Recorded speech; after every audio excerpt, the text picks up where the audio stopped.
The story began at night. A couple of lovers and their dog were standing over a manhole because the girl had dropped her phone there. The guy called his girlfriend to find the phone, and it was under a manhole. When he opened it, he saw that the device was lying in frog eggs. No matter how disgusted I was, I had to get the phone. The guy reached for it and screamed. He pulled out his phone, his face showing surprise and fear. Slimy eggs stuck to his hands and the device. They seemed to be devouring the boy's body. The girl screamed in fright. The caviar began to grow and attach to her hands. Appa called for help, but the girl chased him away and eventually ran away scared. She ran so hard that she tripped over her own foot and fell. When she stood up, she noticed that she had fallen near a river, the banks of which were covered with disgusting eggs.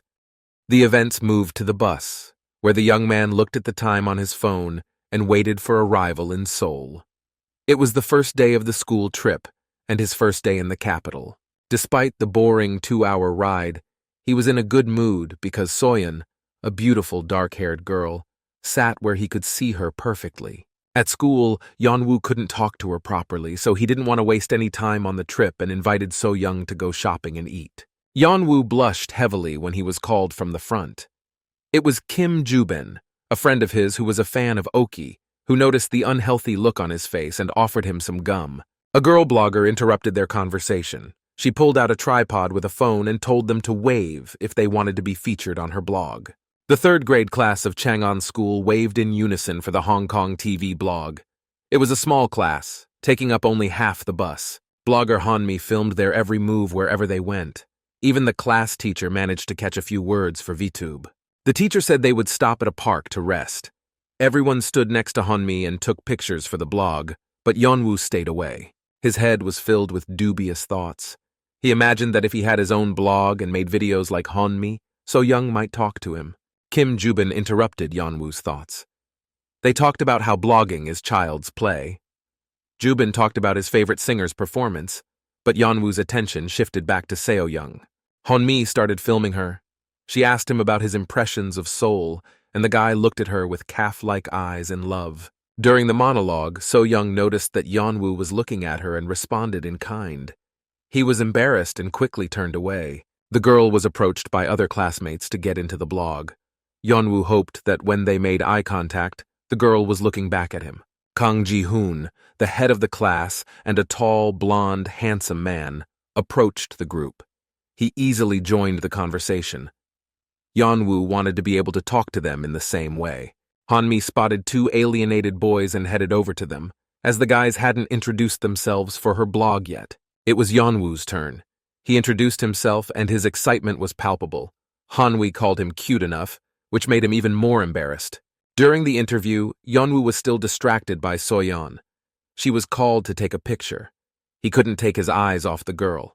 They were interrupted by the class teacher, who suggested that they all take a picture together. Suddenly, ugly pigeons flew at them and the class moved away from them. Only Yeon-woo noticed that the birds looked rather strange. Blood and what looked like frog eggs were visible from the hatch grate. The pigeon decided to peck at them when suddenly either the hatch or the eggs sucked him in. He fell through the grate. The elder lured the boy's attention. He wanted to know why Yeon-woo was hanging out alone. Another boy, Kang Ji-hoon's friend, approached them. The headman asked him to do him a favor, and his friend asked if Yeon-woo knew what loyalty was. The matter was not so urgent and could wait until the hotel. Even though the conversation with the boys had interested Yeonva, he was still thinking about what had happened to the hatch and the pigeon. But he was still thinking about what had happened to the trap door and the pigeon. The class arrived at the hotel. Hanmi also filmed this event for the blog. The teacher went to get the keys, leaving the starosta in charge. The blogger wasted no time in filming everyone in the hall. While everyone was cramming into the frame, talking complete nonsense, Hanmi noticed that Yeon-woo was sitting alone, carefully looking at something on his phone. The boy was reading the correspondence in the class's group chat. They were discussing a photo they had sent together. Park Seo-young also commented on it. Jeon-woo noticed that the girl had also changed her profile picture. The guy clicked on the photo and admired it when Hanmi appeared out of nowhere behind him. Frightened, Yeon-woo was lucky that the sun lit up half of the screen, so his classmate could not quite see whose photo the boy was staring at. However, Hanmi was very inquisitive and asked whose profile Yeon-woo was looking at. because she was not satisfied with the answer, no one's. The girl attacked the guy's phone like crazy, demanding that he lend it to her for a second. Jeonwoo was lucky. Hanmi was taken away to film her classmates preparing for a talent show. As she left, the girl said she would talk to Jeonwoo. The guy could not find a place for himself. Hanmi is a real insider. If she finds out who it was, the whole blog will know about it. Yeonwoo's self-exploration was interrupted by the headman. He had been looking for the boy for a long time and took him to the toilet to talk. When Kang Ji-hoon arrived, he opened his briefcase. It was completely filled with soju. Yeonwoo screamed in surprise. Other classmates appeared from behind the booth and brought drinks as well. A party was planned for tonight. Yeonwoo was required to be the carrier of the bag. Even if he is caught, he will still be a hero on this journey. But the guy just turned around and was about to leave when Ji-hoon offered something that Jeonwoo simply could not refuse. The headman also invited all the girls to the party, and if a guy wanted to get closer to someone, it was a great chance that should not be missed. Mentally, Yeonwoo had already given up. Even if So-young was there, he would not participate. The cool Kerwonik returned to the hall. Jeonwoo was sitting with a briefcase full of soju. Nothing bad could happen. The students had to be divided into rooms. Teacher Chung-eung helped them with this. He asked everyone to come to him.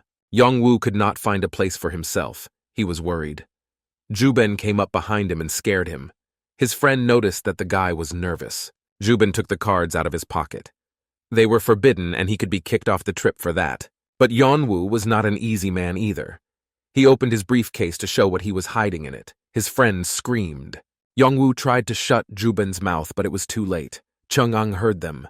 He asked me to give him the bag to check. There was no turning back. Yeonwoo was finished. The boy was talking to the class teacher. There was a soja next to him.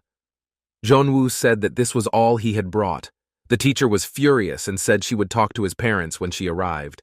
A broken Jeonwoo returned to the room, imagining how angry his parents would be. There stood the headman and his friend. They immediately attacked the guy, thanking him for saving them. He was a hero to them. Yeonwoo noticed more soju in Ji-hoon's briefcase. The headman said they were going to a party with alcohol. He asked where it would be.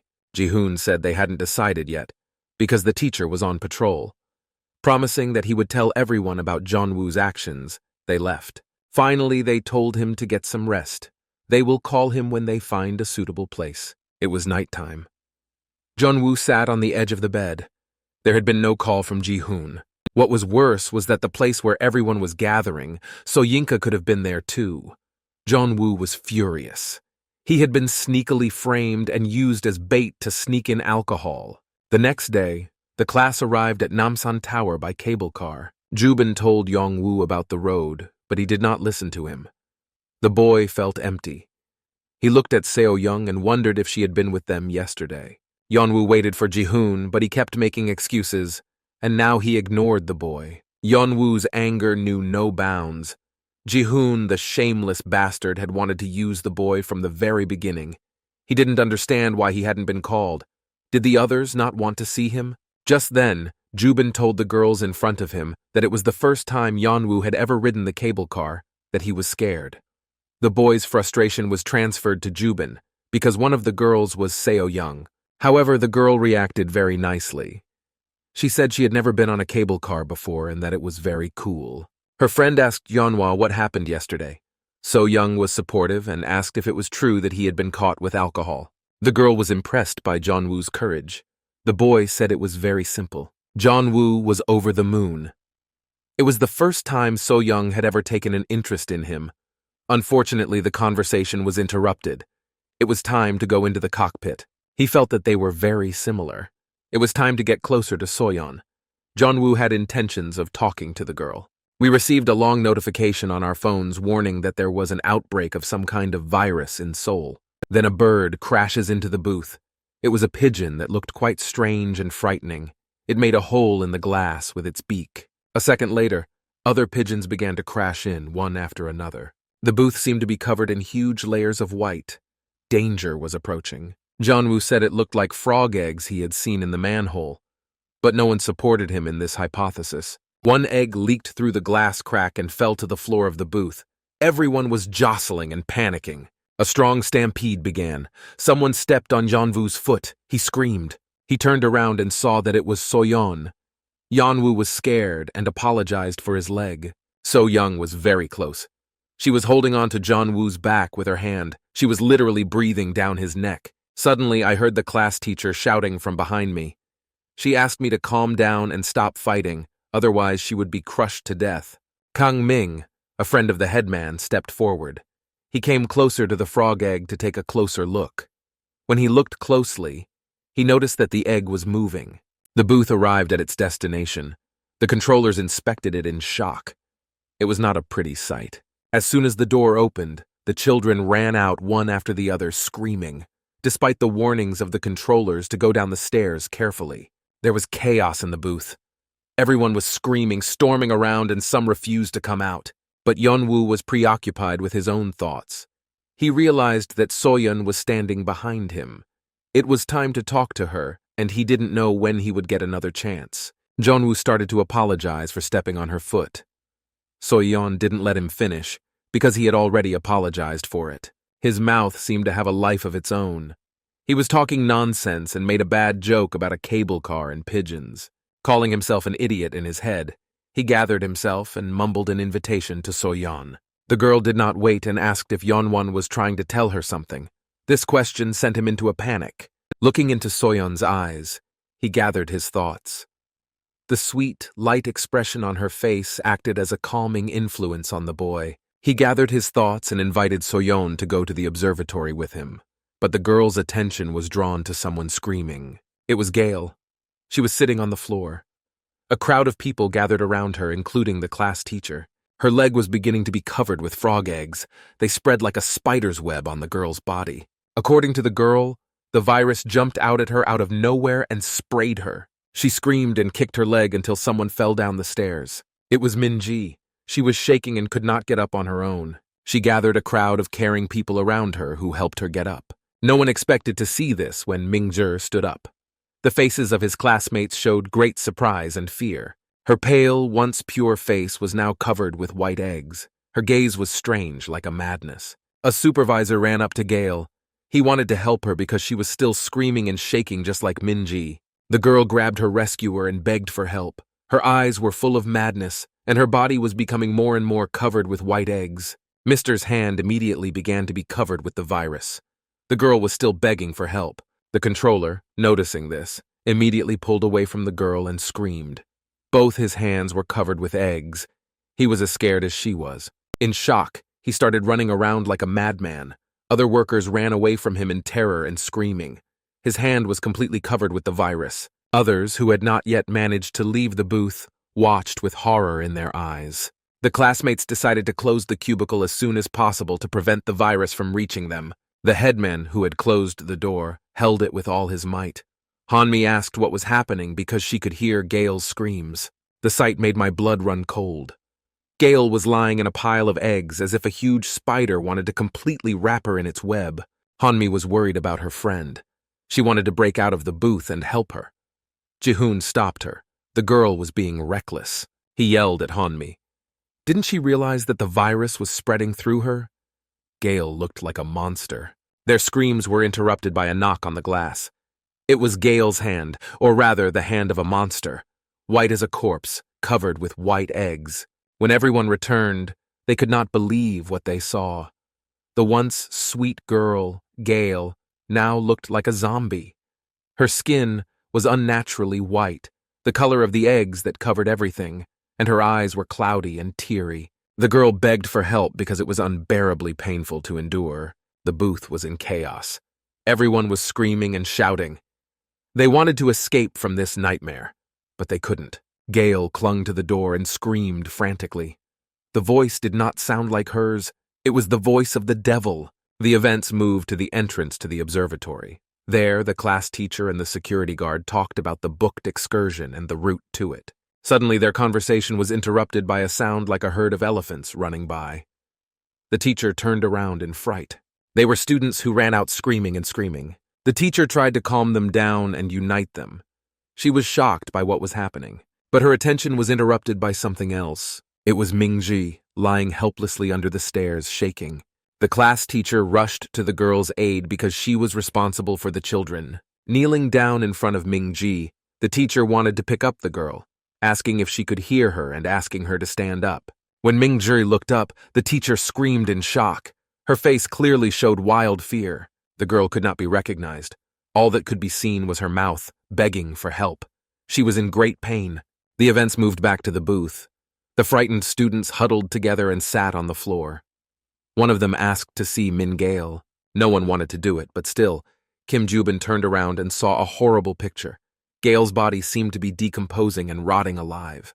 The guy screamed, and chaos and pushing to the other end of the booth began again. After clearing his throat, Yeon-woo realized that he had goosebumps all over his body. The way Gale looked was frightening. The boy's attention shifted to Soyon. She was standing next to him, trembling. Her expression screamed of childlike fear. When they met his eyes, Yeon-woo decided to ask if the girl was okay, but she didn't have time to answer. They received a warning about a dangerous virus on their phones. The report says that a previously unknown virus has been spotted in the Seoul and Gwanghwamun areas. Citizens should be cautious. There was complete chaos in these areas. Infected people were falling and lying on the floor. Others were running away. Frightened teenagers read this message and could not understand what was happening and what to do. Again, Yeon-woo said it was because of the frog eggs. But this time they didn't listen to him, because they knocked on the glass. When Kang Ji-hoon returned, he could not believe his eyes. He screamed in fright, which scared the others, their faces full of shock. The headman fell down and held on to his classmates who were standing nearby. He was shouting something about her coming.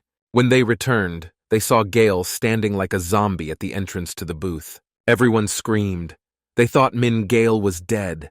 They started calling for her, but she was silent, not raising her head. This picture was driving them crazy. Yeon-woo was the closest to the others. The frightened headman hid like a coward at the feet of his classmates and held someone's hand. He told Yeon-woo to ask if Gale was okay. The boy was indignant why he had to go and not someone else.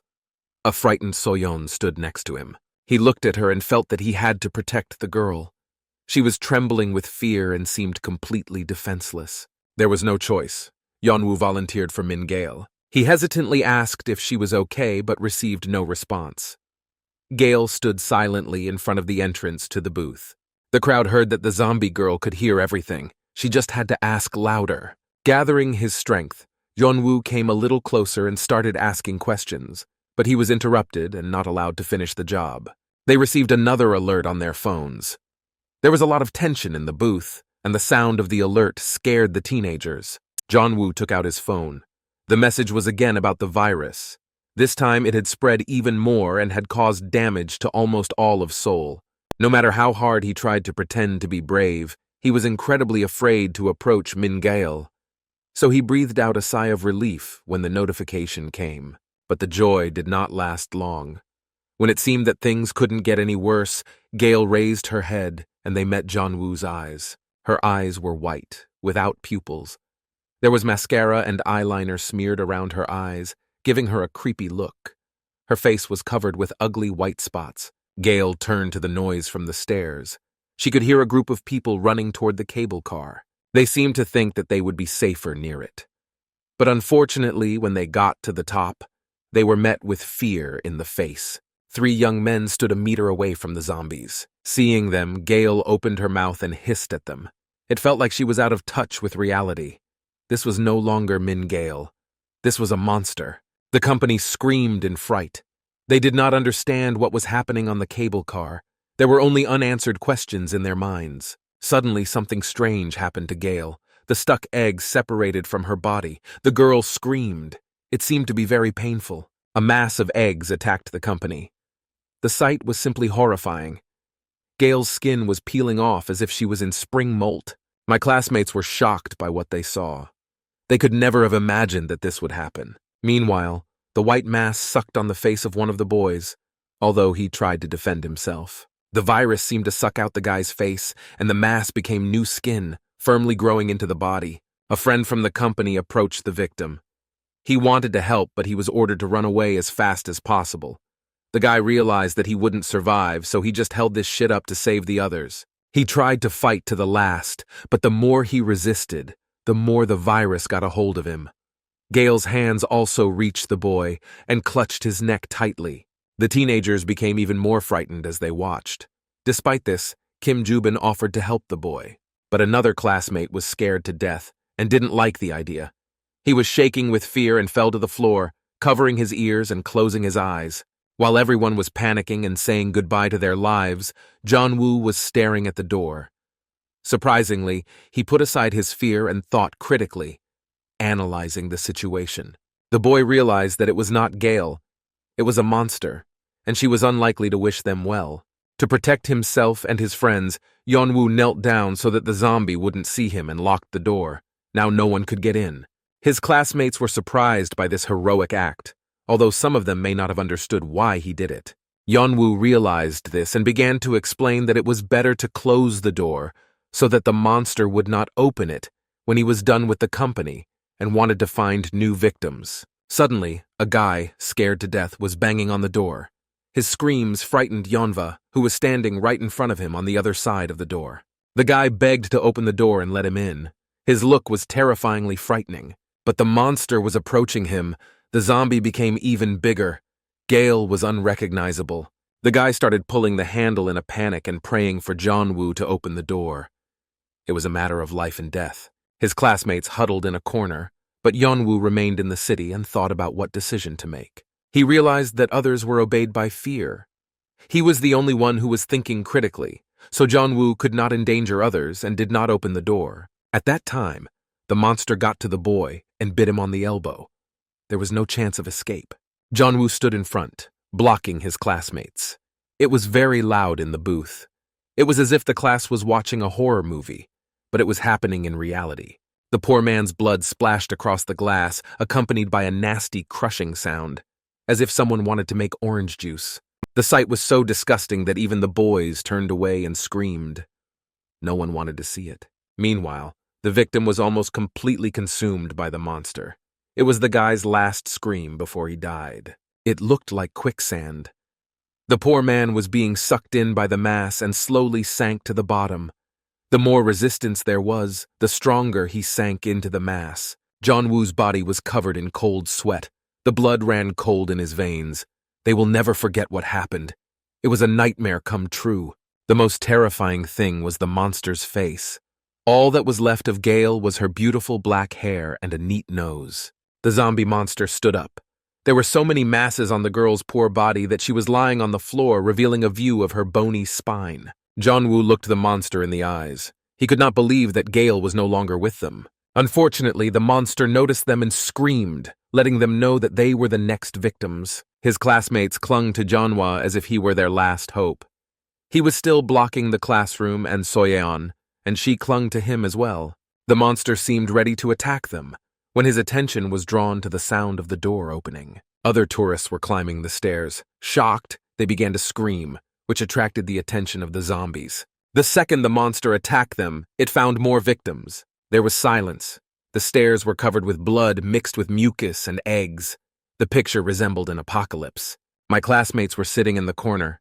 For a minute it seemed that everything was over and the monster was gone. Like here, a pigeon on the wall started moving, which attracted the attention of teenagers. The whole class was shaking so much that the whole booth was vibrating. Suddenly the pigeon screamed loudly.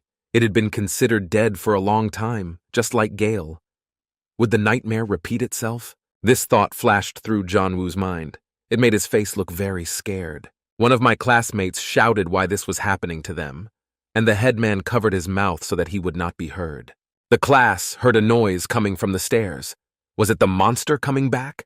They whispered what they would do if the zombie monster came back, and the panicking classmate was gagged even harder to keep him quiet. The teenagers were trembling and waiting for the monster to come back for them. The sounds began to fade and move away. It looked like Min Gale had left. The danger seemed to be over. I heard someone whimpering from behind the booth. It was Hanmi. The girl cried because she blamed herself and the whole class. She thought that Gale was dead because of them. They could have saved her. The headman, Kang Ji-hoon, immediately yelled at Hanmi. How could she say such a thing? Didn't she see what Gale was doing to the others? He said that if Yeon-woo hadn't closed the door, they would have all died long ago. It seems that they had chosen the wrong headman. Just then, after clearing his throat, Kim Jubin noticed something. His attention suddenly shifted to the ceiling of the booth. He grabbed the hatch on top with his hands and tried to open it. Fortunately, the guy's height allowed him to reach the ceiling. The class watched in bewilderment until Jubin fully opened the emergency exit. The guy started to climb out. The headman yelled at him and told him to stop. Jubin didn't understand why he shouldn't get out of the booth. After all, there was no telling what would happen if Gail returned. While she was gone, he had to get out of danger. But the starosta insisted on his point and said that they would not be able to escape from her. Yeonwoo's attention turned to Soyon. The girl was shaking, hugging her knees, and her eyes were staring into space. It was clear that she was very scared. Despite this, Soyoung noticed that Yeonwoo was staring at her and put him down. She put the guy to shame. She looked at him and asked if he wanted to tell her something if he was looking at her like that. Of course, this question shocked the guy. Uncertain of her name, he said that he just wanted to know if she was okay. The girl was in a stupor. I could see it in her eyes, which indicated a lack of understanding. Nevertheless, she said that she was fine and asked Yeonwoo to stop staring at her like that. The guy was ready to fall through the ground. He felt so ashamed. After apologizing, he turned away. Soyeon didn't see it because she had her head buried in her knees to avoid seeing anyone. By the look on his face, one could tell that it was more frightening for Yeonwoo than the Min-Gail monster. Yeonwoo came back to reality. He heard the headman continue to persuade Kim Jubin not to leave the booth. He said it was too dangerous outside. They should all stay inside the booth. Kang Ji-hoon continued that in order for them all to get out of danger, they just need to wait for the rescuers in the booth. A girl behind him named Hannah looked at her hands. They were trembling. The classmate could tell that something was bothering her. She told the starosta to stop telling everyone what to do, that he had no right to speak at all. Kang Ji-hoon did not expect to hear this. No one had ever spoken to him like that before. It seemed he was no longer cool in the eyes of his classmates. Kana continued. She accused the starosta of cowardice. How much longer could he run and hide? He did not help Gail and instead just ran away. She added that everything that happened was because of him. Ji-hoon was shocked by these words. The headman could not stand it. He stood up and wanted to attack Kana. She had no right to accuse him like that. It was good that Kim Jubin held him back. But this did not stop Hannah. She continued to accuse Ji-hoon of preventing her from helping Gail. The headman was not spared. The girl turned on Yeonwoo. She accused him of closing the door when he felt afraid, even though the class had not asked him to do so. She looked and sounded crazy, blaming everyone for the situation. Her eyes were crazy. Kang Ji-hoon was seriously angry. He was outraged by Hannah's accusations, even though she had done nothing to defend them and had remained silent the entire time. Jubin had a hard time holding the headman. Ji-hoon shouted loudly at Hannah to stop blaming him for everything, because they had been through it together. Hanmi stood up for her friend. She ordered everyone to stop, but the starosta did not stop. He said that if Hannah was so good, she should leave now. She did nothing but talk. Suddenly, Ji-hoon fell silent. Everyone stopped talking and stared at Hannah.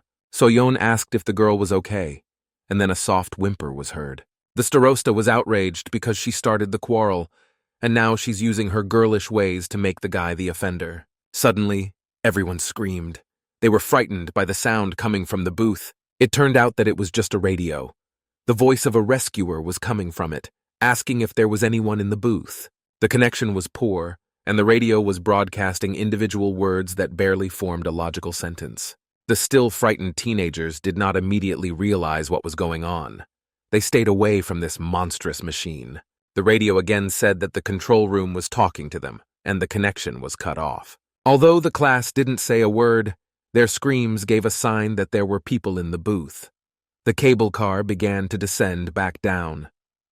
The teenagers exhaled a happy sigh. On the way back, Hanmi was chatting in the class group chat. She asked if everyone was safe, but no one answered her. The girl said out loud that no one was answering. She did not know what to do. Yeonwoo looked at Soyoung again. They were not standing too close. The guy noticed that she started crying too, with her hands over her eyes. Soyeon muttered Min-gail's name under her breath and said how sorry she was for her friend. She didn't deserve this. Hanmi noticed her friend's condition and threw her arms around her. Soyoung asked if the others were okay. Yeonwoo was watching the scene. Hanmi assured him that everything would be fine, and Yeonwoo looked down and wished he had been the one to hug Soyoung. The starosta, watching this picture, asked if they really had time to worry about others, thus putting himself in danger of starting another quarrel. Kang Ji-hoon continued. He said they didn't even know what was happening downstairs. When they came down, Ji-hoon would go straight home. But his monologue was interrupted by the sound of the cable car. Everyone looked up. Something bad must have happened. The cable car stopped. The cabin was rocking from side to side from the rather abrupt stop. The teenagers were shocked. They did not understand why the cable car stopped, why it did not continue to descend. Kim Joo-bin and Yeon-woo grabbed a radio. They shouted into the receiver that the cable car had stopped halfway, but no one answered. Suddenly I heard a noise from above again. The sound was like a squeak, very sharp and piercing. A miracle happened, because the cable car started moving again and seemed to continue descending. The class's life was shortened by such adventures by 10 years. Finally, they saw the building. This meant they were almost at the city. Suddenly, my classmates changed their faces again. As they approached, they could see that the entire building literally consisted of white mass. There was so much of it that it was leaking out of the doors and windows. The teenagers no longer knew or wanted to leave the booth. After all, downstairs, right at the exit of the cable car, monsters were waiting for them, chained to the floor and walls. All the corridors and passages were covered with monster bodies. The fear of approaching was exacerbated by the fact that the white mass on the building began to move. The teenagers had nowhere to run. It was a good thing the booth was closed. One of the lying monsters started to get up. Perhaps the frog eggs were acting as eyes, because it is not clear how the blind monster noticed the cable car in the distance. Yeonwoo was the first to notice the monster. Fear seized his body again and shivers ran down his spine. The monster raised its face and screamed as if greeting new victims. There were no eyes on it, only a huge mouth. Yeon-woo was thinking of a plan in his head to save themselves. Suddenly, he and the rest of the class were shaken in different directions. The booth and the cable car were rocking from side to side. No one understood what was happening. All the teenagers were thrown to the floor screaming. It felt like they were falling and about to break. And then there was an accident, like something snapped. The booth collided with the wall and broke. Now the teenagers were not safe in it. My classmates were lying unconscious on the floor. Unfortunately, no one could withstand the shock. Jeon-woo was the first to recover. His head was buzzing and cracking. He might have suffered a concussion. He was moaning in pain. The other classmates also recovered, and everyone began to cautiously get up. There seemed to be no injuries, and the entire class survived. Kang Ji-hoon said he felt like he was in hell, adventure after adventure, and his neck was in unbearable pain. Soyon asked what had just happened. Did they get stuck on the cable car? The girl bruised her arm. When she hit, she was thrown against the wall, and the others fell on top of her. She looked up and was shocked. So-young's eyes grew wide and she looked very surprised. Behind the door, the girl saw a white mass. It seemed to be a zombie monster that wanted to get inside. Unfortunately, the glass broke on impact, and the teenagers were in real danger.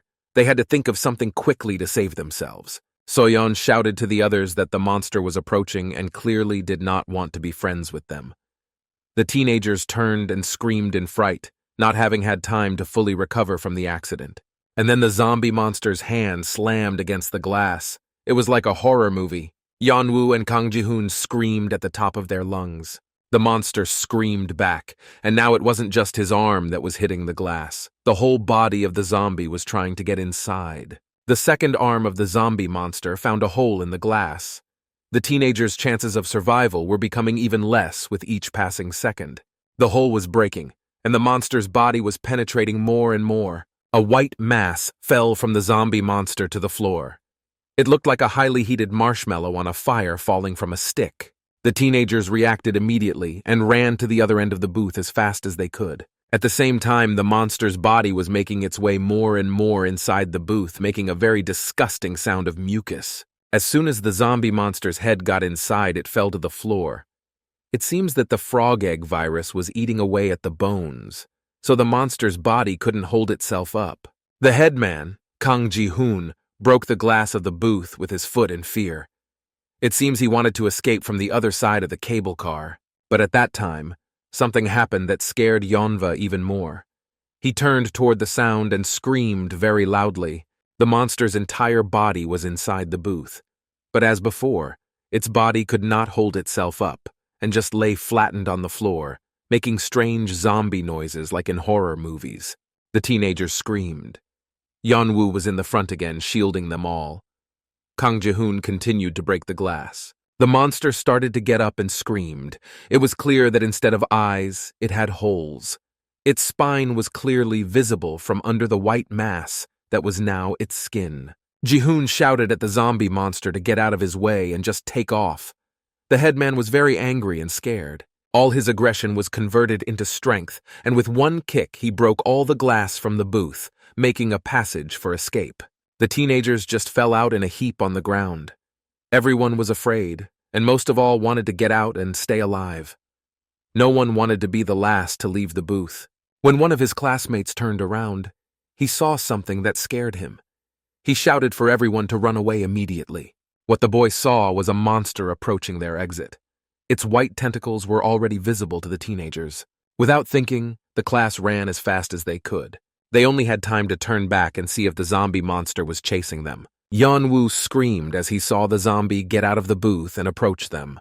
They were lucky that the zombie was quite slow in movement, so the teenagers ran even faster. Unfortunately, Soyon tripped on the stairs. She was the last to run.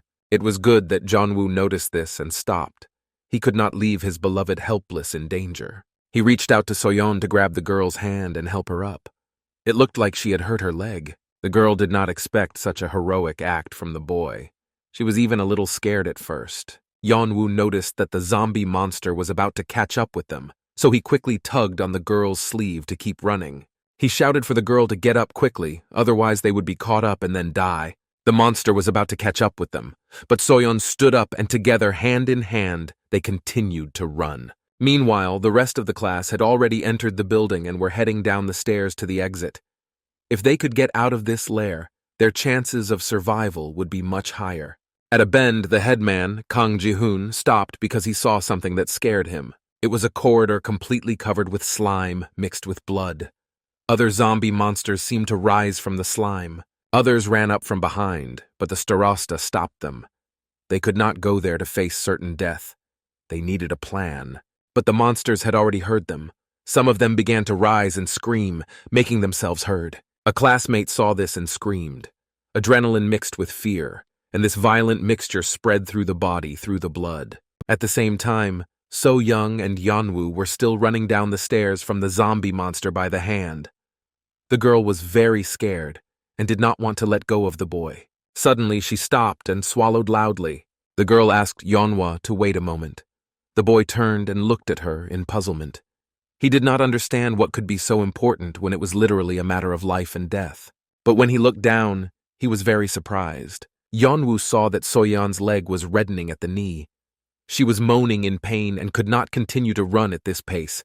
He asked if she was okay. When he looked closer, he saw that her knee was not only bruised but bleeding. It looked like Soyeon had hurt herself badly when she fell on the stairs. Jeon-woo began to apologize to the girl, thinking it was all his fault. The girl tried to calm him down, because in her opinion, it happened when they were running away from the cable car. She said that Jeon-woo shouldn't have worried. She added that she was very grateful for the guy's help. It was really valuable to her. Of course, the guy blushed at these words, because at the time he was just doing what he thought he had to do, not thinking about what a hero he was in the eyes of the love of his life, Soyeon. Suddenly, their conversation and rather sweet moment was interrupted by the sound of someone climbing the stairs and a loud scream. It was their classmate. He was running like crazy and shouting to his friends to run away too. Behind him, the headman, Kang Ji-hoon, was running. He yelled at the guy in front to shut up or he would kill him on the spot. Yeon-woo asked why they were coming back. Ji-hoon explained that they couldn't get down to the first floor. It was hell. Kim Ju-bin added that there are also monsters there, and there are a lot of them. The class did not stop and kept running. Their plan had failed, and it looked like they would never get out of the building. They went up to the floor where Jeonwoo was burned with soju. The room looked as if it had just been cleaned. For a second, it seemed that the nightmare was a dream. The teenagers stood cautiously at the entrance to the room. From previous experience, they were afraid to go in right away, so they first carefully examined everything. Everything looked very safe. which was actually alarming because on the other floors everything was covered with a white mass of zombie monsters. Was this really a chance for salvation? Meanwhile, the monster that had been chasing them out of the booth was crawling down the stairs. It smelled blood and followed the trail. Like that shark, his appetite became animalistic at the smell of blood. Soon, he would reach the teenagers. In the meantime, the class decided to take a breather in a safe room and think about their next plan of action to save them. Hannah managed to get through to her mom. She cried into the phone and said she didn't know what to do. She couldn't reach her teacher either. Kim Joo-bin was texting the news on his phone and saying that it was all about monsters on the internet.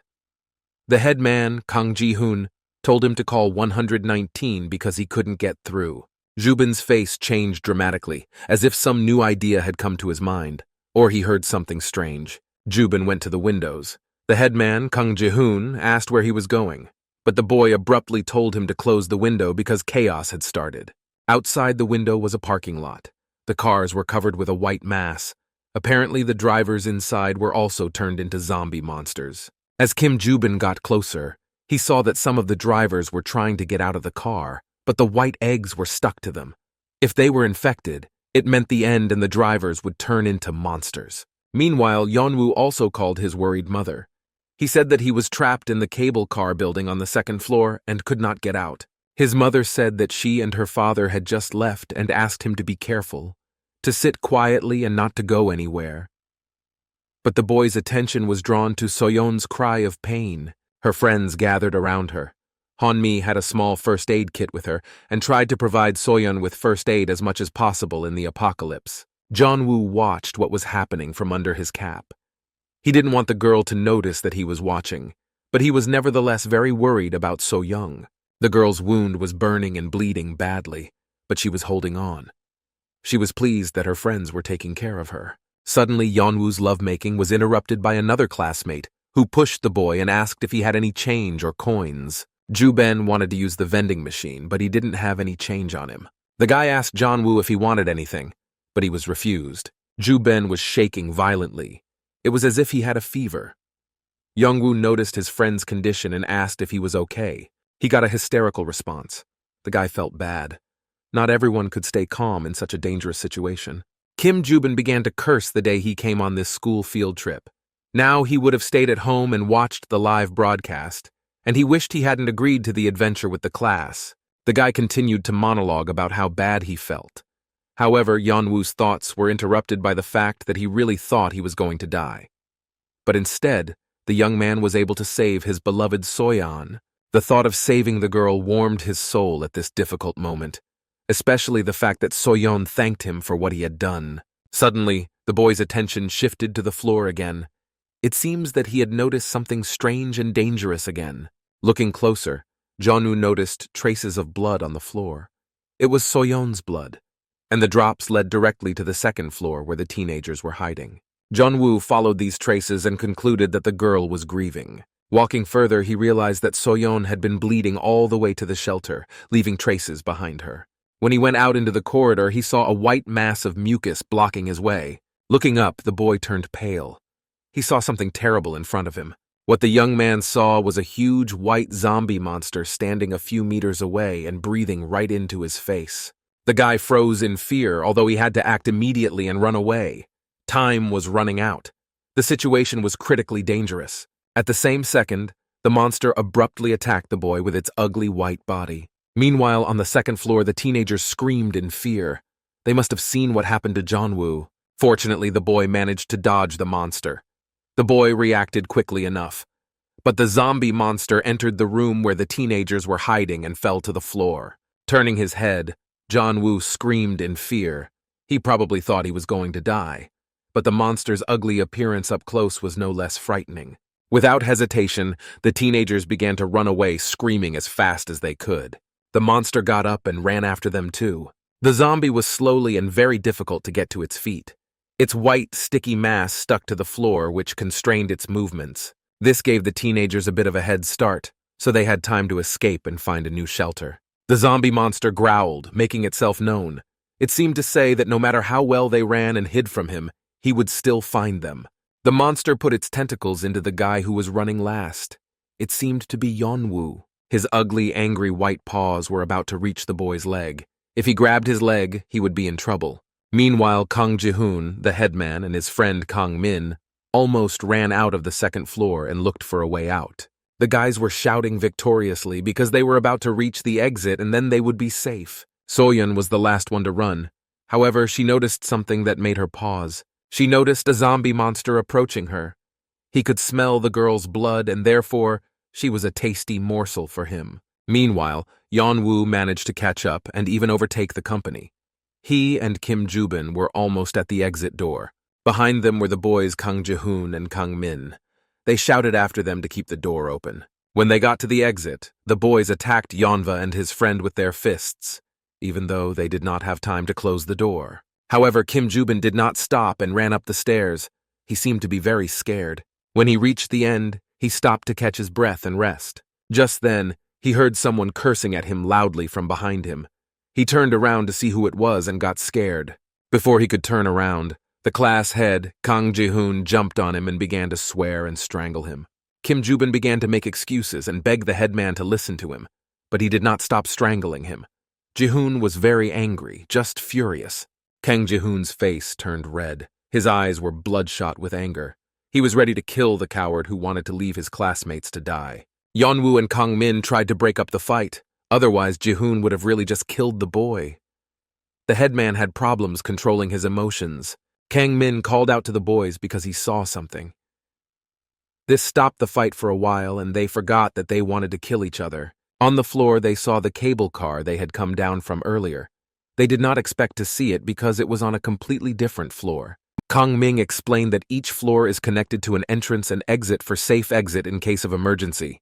So the teenagers just went around the circle. Meanwhile, out of breath, Hannah came running down the stairs. The boys had forgotten that the girls were with them. They were so engrossed in their fight. The girl scared the starosta with her screams. One could feel that she was about to cry. It was obvious that something terrible had happened. Kang Min asked if she was okay, sensing her condition. But Hannah couldn't say a word, just shook her head. They asked where the other girls were, but Hannah didn't seem to know the answer. The teenagers turned to the stairs to wait for the other girls to arrive.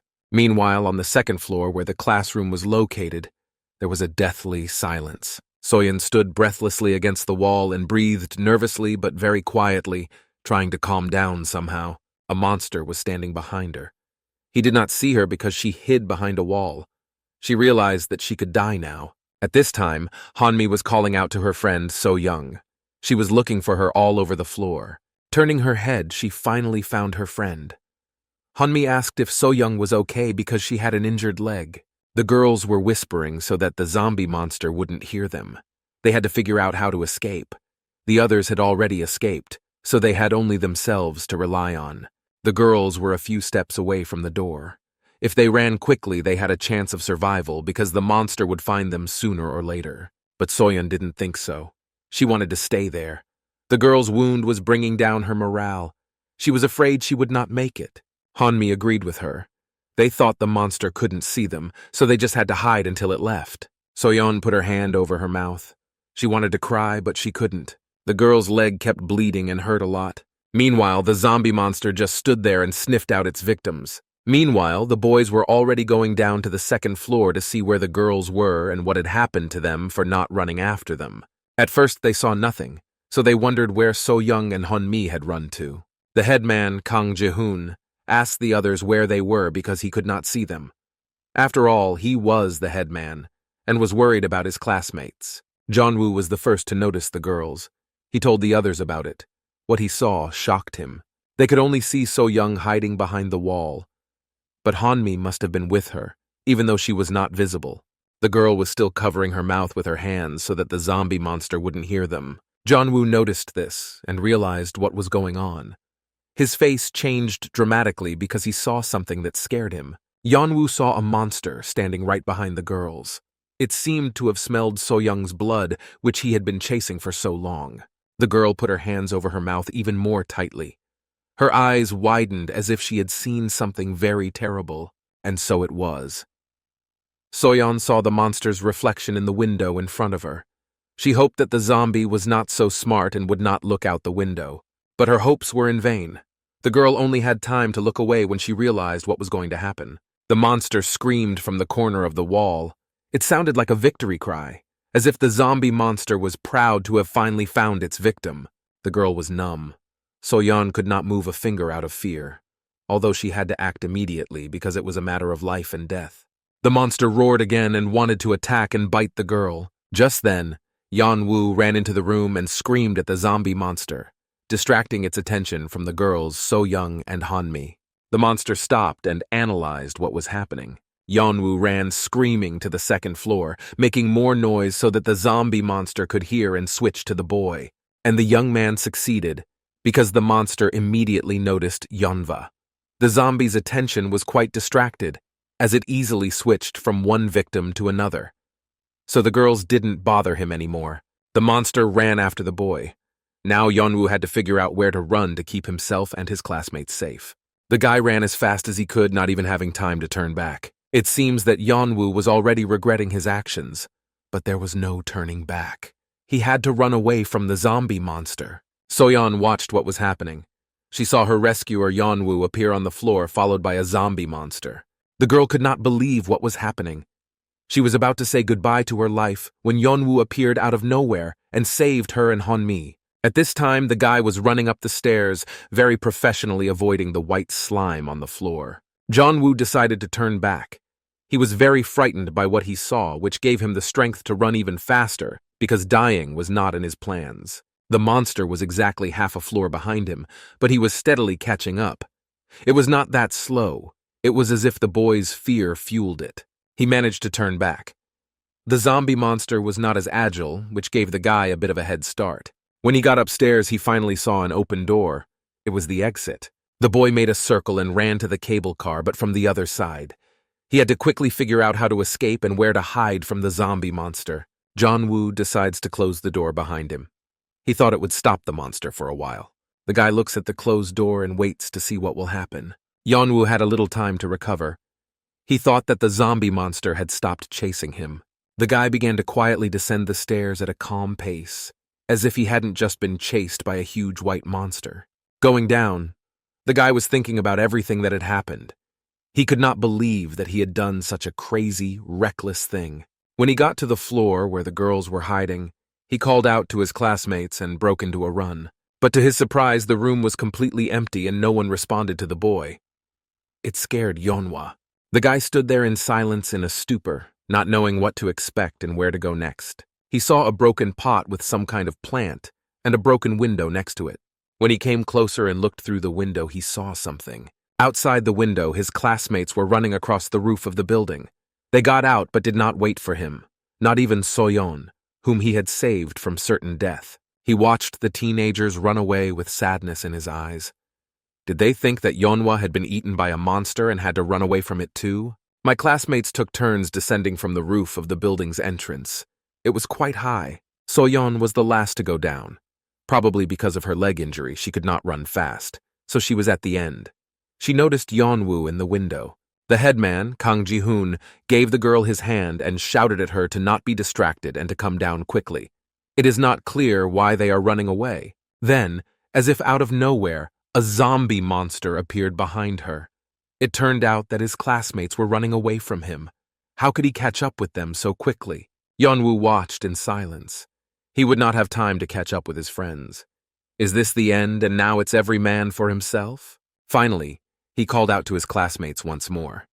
It seems that Yeonwoo did not see that they were running away from the monster, or thought it was another zombie. But the guy did not give up. He ran to the exit. We had to get out of the building.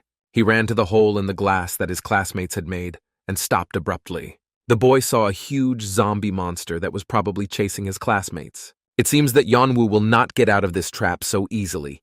He had to come up with a plan of action as soon as possible. He looked at the picture outside with horror and did not understand what to do now. His classmates had left him here alone in this damned trap. There was only one question in his mind that remained unanswered. Why did they leave him? With or without them, Yeonwoo had to get out somehow and save his life. He began to crawl out of the hole in the glass that his classmates had made. But something stopped him. It was something he saw outside. There was no one there. His classmates were gone.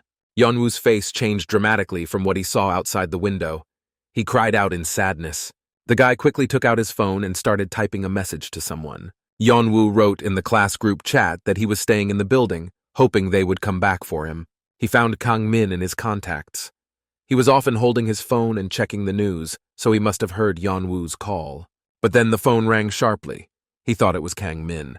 Yeonwoo started talking into the phone, calling for help, but no one answered. Suddenly the phone rang again, which scared the guy. He picked up the phone to check what it was. It turned out that it was another danger warning. It said that Seoul Station and several other places where the teenagers were found were declared emergency zones with a special danger. Suddenly, another notification sound came from the toilet. The already frightened boy screamed in fear. He went to the restroom. He opened the door. There were no monsters, and he could breathe a sigh of relief. When he opened the door, he could not believe his eyes. From one of the booths, a rather familiar voice could be heard complaining and hardly crying. It turned out that it was his friend Kim Joo-bin. He was unable to jump out of the window and was left alone in the building. It seems that the guy was scolding himself for his weakness, because now he will most likely die in a building filled with zombie monks. Yeonwoo knocked on the booth and called Joo-bin, which scared his friend who was already preparing to die. But Kim Joo-bin did not answer. So Yeonwoo knocked again and called his friend. Now there were two of them, so it would be easier to get out. In the end, Joo-bin responded to Yeonwoo's words because he finally recognized the boy's voice. The friend opened the door of the stall that served as his hiding place and asked Yeonwoo what he was doing here. Joo-bin could not believe his eyes. He looked at his friend and noticed that he was crying. The guy started mocking Yeonwoo, saying he was a loser and crying. After all, real men never cry.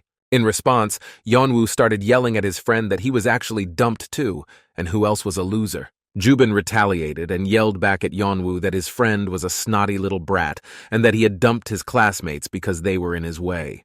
But instead, Yeonwoo threw his arms around his friend and said he was glad to see him anyway. Joo-bin was not prepared for such a display of love, but there was not much time for calf tenderness. They had to get out of the building. Yeonwoo went to the door to see if it was clear. He called out to his friend Kim Joo-bin to come out of the booth, and they got out together. Watch how the two friends got out of the building full of zombies in this episode. Joo-bin did not like this idea. He said it was better to just close the door and stay inside. Yeonwoo suggested another method, just running away. Joo-bin insisted that his friend go and lock the door, because hell could happen again. Yeonwoo obeyed and went to the exit to check that everything was clear. The guy stopped. Something caught his attention. He looked again at the window and the broken pot. The place where his classmates had run away. A frightened Joo-bin ran up to Yeonwoo. He nervously asked what had happened and how his classmates had escaped. It was strange that Joo-bin did not know how the teenagers had escaped. Yeonwoo said he knew how they escaped. He showed me where his classmates ran. Those moments of the classroom escape ran through his mind again. It was very painful for him. He remembered Soyon's last look, though it was surprisingly quite frightened. She saw him in the window, but did not stop and continued to run away, although he saved her life twice. Meanwhile, Kim Joo-bin continued to complain about his classmates. He said they had abandoned them, as if they were nothing, and that they could no longer call them friends. They could not even go out through them. The monsters outside began to gather and group together, but Yeonwoo interrupted his friend's monologue. He asked why Joo-bin didn't go with them. Couldn't he duck and now pretend that his classmates left him alone? Kim Joo-bin began to make excuses that it was not like that and that he was right. It was Yeonwoo who was the snotty one, not him. The boys sat silently alone in a corner of the second floor. Joo-bin interrupted the deathly silence. He asked how long they had to stay in the building in this state. The guy asked if Yeonwoo was hungry. It is not clear how long they have been waiting here. Yeonwoo said they spent about an hour alone, abandoned on the second floor, looking down sadly. It turned out that the guy was looking at his phone. It was making a call to 119, but there was no connection. Joo-bin was surprised that his friend was still calling security. It was obviously not the first call in an hour. However, Yeonwoo reassured his friend that his parents were almost there to help them. But this did not calm Jae-bin down a bit. After all, nothing would change if Yeonwoo's parents came. There is no way out of the building. Yeonwoo stuck to his opinion because there had to be some other way and continued to search for something on his phone. He received a message from his mother on his phone asking him to watch the news. The situation is really scary, and it is better for the boys not to go out and stay in the building. The mom also sent a link to a news video. Yeon-woo opened it and started watching the video. It said that in some areas of Seoul, where cells of an unknown virus appeared, the government declared an extremely dangerous disaster zone situation. The guys were in the epicenter of the events. The reporter went on to say that martial law had been declared for the first time in 40 years. Therefore, roads and facilities close to the epicenter are blocked. This meant that the guys could not get out of here. They are locked in, and it is not clear when they will be rescued, and if they will be rescued at all. Jubin's mood had noticeably deteriorated. Yeon-woo noticed this and asked if he was okay. The boy asked him to be quiet, holding his head. Suddenly the boy heard something. He looked up to see what was happening outside the window. They were fire trucks, several of them. Will they finally be rescued and this nightmare will end? Yeon-woo asked Jubin if those were fire trucks. The first thing he thought was that there was a fire in the building. Jubin's mood was pessimistic. He said that firefighters did not come to save them. He added that if he could, he would have set the damn place on fire. But Yeon-woo's attention was interrupted by a fire in a neighboring building. It looked like no one was going to save them. The guy got up and went somewhere. When Kim Jubin asked him, he said that he needed a trash can, but his friend still didn't understand why he needed it. Yeon-woo said it was a good idea and worth a try, but Jubin didn't understand what his friend was talking about or what the idea was. The guy said they should try to create a fire. Maybe then the firemen would come to save them. Jubin did not like this idea. Although he suggested it, he didn't mean it. Burning alive was not part of his plans. Yeon-woo began to carefully examine the room in search of a trash can. Finally, the guy found it and started running to find a lighter and set it on fire. Jubin stood behind him and couldn't believe that his friend Yeon-woo really wanted to do that. The guy stuck his hand into a disgusting trash can full of all kinds of scraps in search of a lighter. Yeon-woo even turned on the flashlight on his phone to see everything better and make sure he didn't miss what he was looking for. Jubin didn't stop yelling at his friend. He still didn't believe that Yeon-woo wanted to set the place on fire, but he was convinced that if there was a fire, they would definitely come to put it out. Suddenly, Kim Jubin's face changed dramatically and turned pale. It looked like he had seen something he didn't want to see. Meanwhile, Yeon-woo reached into another trash can and, surprisingly, found a lighter. The boy shouted with joy. His life had regained hope for salvation. The only thing left to do was to set fire to the bucket and wait for the firefighters. Yeon-woo ran to Kim Jubin to share the good news. On the way, he tried to light a lighter, but it seemed to be out of gas, so it didn't work. As soon as Yeon-woo approached his friend, Jubin immediately began to cover his mouth. He looked very scared and nervous, cautiously peeking out from behind the wall. Yeon-woo did not understand his friend's condition and told him to hurry up and move on, but Jubin interrupted him with a strong swear word. It seems that something happened after all. Kim Jubin saw a zombie monster in the doorway, unable to leave. Had they really been in the same room all this time? Yeon-woo also leaned over from behind the wall to see what had shocked and frightened his friend so much. The boy's face immediately changed. When they looked closely, they noticed that the zombie monster was still outside the door, but most likely heading toward them.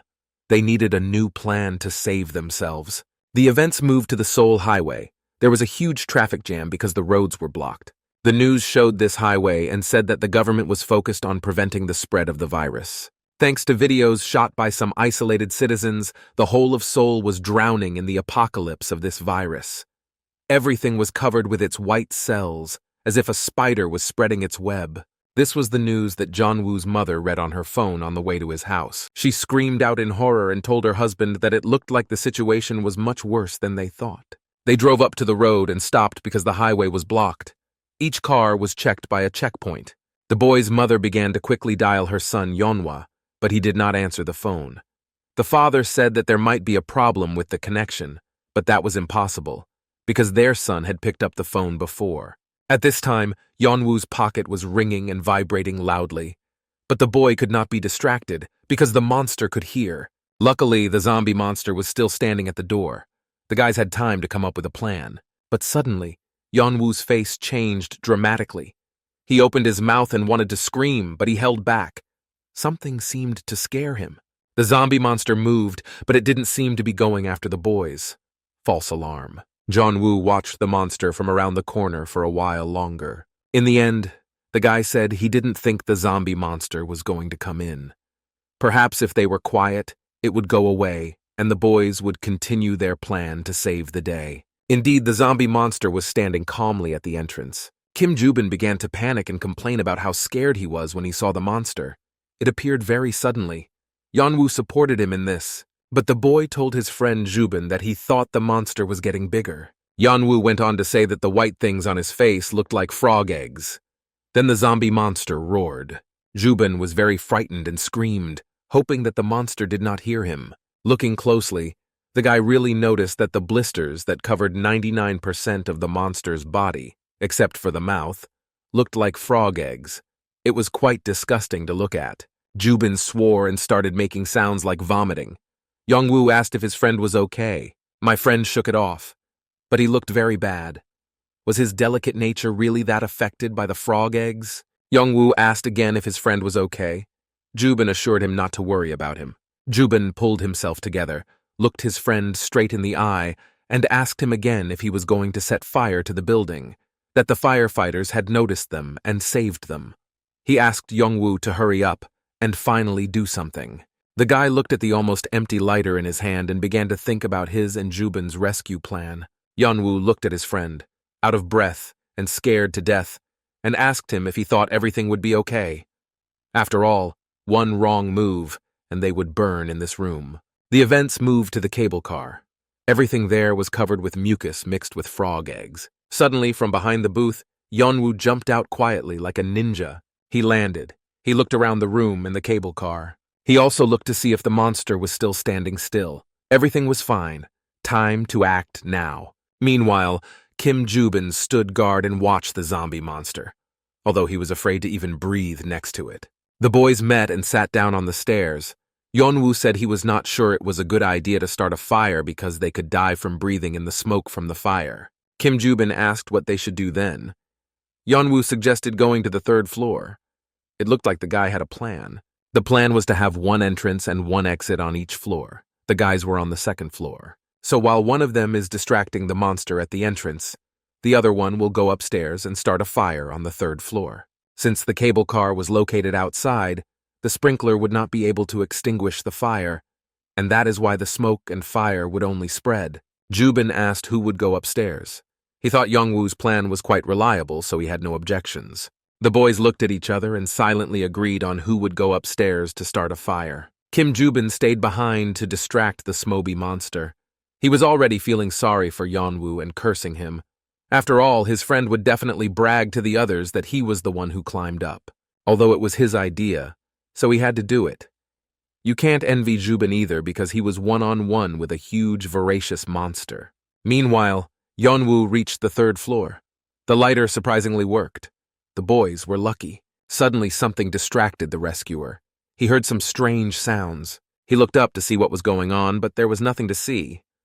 Joo-bin was supposed to take care of it so Yeon-woo didn't get distracted anymore. He said to himself that he believed in his friend. He had to believe in him and finish his work. There was only a little more to go and salvation was at hand. Yeon-woo takes a piece of paper from his briefcase and sets it on fire. The next in line was a sack. The boy was getting more and more excited. The fact that he was able to do it gave him confidence, but the joy did not last long.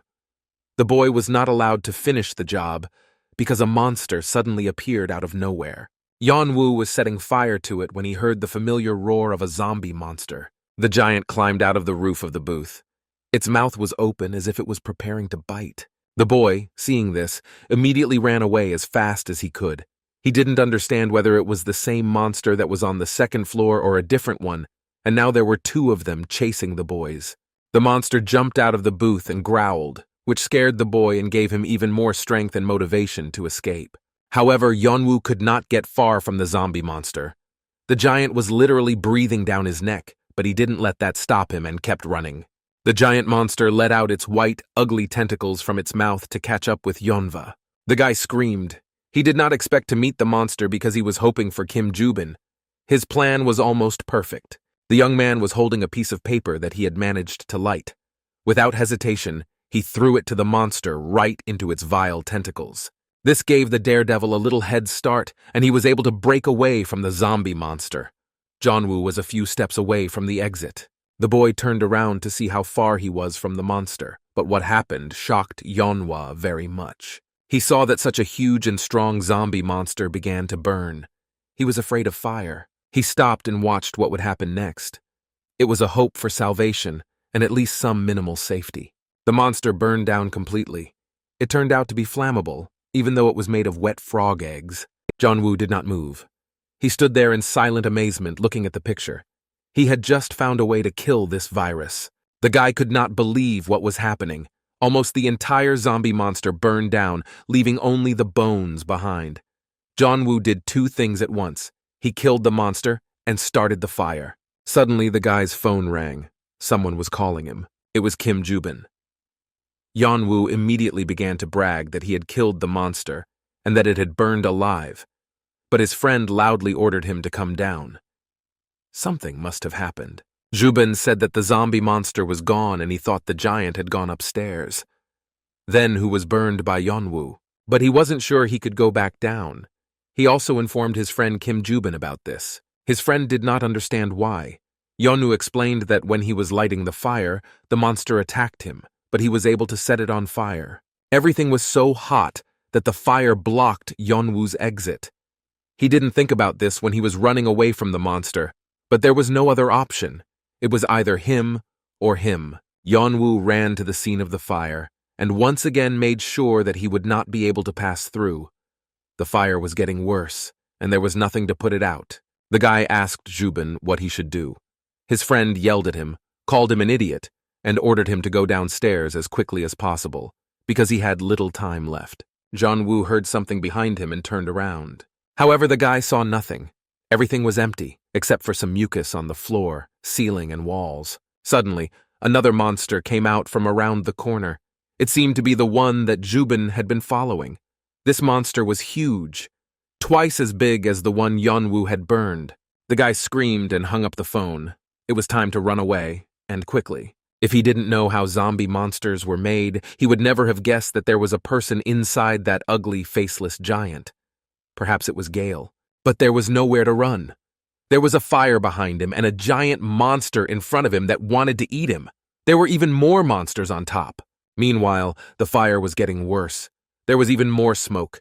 Yeon-woo had to choose which danger was safer at that moment. The guy decides to take off his shirt.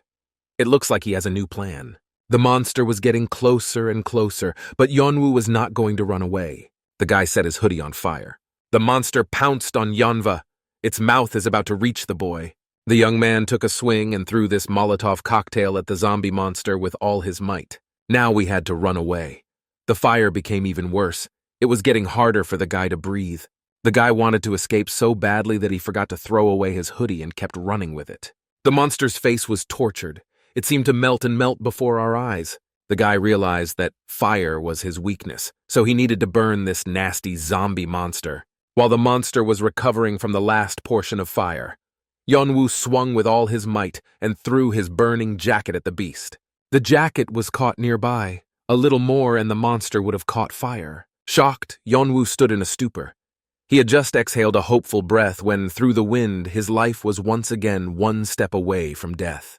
The monster saw that he was safe and growled at the boy. Now the giant zombie giant had a new goal. He had to take revenge on the boy for setting him on fire. Yeon-woo covered his face with his hands. He realized that he had nowhere to run, so he would at least save Joo-bin, so he just closed his eyes and prepared to die. And then, out of nowhere, a lit piece of paper came flying in. It was unrealistic luck. The arsonist flew right into the monster. It had not yet had time to attack the boy, so Yeonwoo was saved. The guy stood up. He should have been dead by now, so he hadn't quite recovered and realized what was going on. That was Kim Joo-bin. He was running into danger, swearing and throwing burning paper to save his friend. The guy made another attempt and threw another arson at the monster. The boy's eyes were filled with hatred and fear. The adrenaline in his blood was going through the roof and gave him the strength to defend his friend Yeonwoo. And this target hit the monster right in the back. The poor thing growled. "It is painful to be burned alive." Yeon-woo watched in a stupor. He still could not believe that he was alive. Kim Jubin recovered his friend. He yelled at him and told him to run away immediately. Yeon-woo did just that. After all, this monster was twice as big as the previous one, so 2 fires did not deprive it of much power. The boys quickly descended the stairs. The main thing was that the monster did not follow them, and the second floor did not start to burn. The boys ran away screaming as fast as they could.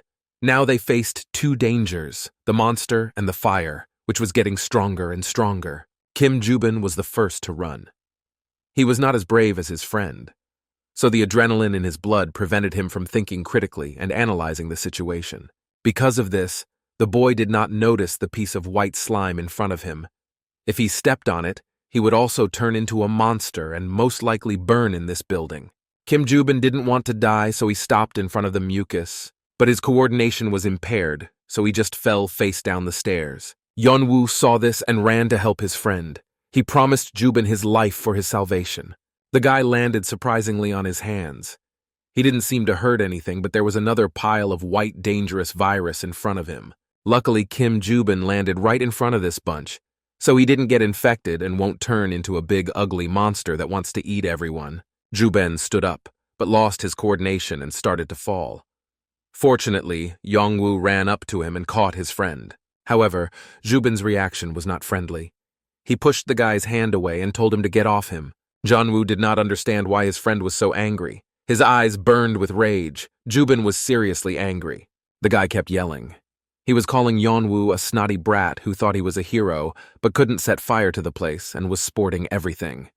If only Yeon-woo had listened to Jubin, all this would not have happened. The guy did not stop.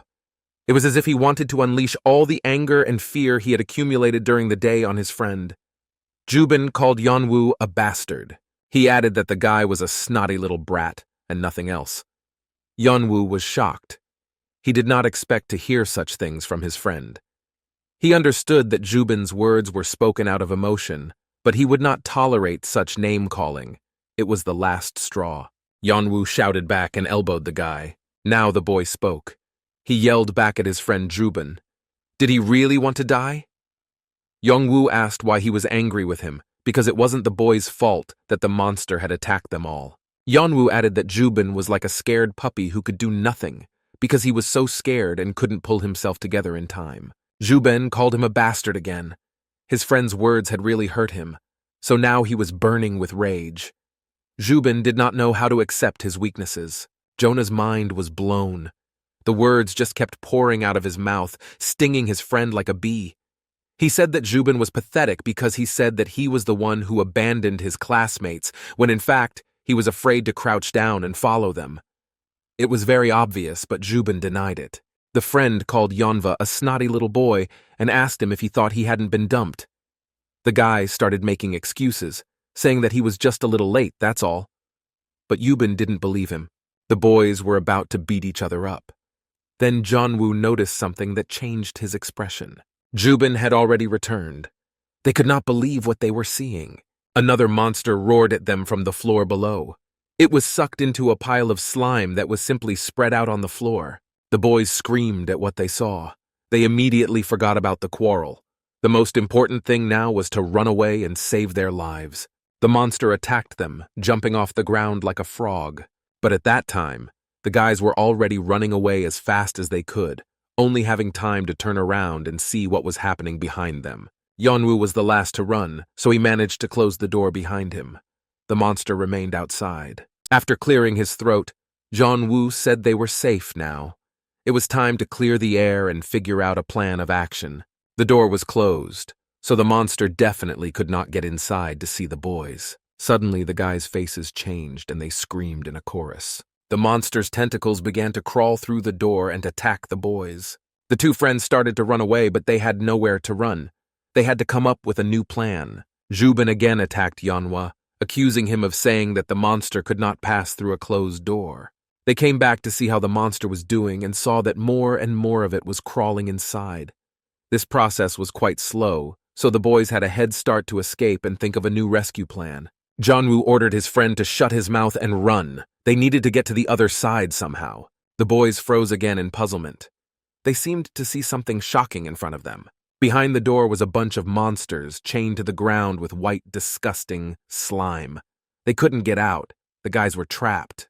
Yeon-woo screamed at the top of his lungs. He did not understand what was happening. What kind of apocalypse was happening in this building? White slime was everywhere outside. The entire building was completely covered with a thick carpet of disgusting slime mixed with dead bodies. Suddenly something squeaked loudly, which scared the boys.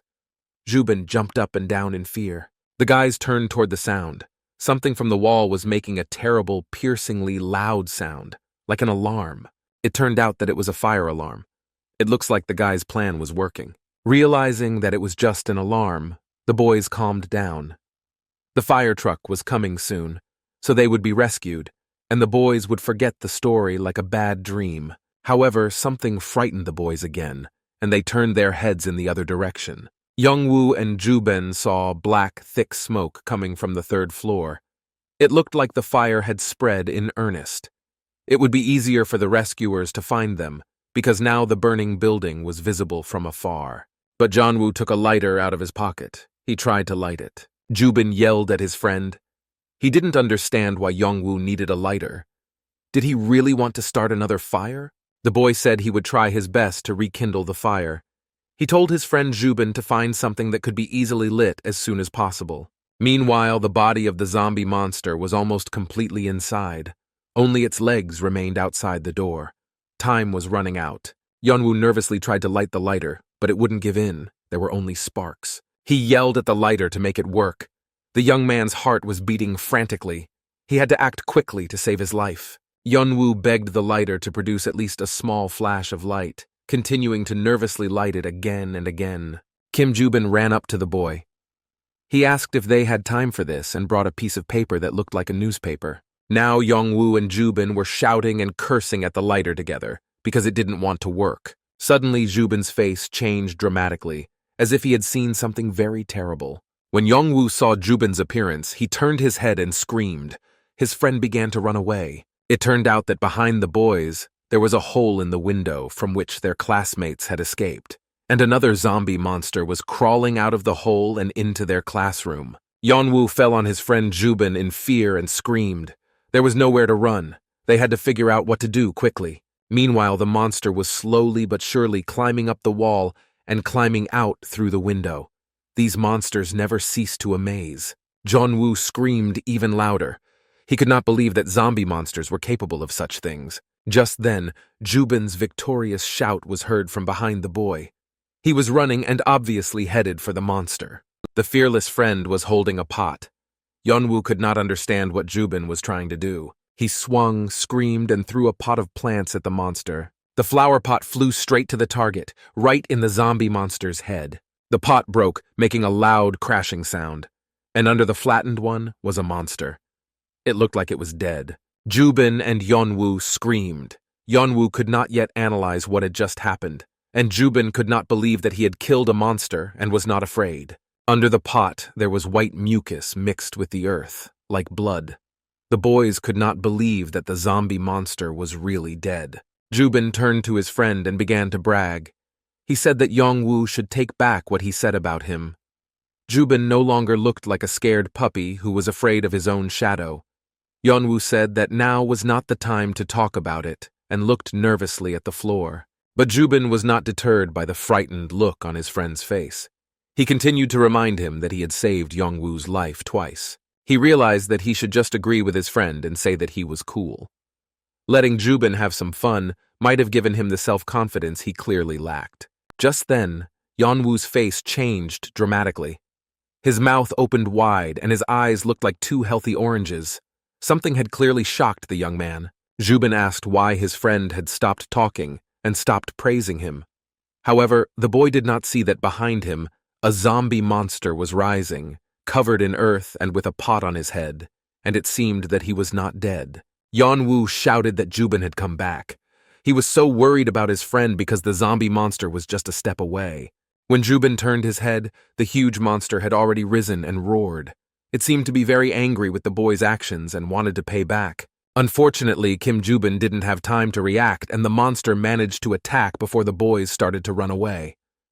The giant's tentacles were already flying at poor Jubin. Yeonwoo fell to the ground behind him. He watched the monster eat his friend and couldn't do anything. The boy was as terrified as Jubin. All Yeonwoo had was a lighter. He nervously tried to light it. It was a matter of life and death, and the lighter was his last hope. The guy was screaming and swearing at the lighter because it didn't work. He looked at his friend, who was almost completely eaten by the monster. He felt so sorry for his friend. If he set fire to the monster, Jubin would burn as well, but it was worth a try. There was no other way out. Yeonwoo shouted his friend's name, as if to let him know that he was there trying to save Jubin. He couldn't let him be eaten by the monster. Meanwhile, the zombie monster had already reached the boy's face. Was it really the end? The chances of survival were decreasing every second. The giant was very strong. Yeonwoo nervously lit the lighter again and again. A little more and the boy started to cry, but he held on for the sake of his friend. He had to save him at any cost. Jubin's face began to turn white. Frog eggs appeared like pimples on his face. The last thing Jubin said were words of help. He looked at his friend and begged for Yeonwoo to think of something. The guy saw it and screamed. He felt so helpless and guilty for what had happened. In his eyes and cry, you could feel the sadness for his friend. Jubin's body began to merge into one with the zombie monster. He couldn't speak anymore, only mumbled. It seemed to be very painful. Yeonwoo did not give up and continued to light the lighter. It was supposed to produce a flame. It hit water and stone. Suddenly, the lighter finally produced the long-awaited flame. Hope for rescue returned. Yeonwoo just had to figure out how to save his friend. But the joy did not last long. The boy heard strange, familiar screams. He looked up and could not believe his eyes. A zombie monster entered the room, which Yeonwoo had forgotten about while he was busy saving his friend Jubin. But the monster did not forget. All this time, it had been crawling through the door a little bit at a time, and now it was heading for Yeonwoo to eat him. The boy screamed. He didn't know what to do or who to save. Please support the channel, like and subscribe for new episode. But Yeonwoo did not give up and began to react and act quickly. He lit a pot of plants that was lying nearby, hoping that the monster would also catch fire in this way. Fortunately, it did, and the monster caught fire. Yeonwoo's chances of saving his friend Jubin increased. Now he had to deal with his monster. The earth monster quickly caught fire. It screamed in pain, its huge mouth finally unhooked from Jubin. Meanwhile, the boy was hanging on the tentacles of the burning zombie monster. It looked like it was starting to stick off a little bit, and it was unknown whether Jubin would be infected. At this time, Yeonwoo attacked his zombie monster with screams. The boy yelled at him to get out because he didn't belong here. Yeonwoo took a swing at him with a piece of newspaper that Jubin had given him. The monster managed to jump out at the boy. He had to deal with this monster first, and then he would help Jubin not to burn alive. Yeonwoo swung again, shouting death wishes to the monster. This gave him confidence in what was happening. The boy ran up to the monster. He was about to make the decisive blow that would set the monster on fire and kill it. With the words, "Go to hell," Yeonwoo attacked the giant. The zombie monster was flying at the boy. Its left side was already a little hot from the fire that was about to reach the giant. But this did not stop the monster. It attacked further. Its big, ugly jaws were about to bite into the poor but brave Yeonwoo. The guy was very surprised. He thought that zombie monsters were afraid of fire. Yeonwoo expected the giant to get scared and leave the boy behind, but he did not stop. The boy's attempted shot burned the zombie giant. It seems that Yeonwoo did not want to waste all the fire on this nasty, disgusting monster. The giant's cheek was burned. It was blackened and smelled like fried food. However, it was still more pleasant than what those vile monsters actually smelled like. Yeonwoo looked at the monster and burned with hatred and rage. It seems that the monster was not burning enough. It needed a bigger fire. The guy took a swing and threw a piece of flower pot foliage on fire at the zombie monster lying on the ground. The giant monster had just opened its ugly mouth. The leaves of the plant were flying right at him. He was about to taste something from hell. But Yeonwoo himself was frightened by what was happening. The situation was out of control. The zombie monster that was attacking the boy caught fire. Black as its soul, the smoke rose up. It looked like the fire was going to spread. Yeonwoo did not expect this to happen.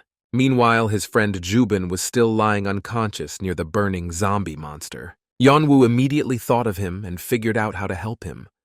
He had to carefully get Jubin away from the flames without getting infected with the white frog egg virus himself. When he looked closer, he saw that Jubin was wounded and covered in frog eggs in places. He was not breathing. Yeonwoo fell to the floor and screamed. It looked like there was no saving his friend. The guy started to cry. Yeonwoo looked at this terrible picture and kept apologizing, hoping that Jubin heard him and that it would make his death a little easier. Yeonwoo was hysterical. Tears streamed down from his eyes. He felt so sorry for his friend. He felt so helpless at that moment. Jubin had saved his life, but Yeonwoo could not. The body of his friend was engulfed in flames. No one had ever managed to escape the monster's jaws. Yeonwoo sat shaking and looking at Jubin in his last moments. His soul was devastated, but he did not have to be sad for long. Suddenly, behind him, Yeonwoo heard something very loud. Several more giant monsters stuck to the glass where he was sitting. Yeonwoo was left completely alone and defeated. He did not know how to cope with such an army alone. The guy got up and started to run away with his back. He looked at this picture and did not believe that things could get any worse. Hadn't Yeonwoo suffered enough? From behind the glass, one of the monsters screamed, making himself known. He saw Yeonwoo and now his goal was to grab the boy and kill him.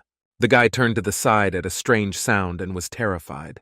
A whole army of huge, ugly zombie monsters was approaching him. He wasn't sure he could handle them alone, but he had to. He had to act quickly and smartly. He had almost no options for escape because 2 floors were on fire and emitting black smoke, and a new batch of monsters was waiting outside. The zombie monsters were approaching the boy. It seems that the previous one had opened the door when he was crawling through it, and other well-wishers came running to hear Yeonwoo's cries. Meanwhile, the whole of Seoul was covered in white slime and frog eggs. It felt like a spider's lair during the mating season. The events shifted to the bus that took the teenagers on this ill-fated excursion, which turned into hell for everyone. Hanmi sat on one of the seats and greeted everyone. It turned out that the girl had turned on her camera and started her video blog.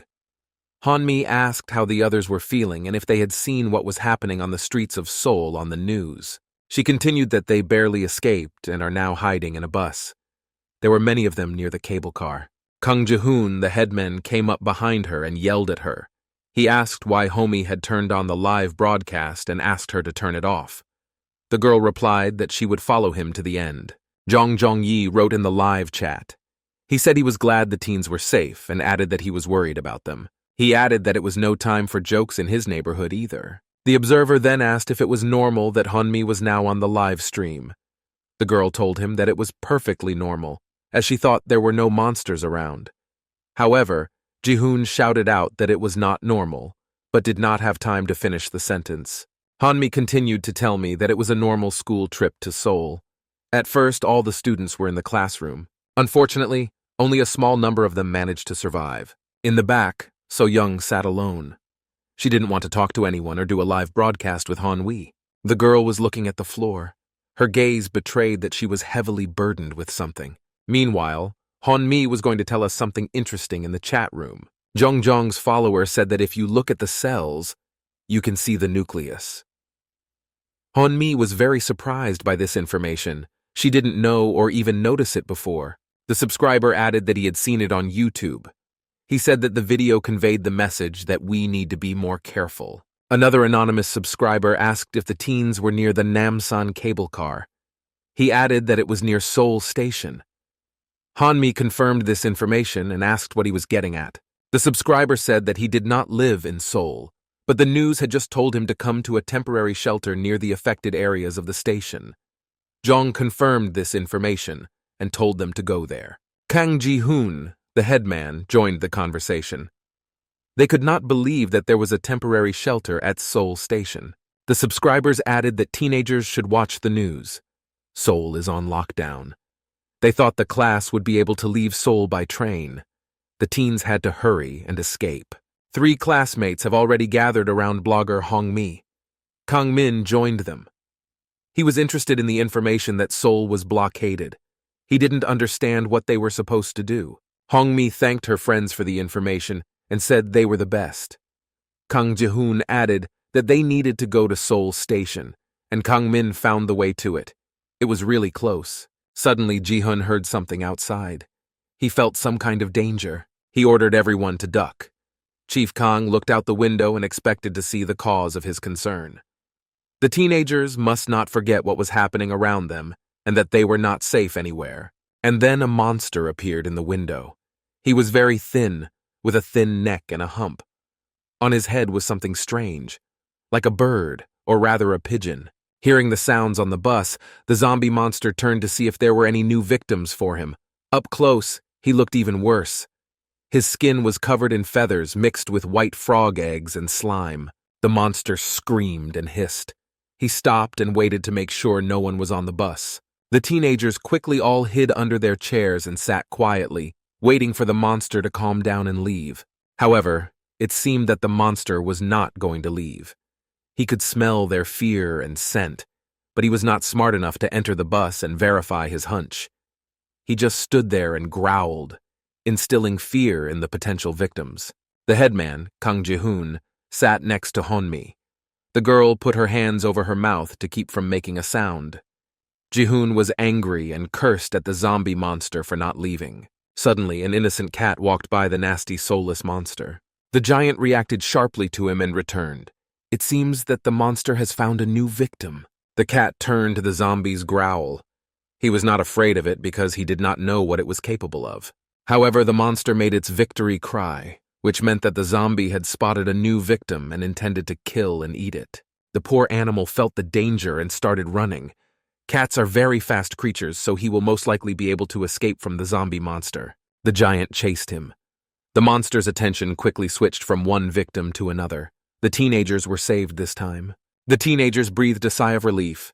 The danger was over. Finally, they could open their mouths and express the fear that had been in their veins for 5 minutes. Kang Min said he looked at a map and found out that Seoul Station is 1.4 kilometers away.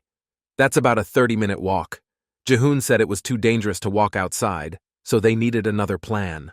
Just then, a woman's voice came from the back seat and called out Yeonwoo's name. It was Soyon. It turned out that she was still thinking and remembering the boy. She asked what they were going to do with him, because he was left there alone. She added that Yeon-woo had stayed there to wait for them. So-young felt a storm of emotions inside. She felt very sorry for the boy, and also blamed herself for not being able to save him.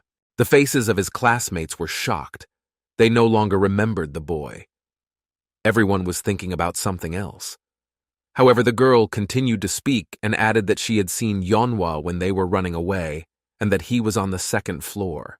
The last thing the girl said in her monologue was that she was sure that Yeon-woo was waiting for them, and that she could help him even now. Chief Kang Ji-hoon remained silent and thought about the girl's words. It was clear that he was angry that Seo-young was so worried about some sucker named Yeon-woo. Perhaps Kang Ji-hoon also felt something for the girl. In the end, the guy said that So-yeon could try to go there by herself if she wanted to. He said this on purpose, so that she would be scared and not do it. It seems that Yeon-woo had displeased Ji-hoon with something, and that's why he was pointing knives at him. To make it worse, he added that she should think twice, because the situation was not good, and just stood up. He never even looked at the girl. All the other classmates watched the situation and could not believe that Kang Ji-hoon could be so ruthless. The starosta added that they were going to the Seoul train station. He put himself in charge and told them to trust him. It's a pity he didn't act like he was in charge when they were all rescued by Yeon-woo on the cable car. Kang Ji-hoon said that he sympathized with Yeon-woo, but it was too late to go back there. It was suicide. These words did not feel sincere. He said them so that his classmates wouldn't realize how selfish he really was. The last thing he said was that So-yeon should have realized it was too late. In such a place, Yeon-woo could not survive. With this phrase, Kang Ji-hoon wanted to demotivate Seo-young and everyone else who felt sorry for Yeon-woo. Meanwhile, everything in Yeon-woo was on fire. The fire broke out in earnest, because everything in the cable car building was covered with a white sticky slime virus. As here, fortunately, the fire detectors worked and turned on the water. This should have dampened the flames a bit. Yeon-woo was holding on to the wall because he could no longer stand on his own and orient himself in space. He was feeling very bad. There was more and more black smoke. Yeon-woo was choking and barely breathing. He had to live. The fire department was about to arrive and save him. On the floor of the building were the corpses of hideous zombie monsters. Everything was on fire. The room was almost invisible because of the black smoke. Unfortunately, the guy did not make it. He held on to the last, but there was too much smoke and Yeon-woo fainted and fell to the ground. If someone did not save him immediately, he would suffocate and burn alive. For a second, the guy woke up and came to his senses. His body was struggling. He didn't want to give up. Not today. Drops of water from the ceiling fell on him. He was not fully aware of what was happening around him.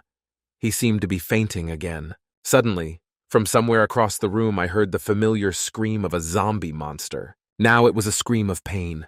The big, ugly monster was burning alive. Yeon-woo had defeated him, but at what cost? The boy stretched to stand up and defend himself. He probably thought that the monster was not yet defeated. Then he noticed something very strange on his hand. He lowered it to take a closer look. The guy thought he was hallucinating. It couldn't be possible. Yeon-woo put his hand right to his face to assure himself that he was imagining it, and that it was all the effects of breathing black smoke. But unfortunately, no. There were frog eggs on the boy's hand. He did not understand how he could have contracted this virus because Yeon-woo was very careful and cautious with monsters. It seemed to be the end. No one survived the frog egg virus infection. Yeon-woo realized that it was the end. He would die before he could turn into a bloodthirsty, disgusting, miserable monster and not feel the pain of transformation. He looked at his hand and fainted. At this time, the virus on his arm was growing more and more. The process was irreversible. The infection entered his body and spread through his blood and skin. The boy was lying helplessly on the floor of the burning building, inhaling the harmful black smoke. His whole life flashed before his eyes. He caught himself thinking that he had lived very little. His body will most likely not even be recognized, because by then it will have turned into a virus and become overgrown with white frog eggs, so he will not be buried.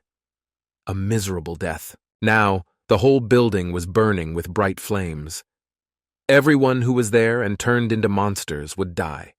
They won't be remembered, won't be written about in the newspapers, because these people will not be found and recognized. Unconscious, Yeon-woo was lying on the floor when he suddenly heard some sounds that made him regain consciousness.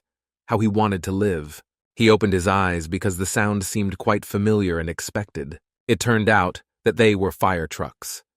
They came to extinguish the fire, but it was unknown whether they would find a semi-conscious Yeonwoo. And the guy was already infected with the virus.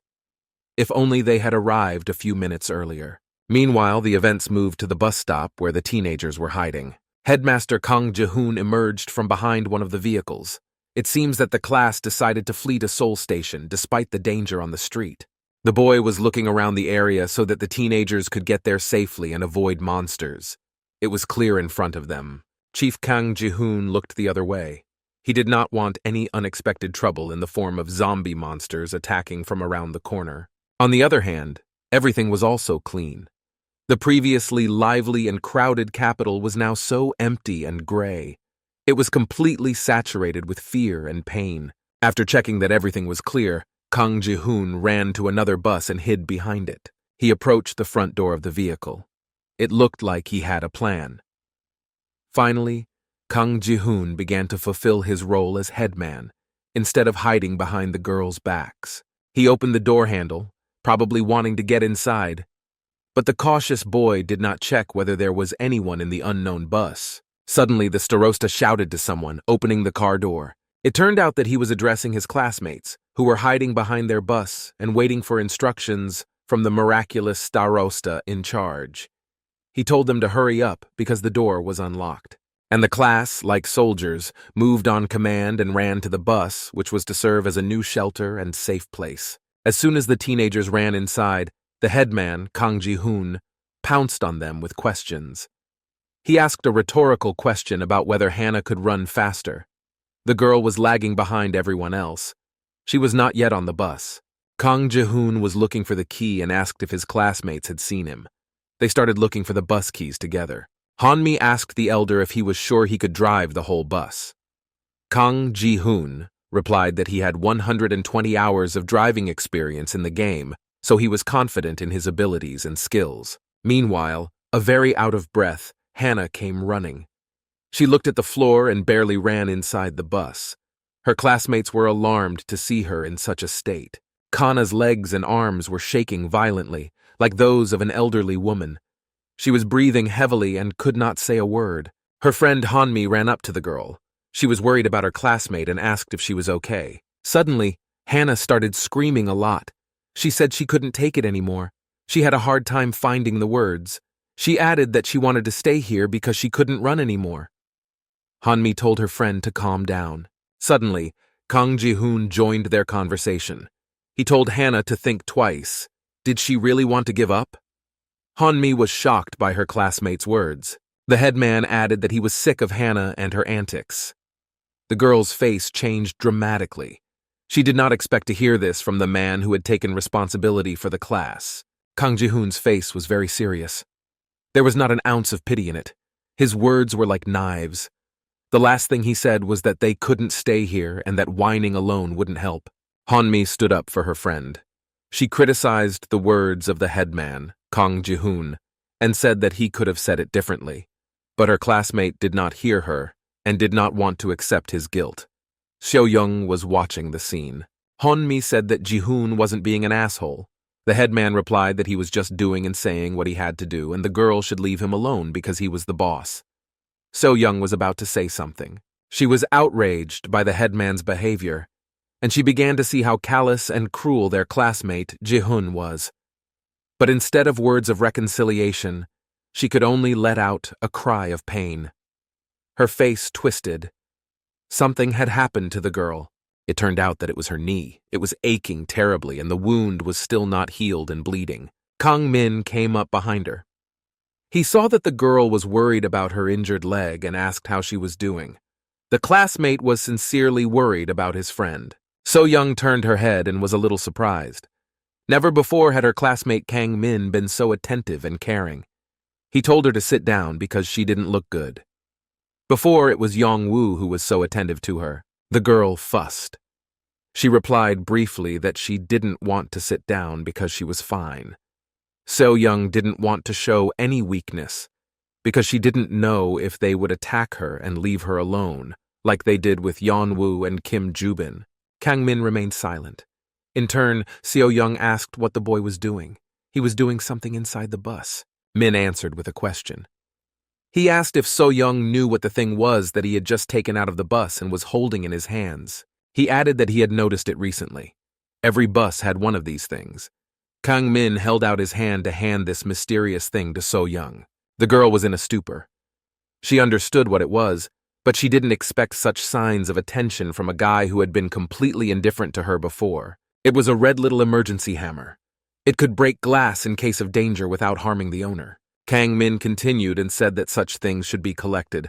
After all, no one knows when they will be useful, perhaps on a cable car. The guy was talking and smiling at the girl. He really liked her. He was a little nervous. It was noticeable. The last thing he said was that he would give the hammer to Soyon. If they were attacked by monsters, she would be able to break the glass and save herself. The girl was even more embarrassed, even blushing a little. She was pleased with the signs of attention. It was a pity that So-young did not see the care in Yeon-woo's actions or did not want to notice it. Their sweet moment was interrupted by the headman, Kang Ji-hoon. He shouted that he hadn't found anything, so he couldn't start the bus. He added that there was no time to waste and ordered everyone to follow him. The starosta behaved like a real dictator. He never even looked at his friends. His true face was beginning to show. Kang Ji-hoon ran first between the next two buses. The cars were parked in the middle of the Seoul road, which was blocked. After examining the area again, the boy ran on. He did not look back at his friends and did not give them signs to follow him. Ji-hoon was on his own. There was an inconspicuous shop with a bus stop between the two buses that the boy had just run between, and Kang Ji-hoon didn't even notice it or pay attention. In the reflection of that shop, a figure could be seen watching the teenagers run. She was an elderly woman. She looked silently at her classmates. Her face was not the most pleasant. The last bus was in front of the class. I had to act as cautiously as possible because there was nothing left to hide behind. Kang Ming asked what to do if they didn't find the keys on the last bus. The headman, Kang Ji-hoon, commanded that they would walk to the Seoul train station.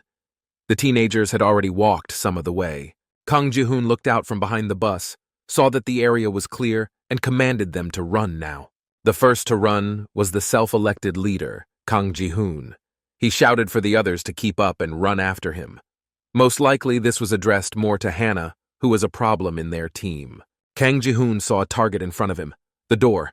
He ran toward it and did not look back. The boy started pulling the handle to get inside the bus and fulfill his plan. He had to prove to everyone that he could save his classmates. Suddenly, from behind him, he heard an old, unfamiliar voice shouting at him not to open the bus. The fearless leader, Kang Ji-hoon, was scared to death and screamed as he turned toward the sound of the voice. In front of him, inside the bus, the boy saw a monster. This also scared him, because the door handle was about to open. The monster growled at Kang Ji-hoon, making itself known. His scream frightened the starosta so much that he dropped the mat and began to fall to the ground, covering his face with his hands. Kang Min stood with the rest of the teenagers behind the previous bus and shouted to his friend to run away immediately. Everyone was terrified. Suddenly, an old woman who had been watching what was happening came out of the shop and shouted for the teenagers to run to her. My classmates were shocked.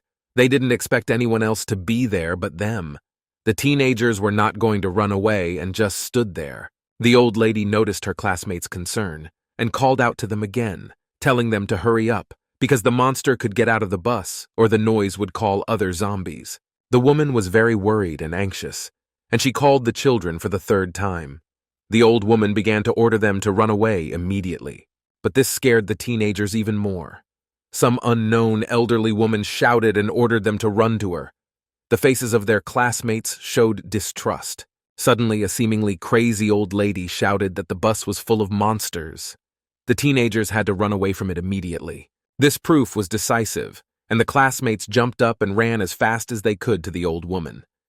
Now she didn't seem so crazy. The headman, Kang Ji-hoon, also managed to escape. And all the teenagers ran into the store, falling down in front of the entrance. It seems that the bus full of monsters scared them a lot. The children's hearts were pounding so hard that even the woman could hear it.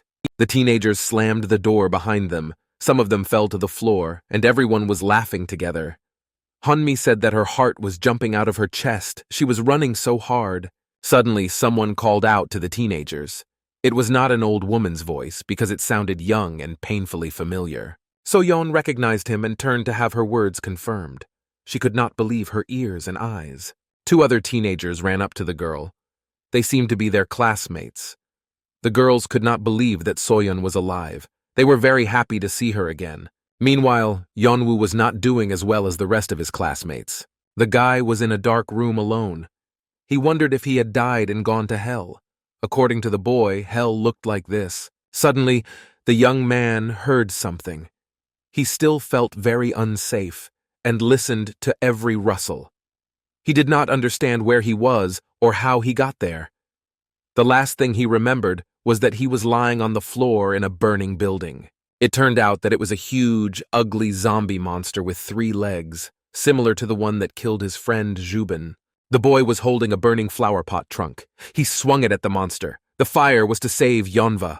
The guy took a swing at the zombie monster and was about to strike. Suddenly, someone's disgusting hand, covered in frog eggs and mucus, cold as a dead hand, touched Yeon-woo.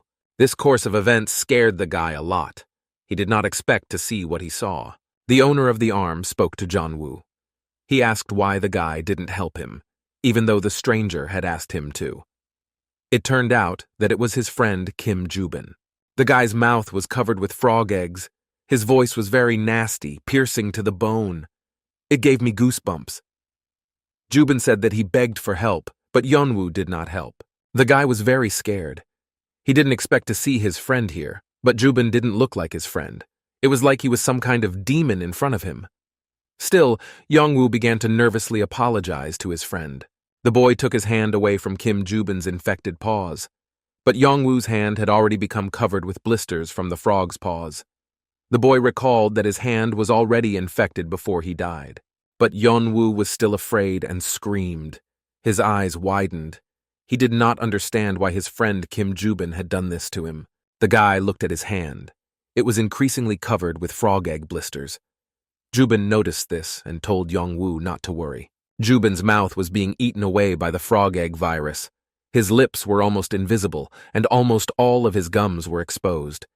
His friend told him that Yeon-woo should become like him. Kim Jubin's gaze was glassy, making him look crazy. Yeon-woo's friend added that then they could be friends again, like before. Meanwhile, the frog egg virus blisters were getting bigger. These words made Yeon-woo's blood run cold. The boy's face changed dramatically. Those were the words of a madman. He turned to look at his friend Kim Jubin. Suddenly, the guy screamed loudly. He jumped out of bed. Yeon-woo could not understand where he was and what was happening. He felt as if he was waking up the morning after a night out at the club. He shook it off as if he had just run a marathon. It seems that it was just a nightmare and nothing really happened. He looked around to see what was in front of him to figure out where he was. The last thing he remembered was the fire, the floor, and the Namsan cable car building. In front of him, Yeon-woo saw a few more beds, white walls, lots of folders, and wardrobes. The boy still had a hard time understanding and analyzing. Just then, Yeon-woo noticed something. He felt a sharp pain in his arm, as if his consciousness had only just come back and his senses had returned. The guy looked at his right hand. It was all wrapped and bandaged. Only 3 fingers were visible. The pain in his hand began to grow worse. He was interrupted by 2 adults who entered the room. Both had masks on their faces. One of them, wearing a yellow shirt, seemed to be a doctor. The adults were talking about a manager named Lim, who was supposed to come. Up close, I could see that the other one was an officer. He was asked to take care of this manager tomorrow. They didn't realize that Yeon-woo was already awake and waiting for an explanation. Like here, the officer told the doctor to take a look at the ward. Surprisingly, the doctor was quite surprised. Did he really not expect Yeon-woo to regain consciousness so quickly? Or maybe the doctor didn't expect him to wake up at all, but Yeon-woo was as surprised as the doctor when he saw him. As if nothing had happened, the doctor asked how the patient's arm was and congratulated him on the fact that the guy had regained consciousness. Yeon-woo was silent. He was in a stupor. The man in the yellow shirt told him to make himself at home, but he had to fill out some paperwork. And then one of their employees had to show Yeon-woo a tour of the facility where the boy was being held. But the young man was still not analyzing the information very quickly, so he just stared open-mouthed and silent at the 2 men who had probably come to visit him. He was given a pen and paper. Yeon-woo started filling them out. It seems that the boy was left-handed because he held the pen skillfully. It was strange that his right hand was infected. In a way, Yeon-woo was lucky. The officer controlled the boy. Yeon-woo asked him where to write his address, and the uniformed man told him to just write his contact information. Yeon-woo politely followed the orders of the adults without asking any questions. The officer was very surprised by this. It seems that other patients were not so polite and immediately attacked the workers with a lot of questions. But Yeon-woo just silently followed all the orders. Perhaps he just hadn't fully recovered yet. The man in uniform could not stand it and started talking to Yeon-woo. He said that the boy was lucky. The young man remained silent, digesting the information the officer said. So the officer continued. He said it was really hard to survive now. He added that in Namsan, where the cable car was, there is a fire station, and his friend who worked there found the guy unconscious. In fact, he saved Yeonwoo. However, the boy was not surprised at all. He just nodded to the officer and continued writing. The man in uniform stalled. Wasn't Jonah curious about how he was saved? He had been 1 step away from death, and now he showed no reaction or words of gratitude for being saved. But Yeonwoo's answer struck him. He asked what kind of city it was. His face looked so calm that it was scary at times. The officer's face changed dramatically. He was very surprised by Yeonwoo's question. Did the boy not remember how he almost died? Instead, the officer took him on a tour of the room. It looked like a big gym, with high walls and lots of windows, so it was bright. Surprisingly, there were quite a few people in the building. The officer said that it used to be a gym for local residents, but they received an official letter from the disaster relief headquarters. The man in uniform continued that they were ordered to make this place a quarantine zone for survivors, and to serve as an emergency shelter, He clarified that everyone who was rescued in the area was here. Meanwhile, a man came up to a group of people and shook his hand and asked how the company was doing. He and his colleagues were wearing yellow shirts. A young man from that company asked the employee if all the roads were really blocked, asked what time it was, and whether there was any point in blocking the roads. Yeon-woo was watching. He and the officer were still standing there watching the scene. Just then, Yeon-woo heard one of the patients asking if he could go back to Bundanga. He also wanted to return to Seoul, so he asked the officer about it. Yeon-woo asked strange questions, as if he didn't remember what was happening in Seoul. The officer was a little confused by this question, but he put it down to the fact that the guy hadn't fully recovered yet. Perhaps he had partially lost his memory due to shock. The human body often erases memories that cause pain. The man in uniform told the boy that Seoul was now completely closed to prevent the virus from spreading to other regions. It was clear from Yeon-woo's reaction that he was genuinely surprised by what he heard. He quickly started looking in his pockets for something, even though he was wearing someone else's clothes. He didn't seem to remember that either. He just said that it was bad that the capital was blocked. In the end, Yeon-woo found nothing and told the officer that he needed to call his parents. He asked if the uniformed man knew where his phone was, which he could not find in his pockets. The officer quickly ran to the door and said that Yeon-woo needed to wait and that a man would find his things and bring them to him. Yeon-woo stayed waiting a little worried. Everyone was acting very strangely around him. He couldn't remember what happened, why the roads of Seoul were blocked, and why the officer ran away so scared. Suddenly, the guy's arm became very sore, making itself felt. The pain was sharp. It felt like something was cut out of it, some part of it. Yeon-woo held it up to his face to examine it. He still didn't understand what had happened to it and why it was twisted and hurting. The guy looked at his arm for a minute and tried to remember. He felt that he was about to remember, because the pain seemed to bring his consciousness back. Suddenly, he began to remember. His memories began to appear in his mind from the end, starting with the most recent ones. He remembered hearing a fire siren. I remembered that I was lying on the floor of a burning building. He wondered who had set it on fire. He remembered that he was waiting for a group of rescuers.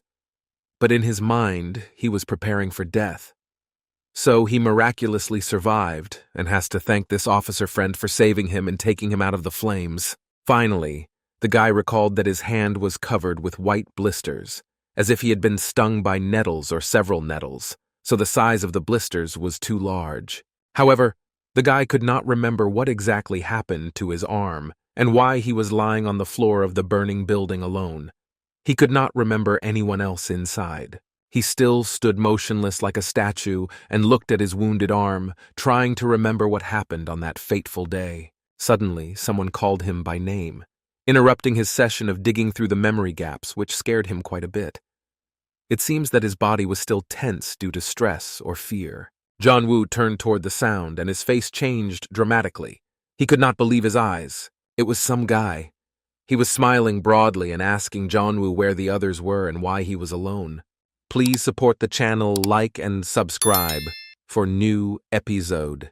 Two of his classmates noticed his condition and realized everything. Their faces also changed dramatically, but they were waiting for Yeon-woo's comments. He held his head and screamed. His body began to tremble. He was about to cry. Yeon-woo began to blame his death on the zombie monsters that his friends had fled from in the burning cable car building. The events moved to the school's classroom. The teacher stood in the center of the classroom and told them what she thought about their group flow. She told the children to conduct the experiment in pairs, and then she would check everything after work. The children were indignant. They did not like this idea from the teacher. The class teacher said that if they didn't like it, she could replace the experiment with an English test. Yeon-woo sat in the back and listened silently to what the teacher was saying. Unlike the other children, he did not resent it at all. All the teenagers got up and sat down at their desks when the teacher left the classroom. They were discussing who would do the experiment with whom, and just talking about their own business. Suddenly, a single camera guy came up behind him. He started talking to Yeon-woo about the experiment. He seemed to want to be paired with him. It turned out that it was Kim Jubin, his friend. He said that the experiment the class teacher had given them was easy, and added that school sucked. Jubin checked his phone and asked what ideas Yeon-woo had. If there were none, then the boy would be in charge of their pair. Yeon-woo said that he had no ideas and would like to hear what his classmate had to say. He also added that if Kim Jubin watched another animated movie, he would kill him, to which Jubin smiled and called Yeonwoo a snot. It seems that this name was given to him by his class. Kim Jubin said he had a brilliant idea. He was saying something about a cosplay event in Seoul. The guy kept looking at his phone, which may be why Jubin had poor eyesight and wore glasses. Yeonwoo called his friend a sick bastard. Jubin was amused, as was his friend. He asked who Yeonwoo was going to work with then, and the guy told him that he wasn't going to work with anyone. He planned to do nothing. The scene shifted back to the frog egg storage facility. Yeonwoo sat with his head bowed. One of his classmates asked if the rest of the class had left him and Kim Jubin there. They were outraged by what Yeonwoo had told them. Another classmate echoed the question and added that they had acted like real bastards. Yeonwoo recalled the picture of the rest of the class running out of the room and fleeing by jumping off the roof. It was the last time he saw them. The guy did not answer, was silent, and thought about his own. Anger gripped his body and mind. He also remembered Soyon. She had seen him in the window of the building. Didn't the girl say anything to her classmate and not want to go back for him? He couldn't be angry with her. His feelings of sympathy took over, but he was still very disappointed in this girl. Classmates began to ridicule the rest of the class that had left Kim Jubin and Lee Yong-woo in the cable car building. They humiliated them in every possible way, hoping that it would cheer the boy up at least a little. After all, he had lost his best friend. It seems that these classmates had a warm feeling for the young man. Somewhere inside, Yeonwoo was pleased, but he was not in the mood for that right now. He was even a little bit amused by the whole situation. He kept his head down, looking at the floor. It turned out that it was the same classmates who had used soju on him. It was Park Min and Han Song-yu. They were being very nice to him now. This amused Yeonwoo. He decided not to trust these guys, but he didn't want to show it. Park Min was looking at something on his phone the whole time. He said he was going to teach those bastards a lesson. Han Seong-yun supported his friend, but unfortunately there was no connection to write on Kakako Talk. Meanwhile, Jeonwoo had managed to tell his classmates how he had survived that hell. Isuri was sitting at the back and was also listening to Jeonwoo's story. She asked if he was sure about what he was saying. She asked if it was true that Kang Min had dumped him. For some reason, she did not mention the names of the other classmates who were also there on the cable car. The girl still didn't look up. Just then, two friends interrupted the conversation. Park Min attacked Isuri for insinuating that Yeonwoo was cheating. Han Seong-yun supported his friend and added that it was disgusting that bookworms were protecting each other. He told the girl to go study for her exams, since all she ever did was read books. Isuri did not react in any way to the provocations of her classmates. She just apologized and added that she didn't know they were young. She didn't change her posture or even look up. Park Min was furious. No one could be rude to him. He was the authority in the school. He snapped at Isuri and told her to watch her mouth. It sounded like a threat. Jeonwoo interrupted their quarrel. He said they didn't know about something. He spoke to the floor without looking up. The boys were surprised at Jeonwoo's sincerity. It seemed that the story of how he was saved was about to begin. Jeonwoo continued without looking up. He said they did not know how everyone else died. They didn't know anything, and they were small. He paused and added that they did not know how and at what cost Yeonwoo had survived. It seems that the guy himself could not believe that it was not a nightmare, and he really fought zombie monsters, saw his friends die, and almost did not burn in a fire. The two boys stood silently and looked at Yeonwoo. They didn't understand what he was getting at, and probably didn't really want to know about his adventures on the Namsan cable car. Jeonwoo sensed this and did not continue the conversation. He didn't want to trust the boys to set him up again. Instead, he asked what had happened to the boys and if they had met any monsters. He raised his head at this point. His eyes looked quite alert at this point. Yeonwoo was no longer just a teenager, after everything he had been through in the past few days. Park Min's face hardly changed. He was very calm and cunning. Yeonwoo remembered that face. It was exactly how he had spoken to him when he had set him up with the soju. The guy had briefly said that he was just lucky. He added that it wasn't the first time he had been in trouble, as if this was an argument for Park Min's survival under strange circumstances. The guy put his hand on Yeonwoo's shoulder and asked him something to quickly change the conversation. He hugged his classmate, just like he did with Soja on the cable car. Yeonwoo looked at his hand. He didn't like it.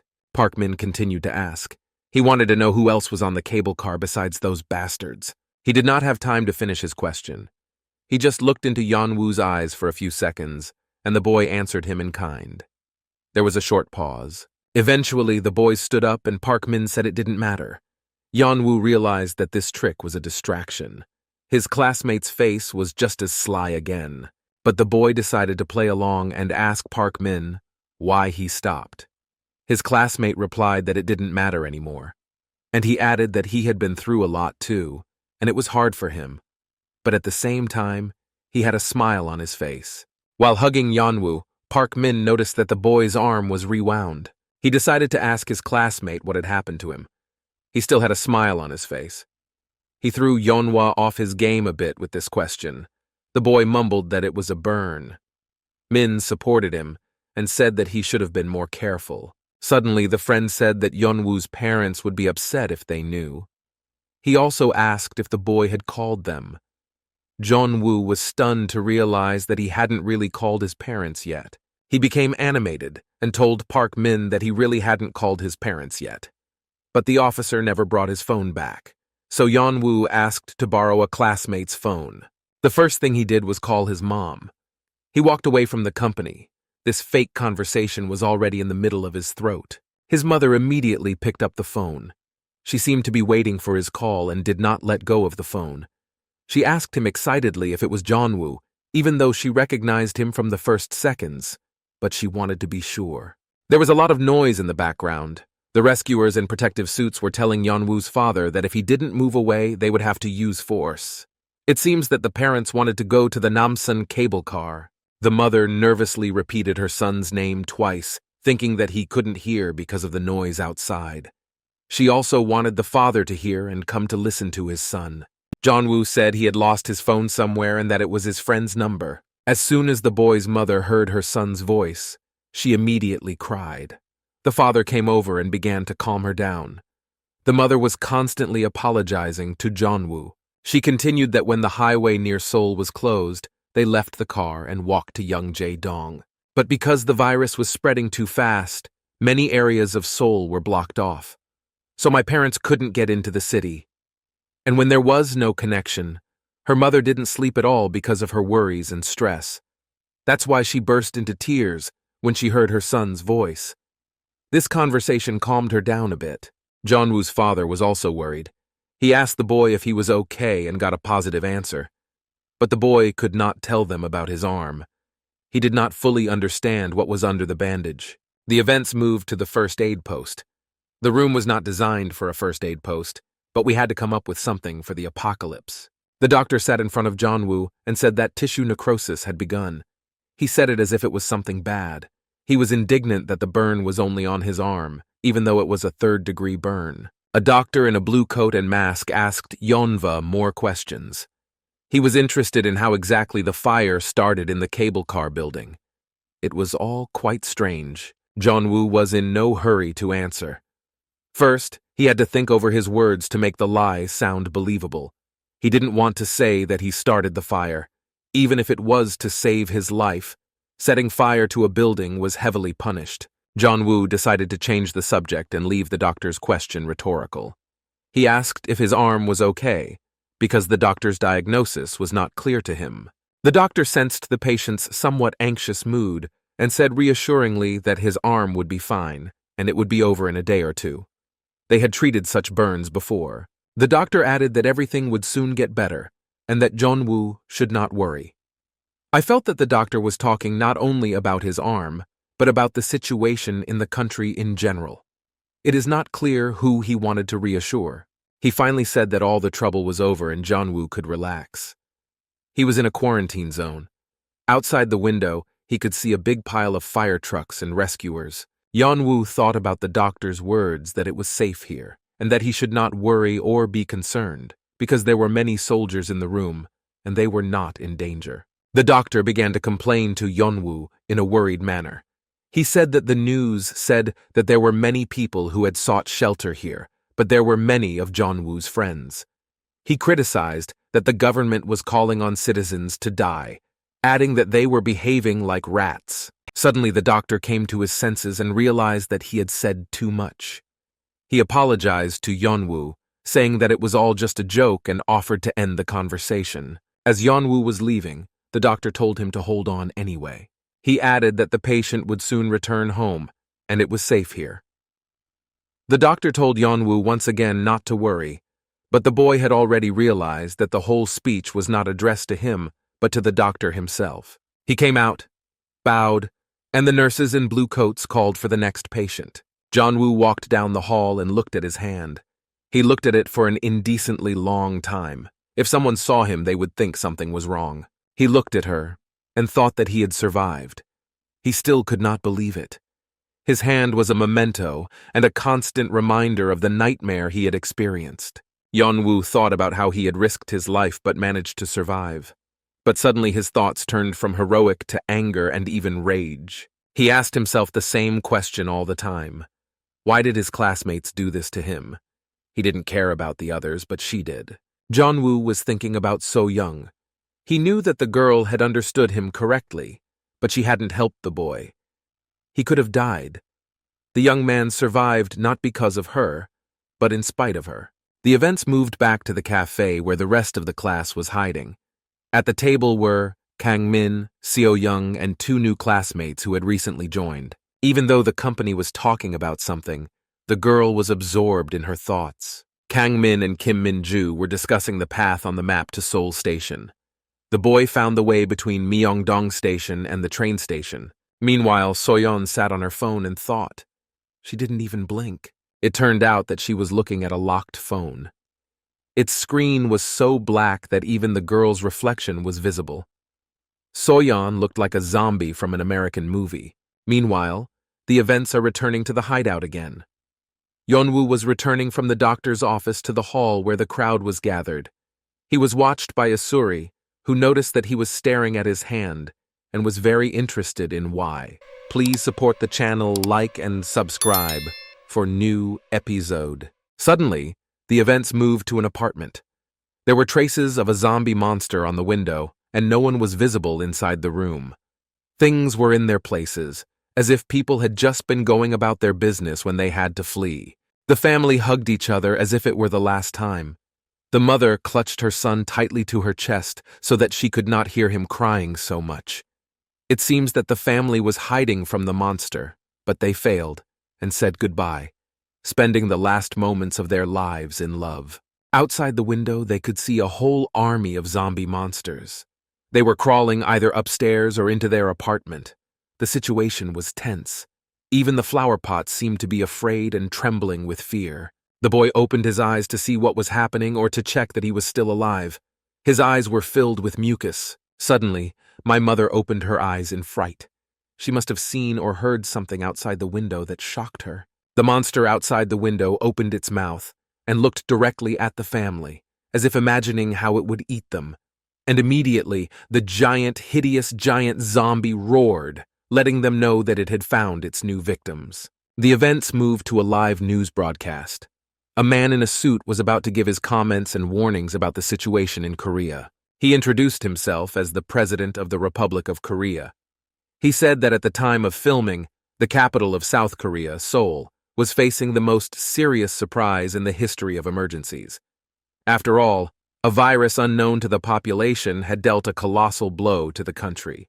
However, the state is mobilizing all available and possible forces and resources to support isolationist events. They are also confident that after 3 weeks of quarantine, the cleanup of Seoul will be complete. The screen showed videos of special people burning all the monsters and their slime in the city. Among them could be infected people who have not yet had time to transform. It turned out that a classmate was watching the whole thing in a cafe.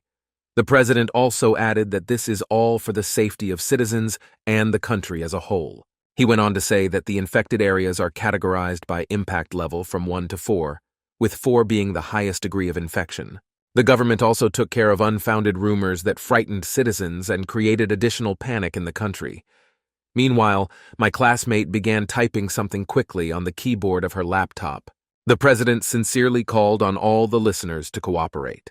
It turned out that the same table with the teenagers was watching the news, and the whole cafe was watching along with them. The live broadcast went on to say that she asked citizens who were in the danger zones to refrain from risky, rash actions that would have consequences. The president's last words were that he recommended that everyone who was at the epicenter of the events go to the nearest shelter. Meanwhile, Hannah listened to the news and could hardly stop herself from falling asleep. Over the next few days, the teenagers did not manage to sleep. Suddenly, the woman who let the teenagers in, who turned out to be the owner of the cafe, was carrying a drink to someone and told him to drink it. She scolded a man and put a can of Coke on his table. The woman asked him how long he was going to behave like this. The man simply thanked her for the drink. The cafe owner noticed that she was being stared at and turned to the perpetrators. She turned to the teenagers and asked if they wanted anything. The classmates were silent in a stupor. They did not expect the woman to talk to them. She brought the teenagers different sodas. They thanked her and started drinking quickly. The classmates had hardly eaten anything in those few days. The woman allowed the other teenagers who were not sitting at the table to take something from the refrigerator with drinks. The class was happy about this and sincerely thanked the kind woman. Suddenly, the cafe owner asked if the children were on a school trip. They answered yes, and the woman asked where the rest of the class was. But the owner did not wait for an answer and commented on the words of some old man, saying that he was talking nonsense again. She commented on her visitors further, saying that a man was talking loudly and emotionally on the phone, that he was always talking only about problems with his girlfriend. It turned out that he was a bus driver. The owner of the cafe left the teenagers to scold the man with the phone to be quieter. The woman was kind, but a little grumpy. Meanwhile, Kong-ming shared with his classmates that he had installed a mobile app that reported emergencies. He added that the program showed that the area where the teenagers were located was in the second of the 4 levels of danger that the president had talked about on the news. Only Kang-min and Kim Min-ju were really included in the conversation. The girl asked where the 3rd and 4th levels of danger were. Soyon stared at the wall with a glassy gaze, floating somewhere in the clouds. Suddenly, her classmates who were sitting at the table with her began to call out to her. They noticed that she was not engaged in the conversation, as if her head was full of other serious thoughts. The classmate called Soyon again, this time louder, which scared the girl quite a bit. She screamed, but returned to the real world, where a dangerous virus reigns and they have to save their lives. Kim Min-ju asked if Seo-young had heard what Kang-min had said. She added that they were in a 2nd-level security area. The girl didn't really know what to do with this information or how to react, so she just smiled a little in response. She seemed to find the information comforting.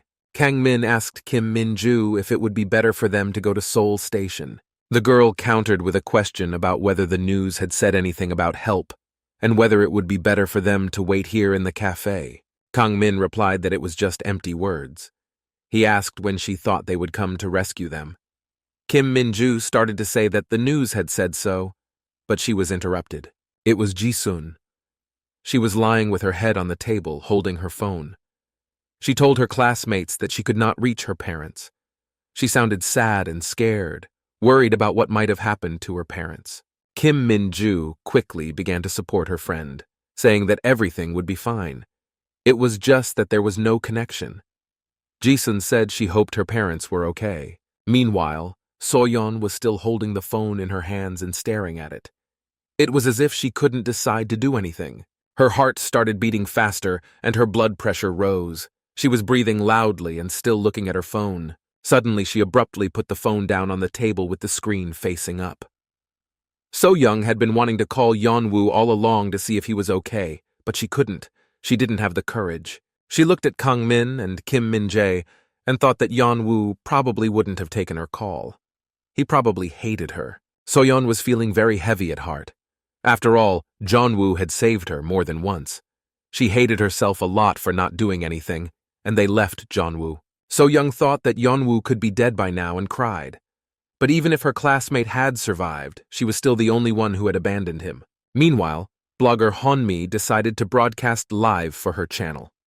She greeted her subscribers and happily began to talk about the latest news from her life.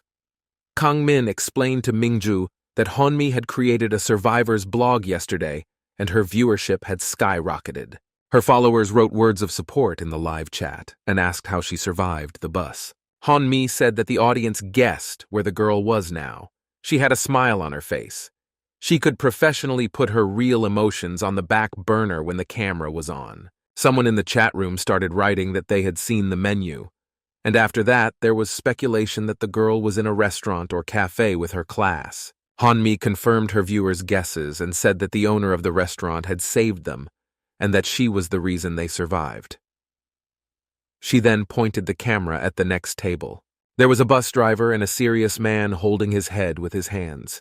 The blogger said that these two also survived. Someone from the live stream asked if Yeon-mi could say hello to them, and the girl replied that it was impossible because the atmosphere in the establishment was not good. The man behind her covered his arms even more. Meanwhile, Yeon-mi thanked him for the 10,000 won donation. The man looked at the blogger. He seemed to be very annoyed by what was happening. He didn't look very friendly himself. You could see a ring on his hand. The subscribers noticed the headman Kang Ji-hoon. He was looking out the window. The viewers asked Yeon-mi to send him greetings. She asked Ji-hoon to look at the camera and said that if he made a heart with his hands, she would get another 10,000 won, to which the friendly starosta pointed his middle finger at the camera. This gesture angered Yeon-mi, because she could have been banned from the live broadcast for doing so, and she valued her channel and reputation. An old woman who owned a restaurant walked by the blogger's girlfriend. Unfortunately for her, Yeon-mi noticed the woman and wanted to film her for her channel to show her subscribers her savior. She started pestering my grandmother to do an interview with her, but the woman didn't even know the word.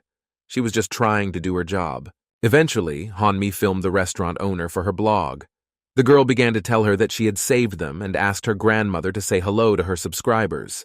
She said hello but didn't understand who she was talking to.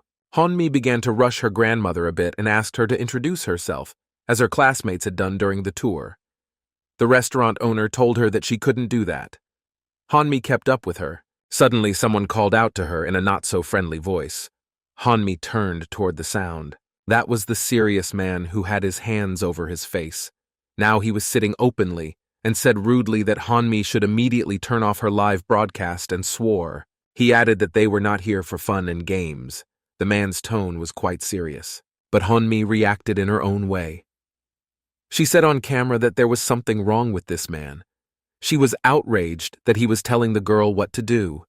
She mocked the man, but he could not stand this attitude. He began to get up from the table and call the girl in an even ruder and more serious tone. He made a lot of noise and sounds as he got up from the table, which attracted the attention of the other diners. Everyone turned around and watched what was happening. He came close to Yeon-mi. It scared the girl. Didn't this man know about personal boundaries? He asked her in a rude tone if she didn't understand what he was saying. His face was as relaxed as possible and his voice was very dictatorial, as if he was speaking to his subordinate from his mouth. The man added that when he asked Yeon-mi to stop doing something, Yeon-mi had to fulfill his request, or rather an order. But the girl was silent. She just looked at the man with wide eyes. It seems that this silence irritated him, and he switched to Matt and shouting. His face immediately changed and became angry. It seems that the man was very hot-tempered. This scared Yeon-mi even more. All she could say was a scream. Her eyes widened even more and she stood in a stupor looking into the man's evil eyes. Suddenly, someone appeared in front of the girl and began to cover her with his hands, pulling her away. This shocked the man, because it was his conversation with Yeon-mi and no one was supposed to interfere between them.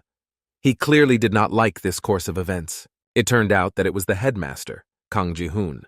Surprisingly, he behaved like a true gentleman and the head of the class, defending his classmate. He looked the man in the eye and asked Yeon-mi what had happened here. Ji-hoon did not speak to the man. Yeon-mi began to complain that the man had threatened her.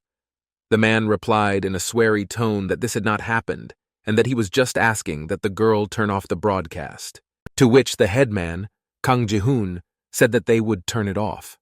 His answer was exhaustive. He continued that he would turn off the broadcast himself and that the man had nothing to worry about.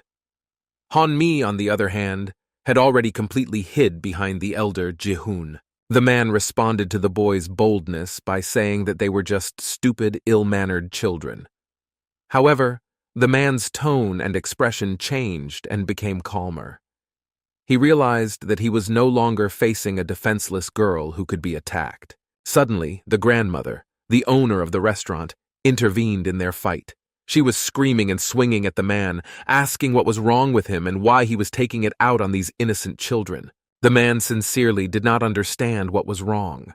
He asked why he should be polite to such rude children as these, and why the restaurant owner was defending these teenagers. The woman began to lead her husband away from his classmates to the table where he was sitting.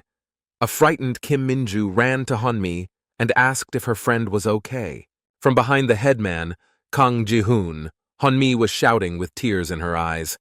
She asked why this man was so aggressive toward her. Instead, Ji-hoon was not polite to her, even though she had just been yelled at.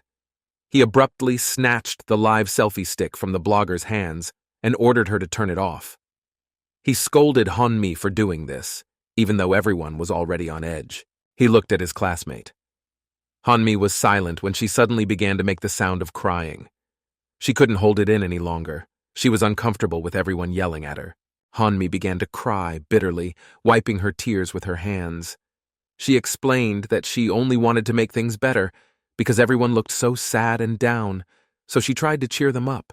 Kang Ji-hoon, the headman, just looked on in silence as his classmate cried.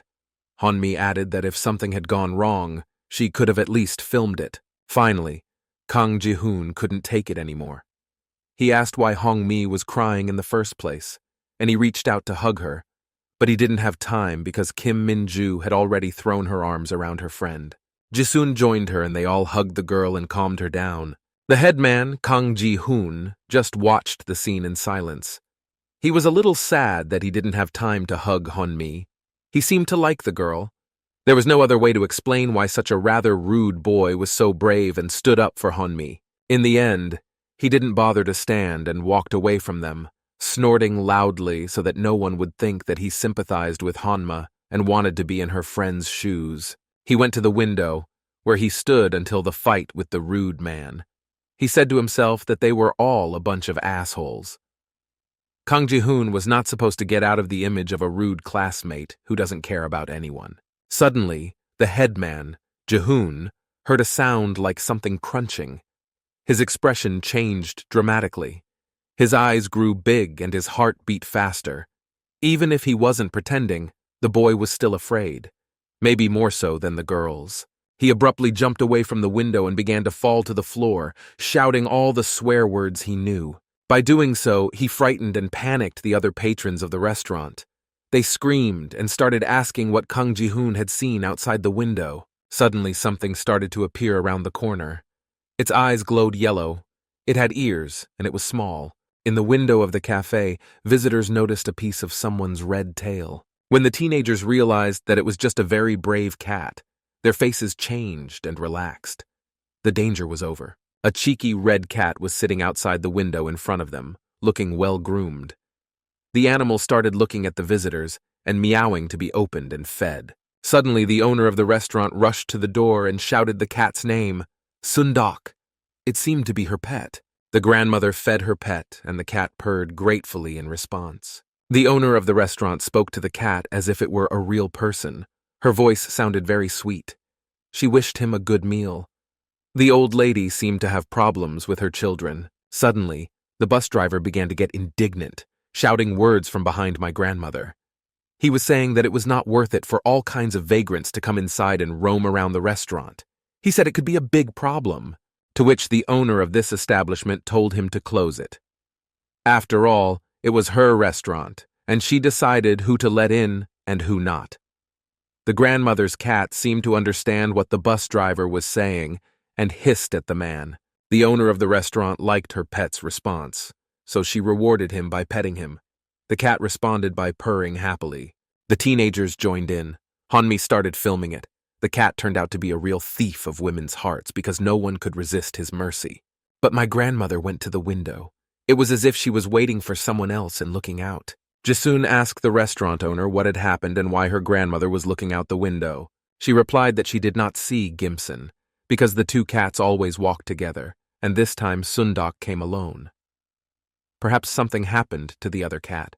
The events moved to the roof of a building, where a red cat, most likely Gimson, was sitting and licking himself so that he could come to lunch clean.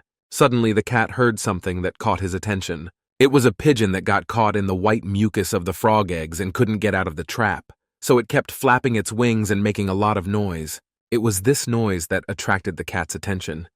Gimson went to the pigeon, perhaps to make it his dinner. Meanwhile, the bird is completely covered in frog eggs. The cat saw its prey, and its animal instincts did not allow it to simply pass by the victim in distress. The events are again transferred to the restaurant, which was a temporary shelter. Grandma asked about Seoul Station.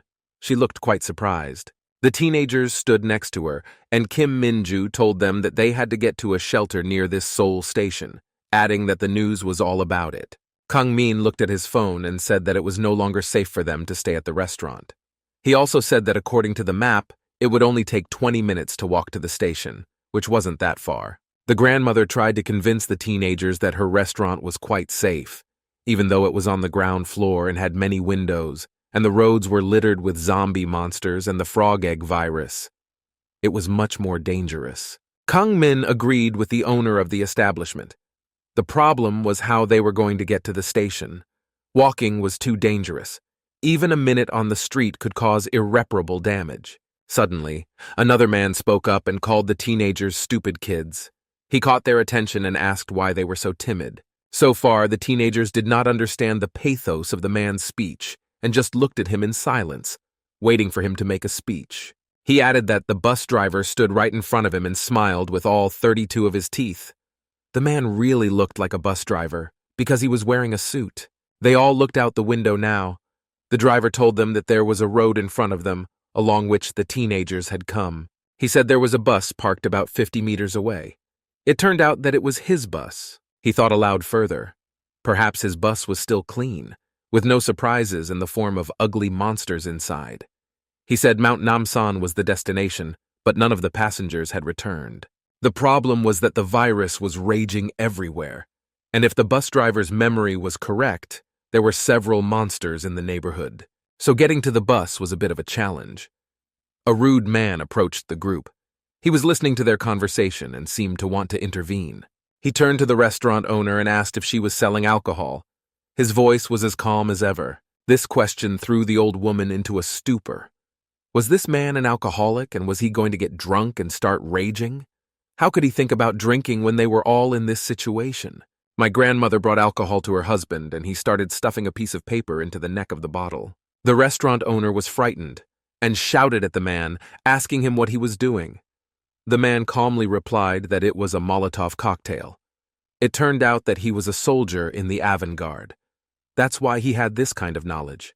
He added that according to the news, his weakness is fire, so they had to at least try. The bus driver supported the military man's idea. After all, the Molotov cocktail could be thrown from a distance, which was quite safe. He praised the man. The action moved to a storage room where there was a warehouse of all kinds of things. The man was pouring gasoline into his cocktails. Honmi quietly approached him. It was clear that she wanted to tell him something. She addressed him in a polite and friendly manner in the Honmi style. She asked him if he had a hard time putting it together and offered to help. Such an unusual request from a young girl shocked the man a bit, given the fact that they had recently had a fight. He replied that he did not need help. After all, children should not have to deal with such things. Honmi replied that she was quite good at collecting such things. She added that she could actually be useful to him. The man asked what she was trying to say. Honmi was silent. There was a pause of silence for a minute.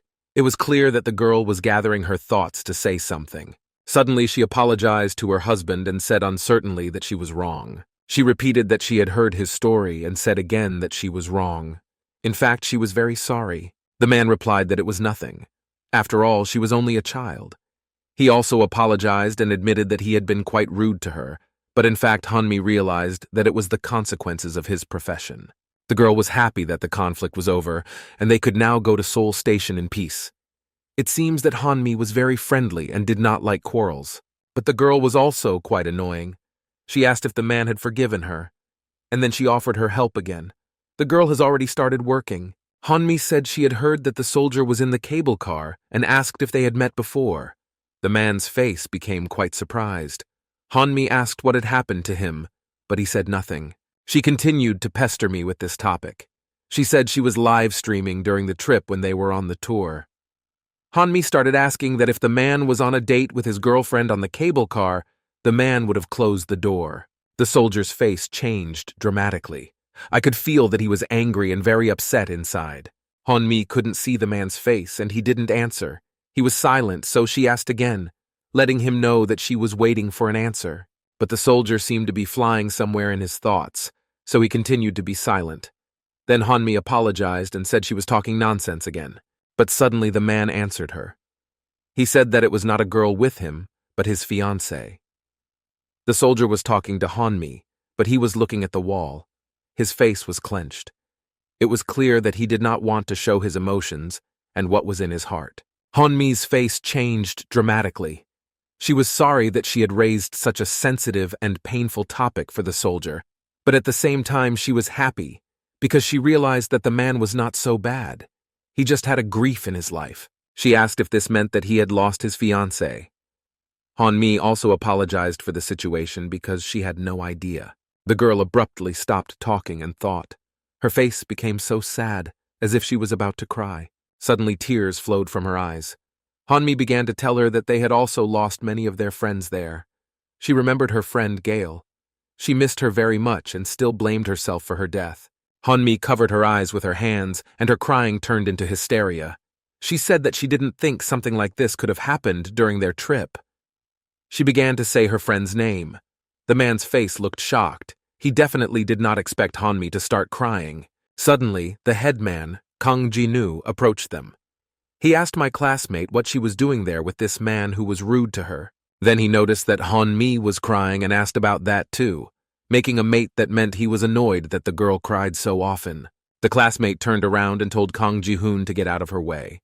She said that she had reconciled with her husband and that the headman should also apologize to him, wiping tears from her face. Kang Ji-hoon looked at the man. He hadn't expected such a statement from Hanmi. If she wanted to put up with this rude man, that was her right, but she shouldn't have dragged Ji-hoon into it. The man was also surprised and turned his head sharply at the boy. He didn't think Kang Ji-hoon would apologize. The soldier knew guys like this and realized that his ego was too big to accept his mistakes. The man's thoughts were confirmed, because Kang Ji-hoon turned around and silently walked away from them, holding his head high. But Hanmi didn't let it go and commented on her classmate's actions. She called him an arrogant kid, and she explained to her new friend that Kang Ji-hoon was not bad, but he was too arrogant. The headman heard this and cursed. The man asked if they were close to this guy, Kang Ji-hoon. This question puzzled the girl a bit. It seems that the military man knew something about Amroon affairs. She looked at the man and then down to the floor and thought about what to say to him. The girl turned her gaze to Kang Ji-hoon's back, who was walking away from them like in a movie into the sunset. She said that they were close until middle school, but it seems that something happened between them. Meanwhile, the bus driver was calling his daughter Jinyo. He told her he would be back soon. The man spoke very sweetly to his daughter so that she would not worry. The driver seemed to have very warm emotions for his family. They overheard the conversation and asked if the bus driver was talking to his daughter. He turned to the sound. His face was very smiling.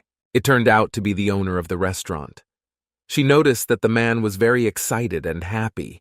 He was amused by these words and asked if it was so noticeable. He ended the conversation and said that his daughter was like an angel to him.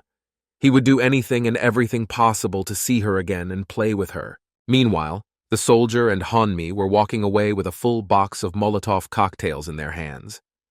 The man told everyone to gather for a while. He seemed to want to have some kind of motivational talk. The man said that they should all stick together until they got to the shelter. He was really a professional and knew how to rally the crowd. The soldier picked up one bottle and held it up for everyone to see. He started talking about the Molotov cocktail. He said that they were actually illegal, but in the situation they were in, it was a good solution. The man said that it was quite dangerous to leave them, so he said he would do it himself. But then the headman, Kang Ji-hoon, spoke up.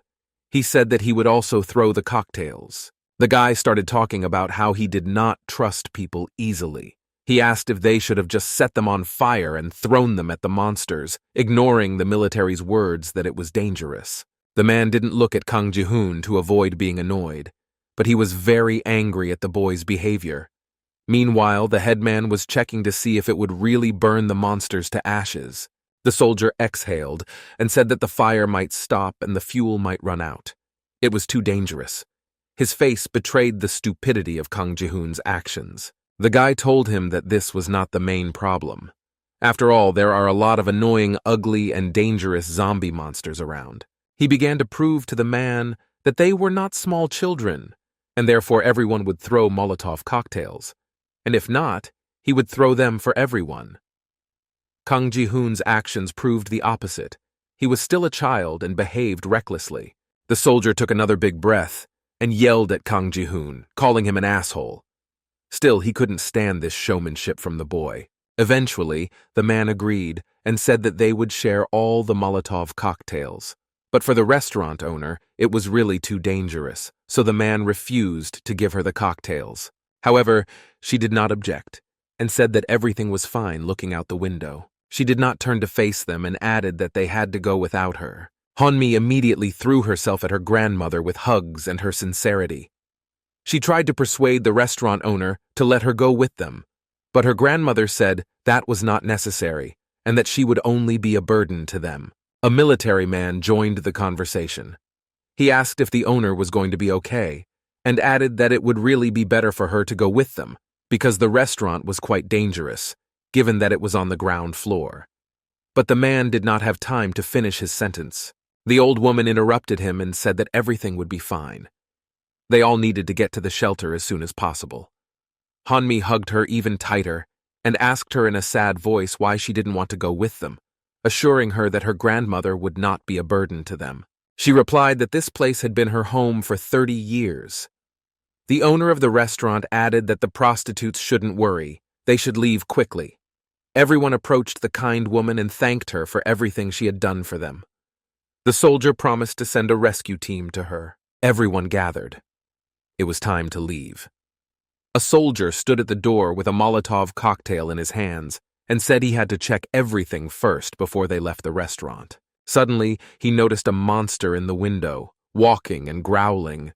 He was a potential danger and would most likely attack them if they left the restaurant even after a while. So the soldier threw 2 Molotov cocktails at him. The zombie monster caught fire. The ammunition hit the target. Everyone else stood outside the door and watched the monster burn. Hanmi hid behind her husband's back. He turned to the others and said with a serious face that everything was now clear and gave the command to move. It was clear that the soldier was at ease. He continued to command them to prepare everything they wanted to take with them in advance. He wanted everyone to run out at the same time and quickly get to the bus. Kang Ji-hoon was clearly unhappy. He did not like the fact that a man was in charge. After all, it used to be the head man who was in charge. Meanwhile, the soldier asked who would carry the Molotov cocktails in the box. Suddenly, Soyon spoke up. She started asking if everyone remembered what she had said to her classmates earlier. She wanted to settle the matter before they left the room. Ji-hoon immediately understood what she was talking about and turned to the girl. He abruptly closed her mouth and rudely told her that he did not want to listen to anyone's whining. He was addressing So-young, adding that she should not be a hindrance to them, although he added in his words that he was not addressing anyone in particular. Kim Min-ju attacked him. She yelled at her classmate and said that he was being too defiant. Even his friend Kang Min defended Seo-young and said that Kang Ji-hoon had crossed all the boundaries. The girl was just silent, shocked by the boy's reaction. In response, the headman Kang Ji-hoon told Kim Min-ju that she did not know what she was talking about, because she was not with them on the Namsan cable car. Soyon looked at the floor in fright, thinking about how stupid they were. Her eyes widened and she was afraid for her friend Yeon-woo. She wondered if Kang Ji-hoon's words were about Yeon-woo or herself. She began to worry. After all, her leg was still injured. Did he think she was a weak excuse because of that? After all, the girl never lagged behind and never complained about her leg. She tried to be on a par with everyone, no matter how hard it was for her. The bus driver noticed the girl's condition and turned to her, but it seems that the man noticed not only her condition but also Soyon's leg, so he asked what happened to it. He looked at the leg again to get a better look at it. The wound was quite fresh and deep. Because it was a knee, it was constantly bending and straightening, so the wound could not heal properly. The bus driver looked at Soyon sympathetically and suggested that she must have been in pain. He was worried about the girl. He said that even if her leg was fine now, she still had to be careful. She didn't know how to react to this, so she just nodded. It was strange to her that her friends were not worried about the girl at all, and some of them hinted at her weakness, while strangers showed sympathy and care. Meanwhile, the soldier had already given the command to flee. He was immediately followed by Honmi and Kang-min with a box of Molotov cocktails. The restaurant owner even came out of the restaurant and said that they were careful and took care of themselves. She was an amazingly sweet and kind woman. They ran and thanked her for everything again. The soldier again ordered everyone to run after him as fast as possible. The last to go were Seo-young and Kim Min-ju. The man continued to give instructions. He told them not to run close to buildings, but to stay in the center of the road, and if zombie monsters appeared, they had Molotov cocktails for that. He went on to say that the Molotov had to be thrown so close to the ground that the bottle would break, and that you had to watch out for pigeons and stay away from them as much as possible. The people in the back had to cover the rear, and each person had to look at all four sides. Suddenly, the bus driver started stopping the soldier and reaching out to him. It seems that he saw a zombie monster ahead of them, which was eating the unfortunate cat on the ground. Suddenly, the ugly giant saw the crowd running toward him and growled, trying to intimidate people. The monster felt that he could not cope with so many people. As here, the headman Kang Ji-hoon and a soldier swing their cocktails at a zombie monster. They flew straight to the target, and the ugly giant caught fire. They dealt with it quickly enough, and the monster no longer posed any danger. The man looked at Kang Ji-hoon strangely. The teenager's eyes were full of anger and rage. Chief Ji-hoon said lightly that it turned out that the zombie monsters were nothing. It seems that he concluded from one blow of a Molotov cocktail that these nasty giant creatures are weak opponents. So the guy ran forward, carrying another cocktail in his hands. A soldier shouted at him in the back to come to his senses and not to do anything stupid. The restaurant owner was watching them closely through the window. Suddenly, she saw something that made her eyes widen and her mouth drop open. She noticed her ginger cat, Gimson. He was walking calmly between the houses. Without hesitation, my grandmother immediately ran to her Gimson and pounced on him, asking where he was. But she stopped for a second. Something about her furry pet seemed rather strange. Gimson the cat did not respond to his owner at all, although he used to run to her immediately to be fed and petted by the old lady. The restaurant owner's eyes widened dramatically, and for some reason she began to feel threatened by her cute pet cat, who had never hurt a fly before. But then the cat answered his caring owner and meowed politely, and then the grandmother calmed down and her anxiety subsided. She affectionately called her furry pet to her to have a delicious meal with her. For some reason, the cat started scratching his paw hard. This scared my grandmother again, as if she had noticed something very strange. It was natural for cats to scratch themselves with their paws, especially if they were walking outside. But suddenly, the cat started coughing heavily, as if something was stuck in his mouth and making strange sounds that he hadn't made before. The grandmother watched her pet with anxiety and shock. She could not believe her eyes. A pigeon, or rather the remains of a pigeon, began to come out of the mouth of her previously cute, fluffy pet. The restaurant owner's eyes widened to the size of oranges. She screamed the cat's name, not believing what she was seeing. Her cat's eyes darkened, and it began to make strange noises like zombie monsters. The old woman began to realize that her poor, innocent cat had probably eaten an infected pigeon and was now turning into a hideous zombie monster. The pet's face was covered with the frog egg virus. The animal's gaze showed that it looked at its owner not as a friend but as prey.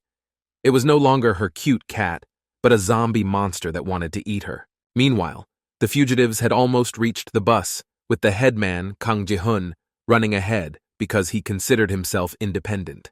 Suddenly he screamed and swung a Molotov cocktail. It turned out that he was throwing it at a zombie monster that was on their way. The guy hit the mark, so the ugly giant caught fire and posed no threat to life. Several hideous zombie monsters were burning right in front of the bus. The fugitives stopped to analyze their plan of action, even though Kang Ji-hoon was rushing forward. So the headman approached Kang Min and asked him to give him more Molotov cocktails, boasting that after the fourth kill, these zombie monsters did not look so scary and strong anymore. To which his friend replied that he was an idiot and had to concentrate, because they were not playing games. But the headman, Kang Ji-hoon, did not listen to him. He ran screaming with another Molotov cocktail toward the monsters, which were not even visible on the horizon. Everything near them was on fire. Others called him a psycho and said that he could have just as easily burned everything here and not wasted supplies. Suddenly the bus driver shouted loudly. It turned out that he had found his bus, which had not yet caught fire from Kang Ji-hoon's war games. The vehicle was the last in line. The driver ran first, breaking away from the crowd. He shouted that his father would be back soon and called out the name of his daughter, Jin-yo. But the man was so blinded by the feeling of victory that was about to come that he did not notice something on the side. He turned toward the monster's scream. Suddenly, a huge zombie monster attacked him from the window of another bus. He was quite cunning and waited for the victim, sitting in ambush. The bus driver's eyes widened dramatically. He screamed and began to act sharply. The man could not let his daughter down. He had to survive and get to her. The bus driver jumped away from the zombies, not noticing Soyon running behind him. He pushed the girl. The chain was set in motion. So-young pushed Kang Min back, and now everyone was in danger. The guy was carrying Molotov cocktails, but because of the collision, he dropped them. They could have broken and caught fire. People running ahead turned around at the sound of the falling box. The headman, Kang Ji-hoon, even stopped when he saw a zombie monster attacking his friends. Without hesitation, the guy threw his burning Molotov cocktail at the hideous giant. Kang Ji-hoon's aim was really good, and this time he hit the monster squarely and it caught fire, so the people who clashed could stop to analyze what had just happened. Soyon was very angry with the bus driver because he had caused her to become a problem for the headman, Kang Ji-hoon. As the girl expected, the guy came up to them and started scolding them, calling them idiots. The Molotov cocktails were on the floor, the box was overturned, but everything seemed to be intact. Just like that, Kang Ji-hoon started screaming like a madman. He was scolding Kang Min, calling him all kinds of names. He said that he couldn't have just carried the bottles quietly. It turned out that, after all the Molotov cocktails were broken. So Kang Ji-hoon kicked the box in anger, calling Kang Min an idiot and asking what they should do now. The guy was obviously out of control. But Kang Ji-hoon didn't manage to kick the box of bottles because a soldier pushed him away. He told the boy to calm down and explained that they had already burned all the monsters alive, so there was no danger. Suddenly, someone started calling out to the headman, Kang Ji-hoon. His disgruntled face from being seated did not even want to turn toward the sound. It turned out to be a bus driver. He was furious at what some teenager who was 3 times his size was saying to him. The soldier held the man to prevent a fight, but the driver was too angry. The man yelled at Kang Ji-hoon and called him a little shit. He demanded that the boy answer for his words. It was good that the soldier was holding the bus driver, otherwise there would have been a fight. But Kang Ji-hoon was also not easy. He was yelling at the driver that the fact that he was an adult and older than him didn't matter. Now Kang Min was holding his friend as well. Suddenly the bus driver shouted something that caused Kang Ji-hoon's face to change dramatically. The man asked if the boy had a father who could teach him how to behave with adults. But the bus driver did not stop. He continued to yell at the teenager.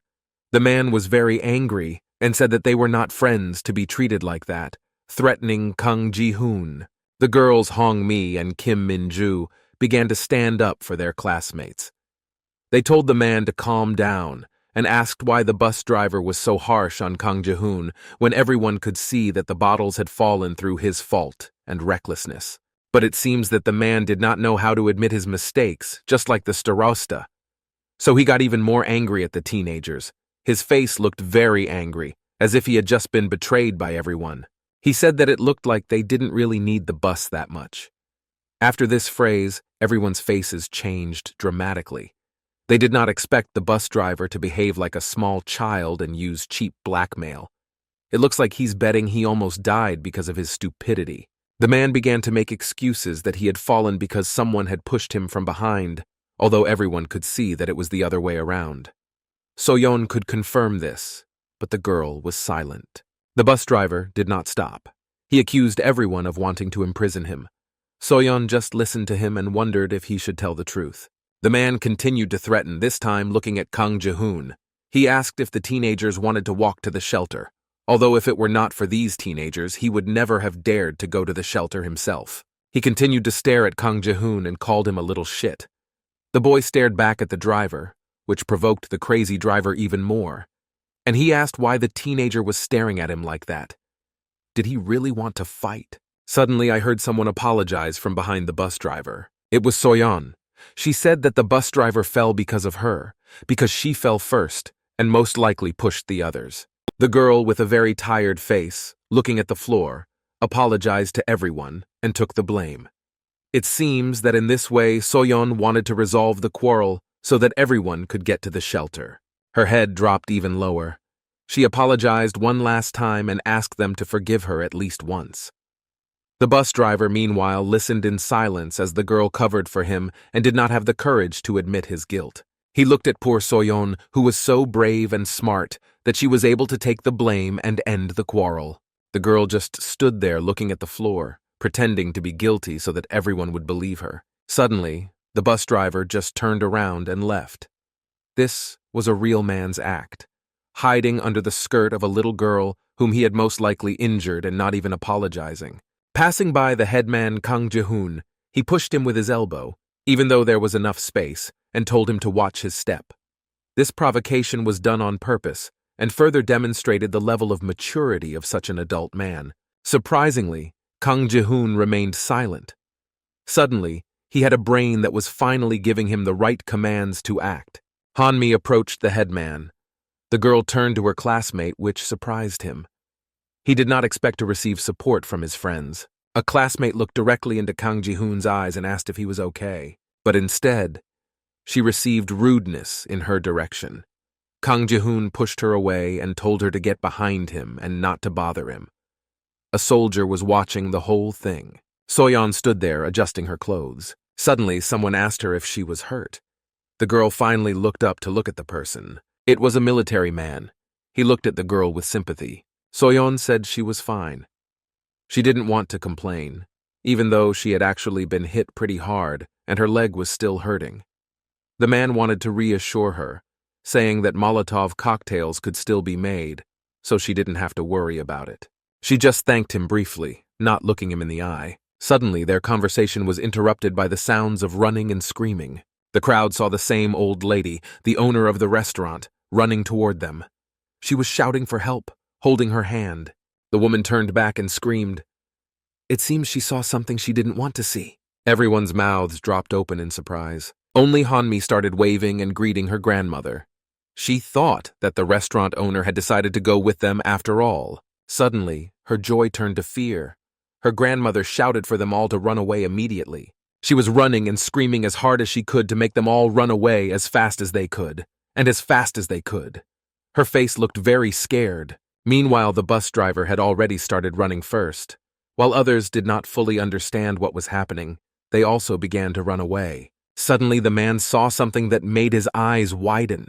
They showed great surprise. It turned out that the old woman was being chased by her cat. The people could not see much, but it was clear that it was carrying something in its mouth. The grandmother noticed that they did not react much to her words about running, so she switched to the mat and still ordered them to run. Meanwhile, the cat was almost catching up. Suddenly, he ducked down to pounce on the restaurant owner.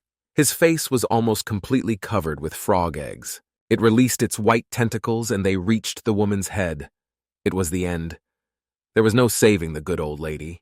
The people saw the little cat throwing its owner to the floor and immediately began to run away as fast as they could. Now they saw and felt the danger of what was happening. Meanwhile, the restaurant owner still thought it was her fluffy, kind pet, Gimson. She tried to call out to him to get him to wake up, but unfortunately, it was not her cat, but a zombie monster. It looked down at her, let out its white tentacles and growled. Suddenly, my grandmother screamed even louder. They heard the sounds of being eaten. Now the fugitives had two new threats. It was my grandmother's cat who was eating his owner's face. The old lady was screaming a lot. She was in pain. The soldier ran behind Soyon and ordered everyone to run to the bus. They would be safe there. The crowd began to jump on the bus one by one. The first to board were teenagers Hong-mi, Ji-sun, and Kim Min-ju. Meanwhile, the bus driver was already starting the vehicle. Everyone was in a hurry and pushing those who were getting on the bus first. Suddenly, the bus driver looked at the people who were getting on. Did he really expect to leave alone? The sounds of zombie monsters could be heard from behind the vehicle. They were approaching. The bus driver began to panic. His heart beat faster and his blood pressure spiked. He glanced at the photo next to the steering wheel of him and his daughter Jin-yo. Meanwhile, the rest of the crowd fled. Kang Ji-hoon, the headman, picked up the Molotov cocktail bottles that were left behind. He was immediately yelled at by a soldier that he should have been running away, not thinking about weapons.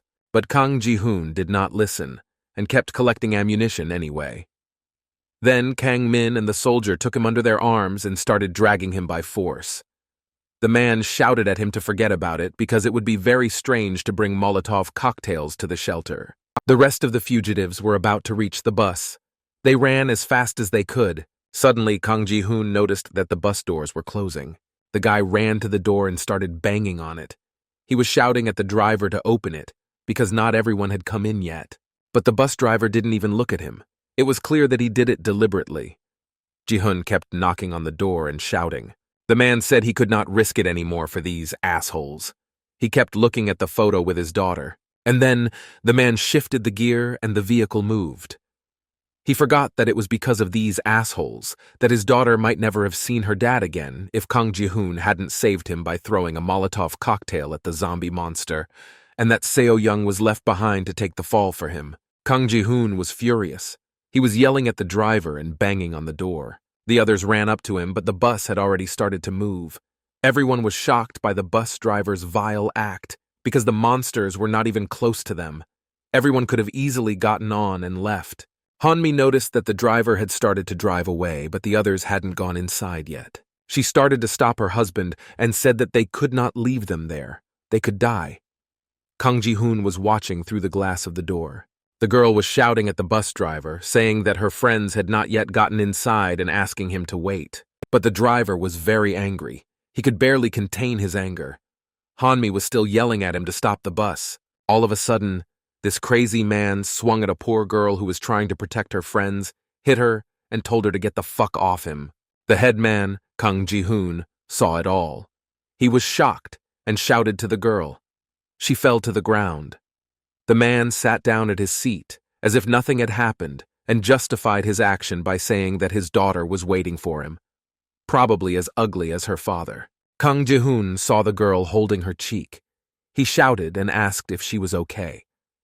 How could this grown man, who was supposed to be respected, take a swing at an innocent girl who he said was just a child? The boy ran as fast as he could. He wanted to help his classmate, but the bus was speeding up. The girl looked at her friend and cried. Her cheek was red and her lip was about to bleed. Kang Ji-hoon's face was almost invisible. The bus was going too fast. It was the end. The bus driver watched the teenagers say goodbye and just kept pressing the gas pedal, speeding up the bus. Kang Ji-hoon saw the face of this bastard. He screamed at him and threatened to kill him. But the vehicle was already too far away, and the starosta could only see his ass, shouting for his mother. The bus driver looked in the rearview mirror and saw that the others had stopped running. He was amused. He was a completely evil person with nothing light inside him. Kang Ji-hoon stood and caught his breath. Now he could feel how Yeon-woo felt when they left him on the Namsan cable car. The others had already run up to him. Kang Min was screaming and couldn't believe they had just left them. They didn't know what to do now. Walking to the shelter was too dangerous. Kang Ji-hoon stood there silently. His body was filled with anger. He wanted revenge. If it weren't for the teenagers, this worthless bus driver would never have made it to the shelter and his vehicle. He stood up and shouted at the top of his lungs how much he hated this man and his entire family. Suddenly, a cat began to approach the group, which was loudly discussing something. The cat screamed, so So-young and Kang Min heard it and came back. Immediately after them, the others came back because there was more growling, because there were more cats. As many as 4 felines were approaching the group. Their mood was not friendly. One of the cats, which was closer, mewed as if to greet the company. As you got closer, you could see some frog eggs on it. It looked like these cats were infected with the virus. The company didn't notice this, so they stood silently and watched what would happen next. Suddenly, the cat screamed again, but this time half of its face was covered with frog eggs. That's what the company noticed. Their faces changed dramatically, and they realized that they were in trouble and had to run away from these seemingly innocent cats. The boys and girls noticed that all 4 cats were already infected with this frog egg virus, and they were heading straight for them. The company screamed and began to retreat. We had to think fast and come up with a plan of action. Suddenly, Kang Ming lit his Molotov cocktail from behind and shouted for everyone to stand back, and he would throw the weapon at the cats. But the headman, Kang Ji-hoon, did not allow him to do so and said that a classmate had given him a hammer and he would throw it himself. Soyon covered her mouth with her hands at this time. She was very afraid and was the only girl among them with an injured leg. A soldier noticed her. He ordered everyone, including Soyon, to get behind him.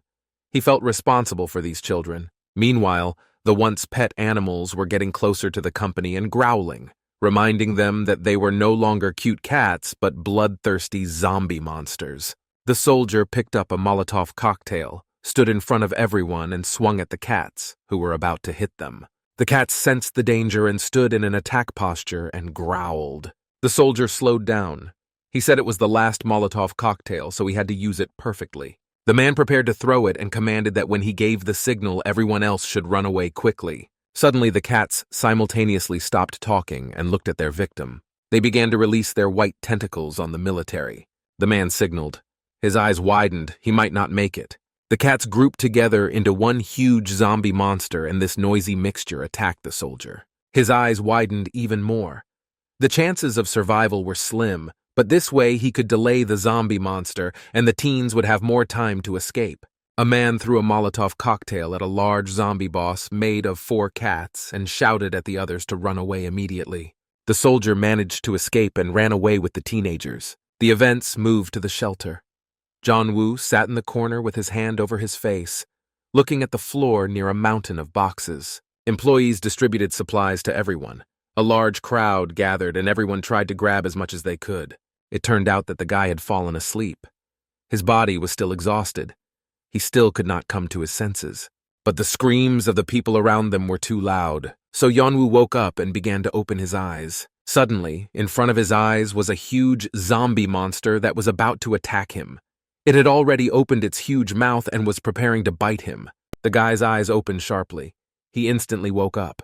Yeon-woo jumped up and down and screamed, but he couldn't keep his feet on the ground. So he fell to the floor, realizing that it was just a nightmare and that he was now completely safe. But the guy landed on his arm, so it hurt. The boy groaned in pain. He looked at his hand. He was surprised that it still hurt, and this pain was very strange, not like a burn. Suddenly, someone came up behind him. The guy was shaking and whimpering in pain. Someone's hand tried to touch the boy. But Yeon-woo reacted too sharply. He attacked the hand with his fists. However, it turned out that it was just his classmates Park Min and Ham Seong-yu who scared him. He looked at them with his frightened eyes and shook his head. Probably in the eyes of his classmates, Yeon-woo looked like a crazy person. She stared at him in silence, not understanding his reaction. Ham Seong-yu continued to chew. When Yeon-woo finally realized that he was not in danger, he apologized to his classmates, still loudly coughing. Park Min kept looking at him. It was unclear from his gaze how he felt about Yeon-woo, as well as by his actions. But this time, he pleasantly surprised me by taking out some food and handing it to the boy. Yeon-woo asked what it was. Park Min told him that it was bread that was being distributed to everyone. It was nice of them to bring food to Yeon-woo. The guy opened it right away. He couldn't remember the last time he had a proper meal. Like here, they heard someone having a big fight. The quarrel was about someone's patience running out and that someone had heard enough. A man demanded that the employees call the manager. The quarrel was escalating. A man in a red sweatshirt with a cap on his head was scolding someone, and the staff tried to calm the scandal. Park Min sat on the phone and asked his friend Ham Seong-yun if he knew what was wrong with the man. They were both smiling, as if the situation made them laugh. Seong-yun replied that he had heard that they were angry because the staff wanted to help the homeless. Park Min was outraged at this information, saying that they had gone crazy. Meanwhile, Yeon-woo seemed to be hovering and parallel listening to what the guys were discussing. He looked at the homeless people sitting in a circle nearby. A couple walked by and the girl did not hesitate to say loudly that she smelled bad. Meanwhile, the homeless turned to the staff in yellow shirts and asked if they had any cigarettes. They were told that there were none. Then the company asked if there was soja, and they also received a negative answer. His classmates watched, and Park Min made a joke about how the virus seemed to be spreading faster. Ham Seong-yu asked what his friend was watching, if it was funny. He turned to his phone and looked at it, to which Park Min reacted a little surprised. It turned out that the classmate was just watching some YouTube video about the frog egg virus, but it was unclear why he was smiling all the time. Park Min turned to Yeon-woo. He asked if the boy had noticed that if you looked closely, some viruses had cells and others did not. Yeon-woo did not react emotionally to this interesting observation, but Park Min continued anyway. He said that the funny thing was that a virus that had no cells could completely merge with the host. He added that this is how the monsters were called merged on the internet. Ham Seong-yu laughed at the name. They both seemed to be laughing at what was happening in the world. But this information alarmed Yeon-woo. Suddenly, someone interrupted his thoughts. It seems that someone was looking for them. It turned out that it was an officer, and he was looking only for Jeonwoo. The man in uniform brought the boy's personal belongings, as promised. However, the young man had already forgotten about it. He brought Yeonwoo to a cell. He said that he could take his things only after he signed for them. Jeonwoo did everything and thanked the officer. Finally, the guy could see what was on his phone during his absence. Jeonwoo started to turn on his device, but it did not respond. There was only a black screen where he saw himself. The officer noticed this and asked Yeonwoo to bring a charger. He thanked him for his concern and left. Suddenly, he heard a sound that sounded like nausea. He turned and asked if the officer was okay, but it turned out that it was not an officer, but a woman burping in the middle of the corridor. She was obviously sick. Workers in sanitary gowns, gloves, and masks approached the woman. The victim fell to the ground, still vomiting. Yeonwoo was slowly withdrawing from the situation, but he watched. The woman was saying how sick she was. She was vomiting all the time. It was not a pretty picture. Suddenly, he felt a sharp pain in his bandaged arm. It was as if thousands of needles were simultaneously entering his arm in the palm of his hand. Yeonwoo yelped and raised his hand to see what was wrong with it. He said out loud that he had almost forgotten about the burn, but it hurt again. Meanwhile, the woman was still sitting on the floor. The guy sat down somewhere in the corridor. He was burdened with thoughts in his head. He recalled Park Min's words that a virus without cells completely merged with the host. Yeonwoo was afraid to even think about it. If he had contracted the frog egg virus in the burning cable car building, he would have turned into a zombie monster. But that didn't happen. The guy decided to move on so as not to arouse suspicion. He had to charge his phone and check it, and at the same time watch the video that Park Min was talking about. As he walked away, he recalled what kind of frog egg virus had fallen into their Namsan cable car booth. He clearly remembered that it was a cellular virus. But the zombie monsters they were all fighting. They looked fused, just like they did in the YouTube video that Park Min watched. They didn't look like they had cells. Jeonwoo looked at his hand again. He didn't want to admit it, but the guy had to be honest with himself at least. Eventually, the guy realized that the frog egg virus he had contracted was on his arm. It had no cells.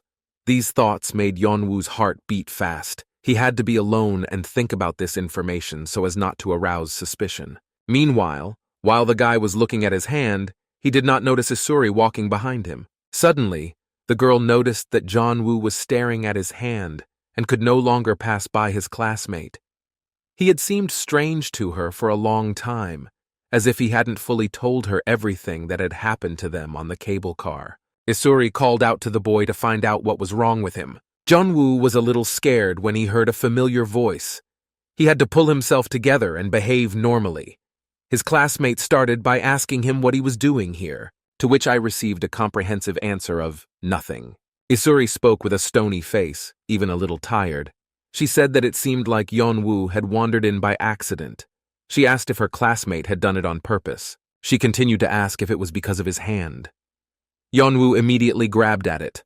His body language betrayed that Isuri's words had hit the mark, and hurt him deeply. But Yeonwoo calmed himself down and said he was just getting his things. He said a quick goodbye, turned around, and left to get this incriminating conversation over with. But Isuri was not easy. She could read Yeonwoo like an X-ray, so she ignored her classmate's answer and continued to ask.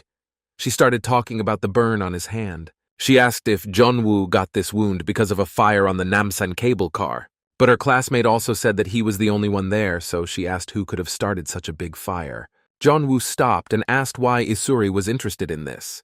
He did not want to answer these questions from his classmate, so he changed the subject as best he could. Her face was still stony. She asked if she was not allowed to ask about it. Her classmate's answer gave away the boy, so Isuri realized that he had started the fire, but he didn't want to admit it. Yeonwoo started shouting. It was clear that the guy was very nervous. He said he didn't know anything about the fire, maybe it was a short circuit. Isuri, with the same stony expression, hypothesized that someone might have set the fire on purpose. Yeonwoo looked at her as an enemy. He did not know what to expect from his classmate and what she wanted to do with this information. But surprisingly, she said she would have done the same to survive and save her life. But this did not calm Jonah down. He turned around and yelled at Isuri. He was angry at the girl's indifference. He cursed and asked what his classmate meant by that. But Isuri's answer surprised him. She said she wanted to know. She added that she wanted to know if she could trust Yeonwoo. This time she looked him directly in the eye.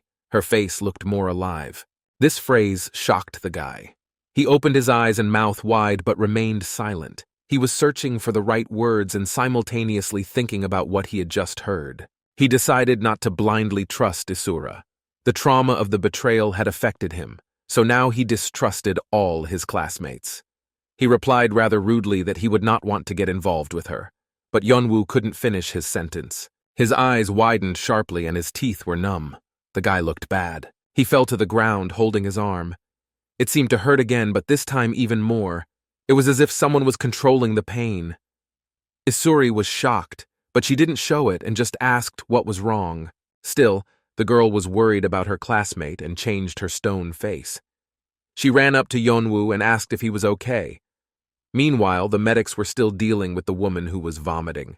It was as if Yeonwoo had been transported to another world. During the pain, he was thrown out of reality and did not realize where he was.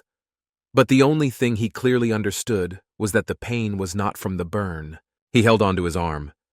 He felt again that thousands of needles were poking into his arm at the same time. Suddenly, a familiar sound brought him back to reality. It made him panic, because with the sound came memories. He and Isuri turned toward the noise to see what was happening. Yeonwoo understood immediately, and so did I. But he could not believe his eyes. They were in a safe place. How could this have happened? When the teenagers turned around, they saw the woman start to turn into a zombie monster. The medics ran away from her in terror. Yeonwoo and Isuri stood in a stupor and did not understand what to do. The boy thought he would never encounter those ugly zombie monsters again. Please support the channel, like and subscribe for new episode. Meanwhile, someone was watching the news again. They were talking about how the people of Seoul were no longer using taps. Suddenly, a man wearing glasses and a mask started swearing at everyone. It turned out that it was a live broadcast. As it turned out, it was Park Min. He was watching this humorous news and laughing at what was happening. Ham Seong-yu was also on his phone. The announcer in the video swore that he was absolutely serious. It was not clear whether he was joking or not. He continued to swear and call everyone fools who watched the news on TV. He urged everyone to listen to his channel instead of the news. Suddenly, the mockery of this fake news was interrupted by a sharp, loud sound. The classmates turned to the sound of the noise.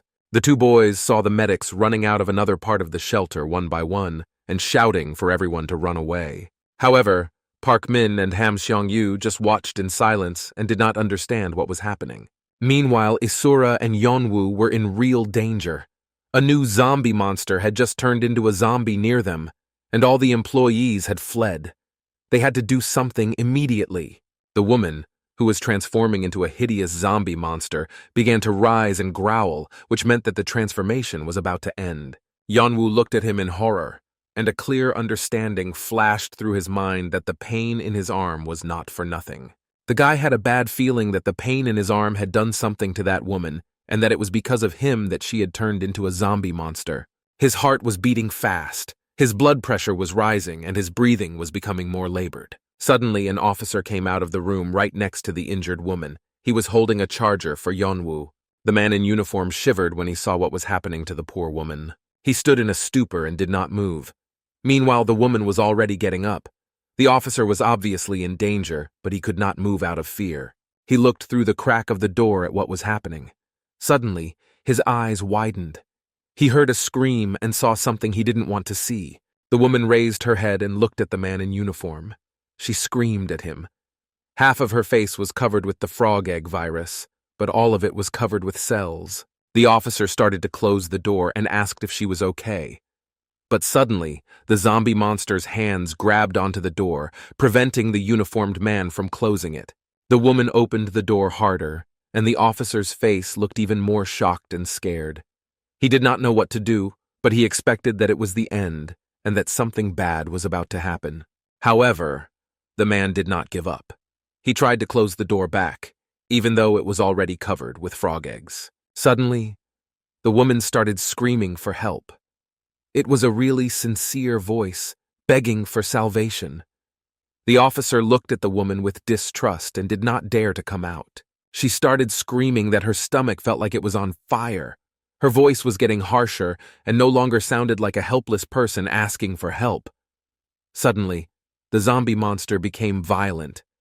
She started screaming and swearing and asked if the officer had even heard what she had just said. She screamed in a non-human cry for him to just help her. Meanwhile, Yeonwoo and Isuri watched what was happening. The girl ran away without hesitation. The boy stood there and continued to look at the painting.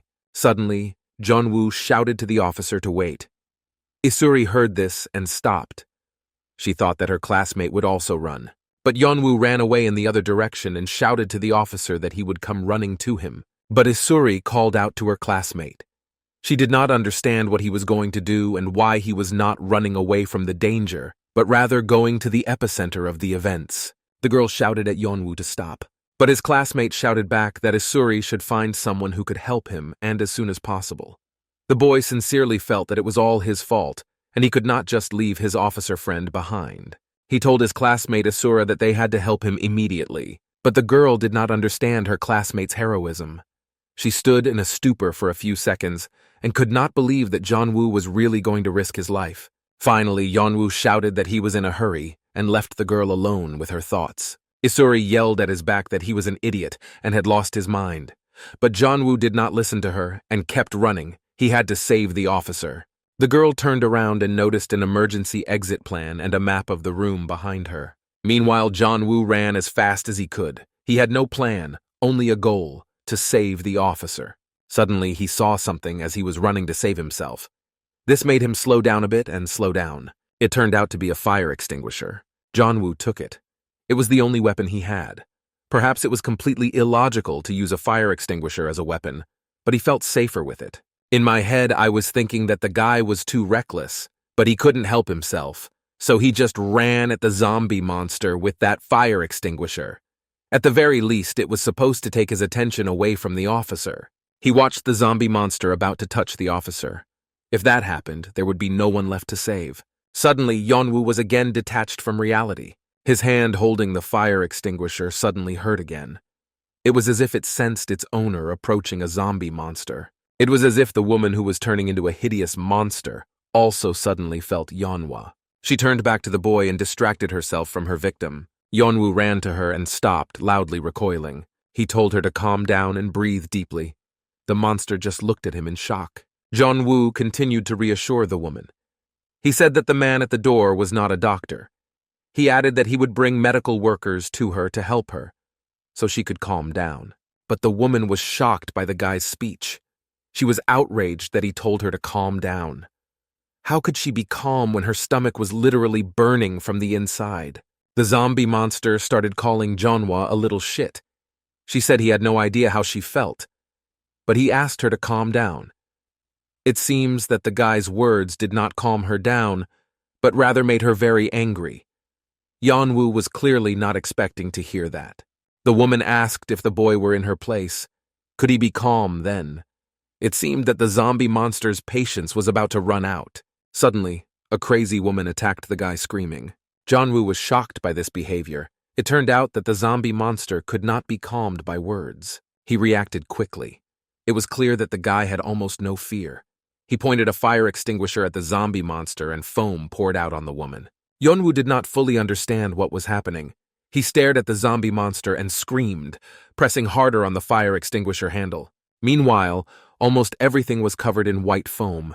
It seemed that the fire extinguisher hadn't helped much, and Yeon-woo was beginning to realize this. Even such a strong pressure coming from the foam did not stop the zombie monster much. It attacked Jonah and screamed for him to die. The woman looked very crazy and wished the guy dead, as if she blamed him for what happened to her. Yeon-woo was frozen. He could neither say anything nor retreat. He just watched as the zombie monster flew at him. Suddenly, someone shouted at him to move the idiot. This someone was holding a hose. It turned out that it was Isuri. She brought a water hose and directed the stream directly into the face of the zombie monster. The girl yelled at her classmate that his idea was very stupid and stupid. She didn't understand how he could have guessed to use a fire extinguisher, since Yeon-woo hadn't put out the fire. Such a strong water pressure threw the zombie monster backwards, and the woman fell on her back on the floor. Yeon-woo watched with great surprise as Isuri rescued him. His classmate was smarter than he thought. Suddenly, a frightened officer came out of the room. He was shaking with fear. Suddenly, Yeon-woo noticed that the man in uniform was holding his arm. He noticed that the officer's hand was covered with the frog egg virus. That's why the man was shaking. His body was turning into a zombie monster. The officer shouted that this was impossible. The virus was spreading too fast. Yeon-woo looked at this with horror. He could not believe that he had not been able to save his friend from death. The man in uniform started scratching himself, thus helping the virus to spread through his body. The officer looked at Yeonwoo. His eyes were tearing up. The man begged to call someone for help, but they didn't have to wait long. Officers with guns in hand and yellow suits were already running toward them. They shouted for everyone to put their hands up. The rescuers pointed their weapons at Yeonwoo and Isuri, but the girl put her hands up and said they were not infected. A zombie monster roared from behind, so it was easier for people in uniform to recognize the real danger. Suddenly, one of the rescuers in yellow suits shouted that they had found an infected person and added that his approximate level was C. Meanwhile, a real zombie monster was already standing in front of them, about to attack its victims. The men in uniform pushed Isuri and Yeonwoo apart to get to the danger. They were carrying hoses with some kind of weapon in their hands. An officer also came out of the door. The rescuers said they had found another infected person. The officer shouted with tears in his eyes for them to save him. He was begging for help. Suddenly he heard the phrase, "destroy." The officer's last words were for help. His eyes widened greatly. He realized what was about to happen. Suddenly, fire poured out of the rescuers' weapons. They were ruthless and not at all afraid to burn down the building. Yeon-woo watched what was happening and was incredibly hurt. He could not save his officer friend. Suddenly, the guy started screaming at the rescuers. He shouted that they shouldn't have done that. One of them stopped Yeonwoo so that he wouldn't burn himself along with the zombie monsters. Suddenly, a gun was pointed at his face. Yeon-woo did not expect this development. A man in uniform, apparently a military man, ordered two classmates to follow them. Another rescuer also pointed his weapon at Isuri. Yeon-woo's face changed dramatically. He was afraid that the military would blame them for what had happened, and then they would burn him alive. Isuri and Yeonwoo were taken out of the room and into a tent. The boy was sitting on a chair, and the girl was walking around in circles, unable to find a place. Both were very worried about their future. The girl could not cope with her emotions, so she decided to speak first. She said it couldn't be true. What happened? Isuri could not believe that people in suits, military men, they burned innocent people alive. The girl continued that even if they were infected, it did not give the officer the right to burn those people alive. Isuri was shaking from the injustice and cruelty she felt and saw. Yeon-woo was just silent. He covered his face with his hands. He was upset because he could not save the officer who had become his friend. Suddenly, the guy apologized. He said it was all his fault. But Isuri is now angry with the military because of him as well. He added that if it weren't for him, the girl wouldn't have seen it all and wouldn't have gotten involved in the problem at all. But Isura was outraged by these words. She was angry with Yeonwoo for thinking that he was to blame for everything. She shouted that she did not understand the boy at all. Isuri started scolding Yeonwoo for acting completely recklessly by going there. The boy had simply lost his common sense and sense of fear if he acted so irresponsibly. But suddenly, Yeonwoo's arm hurt again, and his face twisted in pain. Yeonwoo seemed to burst and began to express everything that had been pent up inside him. He said he went there because the officer was supposed to bring him a charger. If not for Yeonwoo, the man in uniform would never have gone there, and would not have died from being burned alive. That is why the young man felt that he had to save him. But Isuri replied briefly that everything Yeonwoo said was nonsense, but the boy added that he was very grateful to his classmate. The girl even turned around in surprise. She did not expect such gratitude. Yeonwoo continued that he himself did not expect Isuri to come back and save the boy. He raised his head and looked his classmate straight in the eye and thanked her again very sincerely.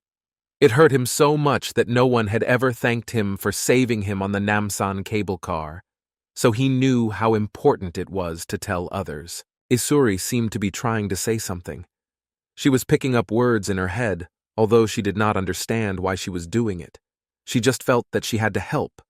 That's all. Suddenly, people in white suits entered the tent. They were completely covered. Their faces were not visible. A man with a tablet in his hand said the names of the teenagers. He said he apologized for keeping them waiting so long, and thanked them for their cooperation. Isuri immediately made her stony face and asked defiantly if they could be free now. Yeonwoo, meanwhile, was wiping tears from his face without his classmate seeing it. But the girl received a negative answer to what she thought was a rhetorical question. The masked man replied that the two of them had to go to quarantine first. Yeonwoo and Isuri agreed to quarantine, although they realized that the issue was more formal and they had no choice not to go. The workers in white suits said that the teenagers could leave with their belongings. A man with a tablet kept writing something down on a piece of paper. Isuri jokingly told Yeonwoo not to come close to her and moved away from her classmate. The boy put on his shoulder bag and thus showed the workers his bandaged arm. One of the workers noticed this and called out to Yeonwoo. He said to him behind his back that he just wanted to thank the guy because he was really good at his job. But for some reason, Yeonwoo did not stop. In fact, he wanted to get away from them as soon as possible. The masked man ordered him to stop. Yeonwoo turned to him. It turned out that the guy was being called out by the one with the tablet in his hands, who was writing something down all the time. As it turned out, this man wanted to examine Yeonwoo's arm, which was supposed to have burns due to the fire on the Namsan cable car. The doctor asked if his arm was being treated, but Yeonwoo could not say a word. His heart was beating frantically, and his blood pressure rose so high that his head began to hurt from the influx of blood.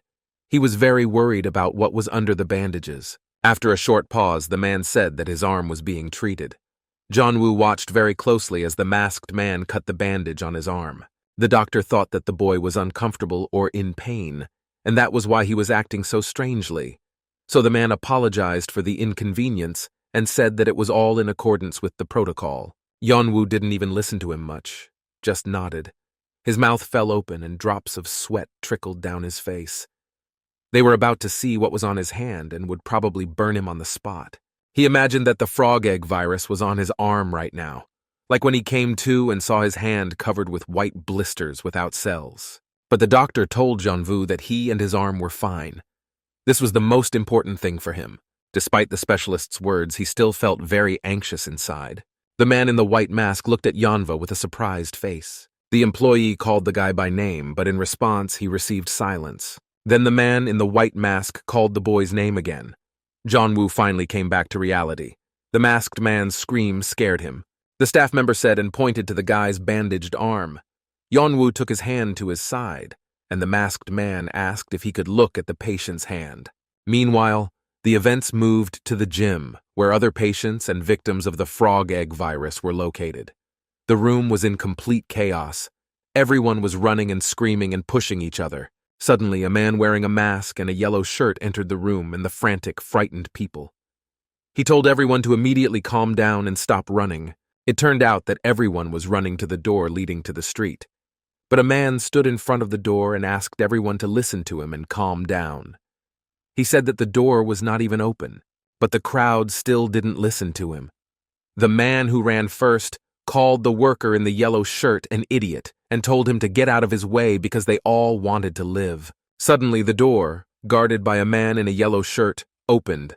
The crowd pushed the worker out and opened the door. When people were running away, they shouted at the worker and called him an asshole for deceiving them and not letting them leave the room. All this was observed by people who were trying to get into the building.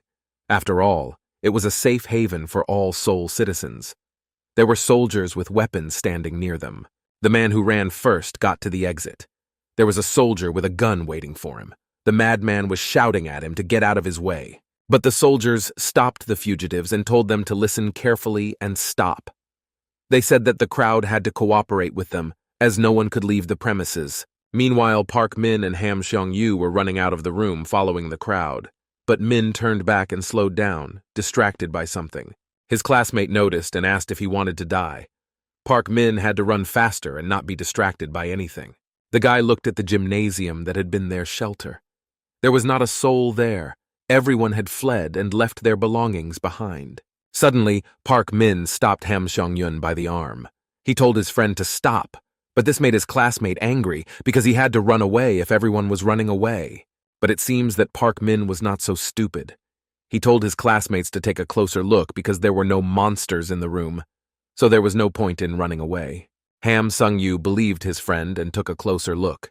He was surprised, and it was clear that he was beginning to understand what was going on. Park Min looked at his friend sternly and asked if he wanted to put himself in danger like he did in Namsan. He added that if they ran away, they would probably die like those people. Suddenly, men in uniform, probably military, burst into the room. One of them shouted at the man who ran first and managed to get out of the room. The soldier thanked him for his cooperation, and the man responded by calling him a bastard and asking if he would let him leave. But people in uniform lined up and said they could not let them pass. The chief military officer added that they had to undergo a security check in order to leave, according to the security protocol. At this point, a man in uniform next to him elbowed him. It seems that the soldier was not telling the truth. But the crowd did not like this idea. They did not understand that it was clearly more dangerous outside than inside the shelter. People were shouting and saying that there was an infected person here, so the military had to make way for them. Suddenly, a man in uniform said something that made them all very scared and scream. The soldier said that outside they would all die. He went on to say that the danger level for Namsan and the entire county had risen to level 3. It seems that this was because the number of infected monster people was increasing. The soldier added that, in comparison, the level of danger here is equal to that of the district around the Hangan River, which was the most dangerous place of all that was infected. The faces of the people were even more surprised. The words of the man in uniform gave me goosebumps. He added that the infected man whom everyone was so afraid of was now just embers, because he had been burned alive. In the meantime, the premises were being sterilized, so the crowd did not have to worry. The authorities took good care of them and their safety. Finally, the military officer said that while they were doing this, he asked that people cooperate with the security personnel for the common cause of minimizing the level of danger and risk. Other soldiers told the crowd to disperse and trust them. You could see the dissatisfaction on people's faces, but at the time they did not know where they would be safer, so it was probably better to stay in the shelter. Suddenly, a wealthy-looking woman apologized to the man standing behind her. She seemed to have stepped on his foot. The man turned out to be homeless and looked like it. He politely replied that everything was fine, but the woman should have been more careful. But the lady's reaction changed dramatically. She was about to scream. The woman screamed and abruptly pulled away from the homeless man. She was behaving very manners and holding a bag of an expensive, well-known brand. The woman showed with her whole appearance that this man was no match for her. Next to the homeless man stood his friend, who also had no home. They both stood in complete disbelief at what was happening and what the woman was doing. Suddenly, the woman screamed as if she had seen zombie monsters. She was screaming and cursing, asking who let the homeless into the room. Her behavior did not match the image that the lady was trying to create. Meanwhile, the men still did not understand the woman's behavior. It was clear that it was unusual for them to hear and see such a reaction to their presence. The woman continued to scream and behave abnormally. She was asking for someone to do something and shouting that the homeless men should not approach her, waving her bag like a broom. But the rich woman was attacked in return. She tried to approach the crowd, but people pulled away and told her to stay away from them because she had touched the homeless and was therefore dangerous to others. A man of no fixed abode watched this circus as two women who decided they were better than the others argued about who shouldn't approach whom. He was genuinely surprised by this behavior. Suddenly, the homeless man could not stand it and screamed at the top of his lungs and took off his cap, throwing it to the floor. It was clear that he was very angry. The man began to take off his outerwear and sent people away, calling them bastards. The crowd, meanwhile, gathered in a pile and watched what was happening from a distance. Their faces were very surprised. The homeless man took off his t-shirt and called everyone else freaks. The man wanted to show that he did not look like an infected person.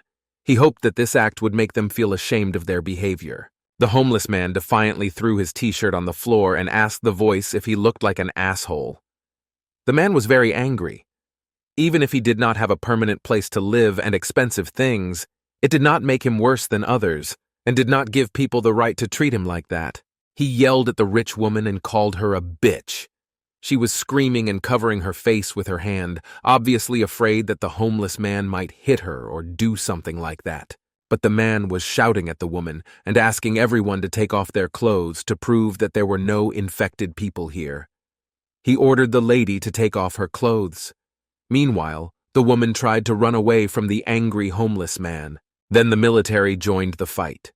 The woman pretended to be a victim and threw herself behind the workers, shouting that the man was crazy. The homeless man wanted to get to the woman and asked if she wanted him to get completely naked. The soldier tried to calm the man down, but the homeless man lost his mind. He was very offended by the fact that they were looking down on him. So the soldiers had to twist him up and take him away to calm him down. Meanwhile, the man was shouting to be let in and calling the others animals. Meanwhile, Park Min and Ham Song-yu passed by and demonstratively covered their noses. Suddenly, Park Min looked off to the side. Something caught his attention. While the homeless man was shouting to be released, Yeon-woo and Isuri entered the room, accompanied by other soldiers with machine guns. My classmates didn't notice the chaos going on around them. They walked with their heads down. Suddenly, Yeon-woo heard someone calling his name. His mind was elsewhere, so he was surprised to hear his name. He looked up at the shout and saw Park Min waving and smiling at him. He was asking where Yeon-woo was, but the boy didn't want to answer, let alone meet Park Min. Yeon-woo's face looked quite frightened and a drop of sweat was running down his cheek. Yeon-woo told the military man who accompanied them and Isura that he needed to go to the restroom for a second. The boy completely ignored his classmate's question. Park Min and Ham Song-yu just opened their mouths in surprise. They clearly hadn't expected Yeon-woo to behave this way. Meanwhile, Isuri sensed something strange in her classmate's behavior and stopped when she heard Yeon-woo going to the restroom. She put on her stone face again and thought about a plan of action. Meanwhile, Yeon-woo was walking down the stairs. They reminded him of the stairs on the Namsan cable car, but he tried to push those thoughts aside because he was worried about something else. He went to the light to get a better look at his hand. The guy was looking at it very carefully. Yeon-woo's face was frightened. His heart was beating fast and his blood pressure rose. He could not believe what he was seeing and what had happened. It seemed that Yeon-woo was about to lose his mind. The guy looked at his hand for a very long time. It seemed to him that an eternity had passed. All the emotions of worry and fear that had turned into internal anxiety finally came out. But Yeon-woo could not come to his senses and believe what he was seeing. It seemed like a dream to him. He recalled what the doctor had said when he removed the bandage. The worker then asked Yeonwoo if he was right, and there was definitely a burn on his arm because there was no trace of it. From the outside, it might have seemed that the guy was crazy. After all, Yeon-woo was just standing by the light and silently staring at his hand, not even moving. He should have been more careful not to let anyone notice. There was only one question in the young man's mind. How did this happen? He clearly remembered and felt a severe burn on his hand. Even though Yeon-woo was not good at biology, he knew for sure that the burn could not have healed so quickly and without a trace. There had to be something left. But instead his hand was completely clean. What did Yeon-woo feel then? Why did the intense and sharp pain come back every time, clouding his mind? These questions were driving Yeon-woo crazy. He had one obsessive thought in his head. Yeon-woo didn't want to admit it, so he kept dismissing the idea. But it seemed to be true. There was still a monster in Yeon-woo's hand. Suddenly the guy fell down and threw up a lot. This hypothesis was so frightening that even the thought of it did not give him peace of mind. He was panting heavily, as if he had run a marathon. His heart was beating fast and his blood pressure was rising. Yeon-woo thought that he had burned the virus before it reached the brain, so it did not infect the boy's body. Moreover, the boy did not turn into a zombie monster. It was all very strange. The guy had been in the restroom for too long, so he started to go back down, holding onto the railing because his coordination was disturbed by the shock. As he walked away, he thought that he first needed to learn more about his condition and avoid any physical contact, even though everyone who touched Yeon-woo was not infected. But what bothered him the most was the annoying pain. He had to check again whether it was really a reaction to the virus. Meanwhile, Yeon-woo was already walking back into the room and trying to keep his cool. Suddenly, Isuri stood around the corner, leaning against the wall. She immediately asked where Yeon-woo was and did not even turn in his direction. She was waiting for her classmate and had many questions for him. Yeon-woo was frightened by this attack. He was annoyed that his classmate understood too much and was looking for some pitfalls in him. But he had to keep his voice down and not let on that something was wrong. Isuri asked sarcastically if Yeon-woo had urinated on the stairs in the hallway, since the toilet was not there. Her face was stony as usual, with a tinge of displeasure. The boy thought about how to answer this question, but the girl did not let him answer and kept asking. Isuri asked why Yeon-woo had deceived her. She finally looked at him to kill him with her piercing gaze and to better discern her classmate's reaction to this interrogation. But Yeon-woo held himself well. He simply asked her calmly what he had deceived her about, without even looking into Isuri's eyes. He didn't want to give himself away. The girl was irritated by this answer. She turned on Jonah and repeated his question in an angry manner. Her voice was full of anger, but Isuri did not give up easily. She followed Yeon-woo because he was clearly running away from her and did not want to continue the conversation. She told her classmate not to make a fool of himself, because he told her and all the workers that his hand was burned. Yeon-woo did not let her finish and interrupted her, saying that Isuri had to see that his hand had just healed. He pulled his cap down a little lower and looked at the floor as he walked, so that his eyes were not visible. You could always tell by the eyes that a person was lying. Meanwhile, Yeon-woo thought that the throbbing pain was not from the burn. It seemed to be felt somewhere in his nerves inside. Isuri responded to the boy's words by asking if Yeon-woo thought she was stupid. After all, there was such a big bandage on the boy's arm, as if it were a huge wound. It could not have healed so quickly. Meanwhile, the teenagers approached the angry crowd. They could hear people indignant at having to share a room with a monster. Meanwhile, Yeon-woo told Isura that he had no reason to deceive her, although he knew inside that there was no reason to trust him. The girl picked up on this idea and asked him why he lied if there was no reason to do so. Suddenly, the guy felt the pain go away. This meant that there were no infected inside, but he was not sure.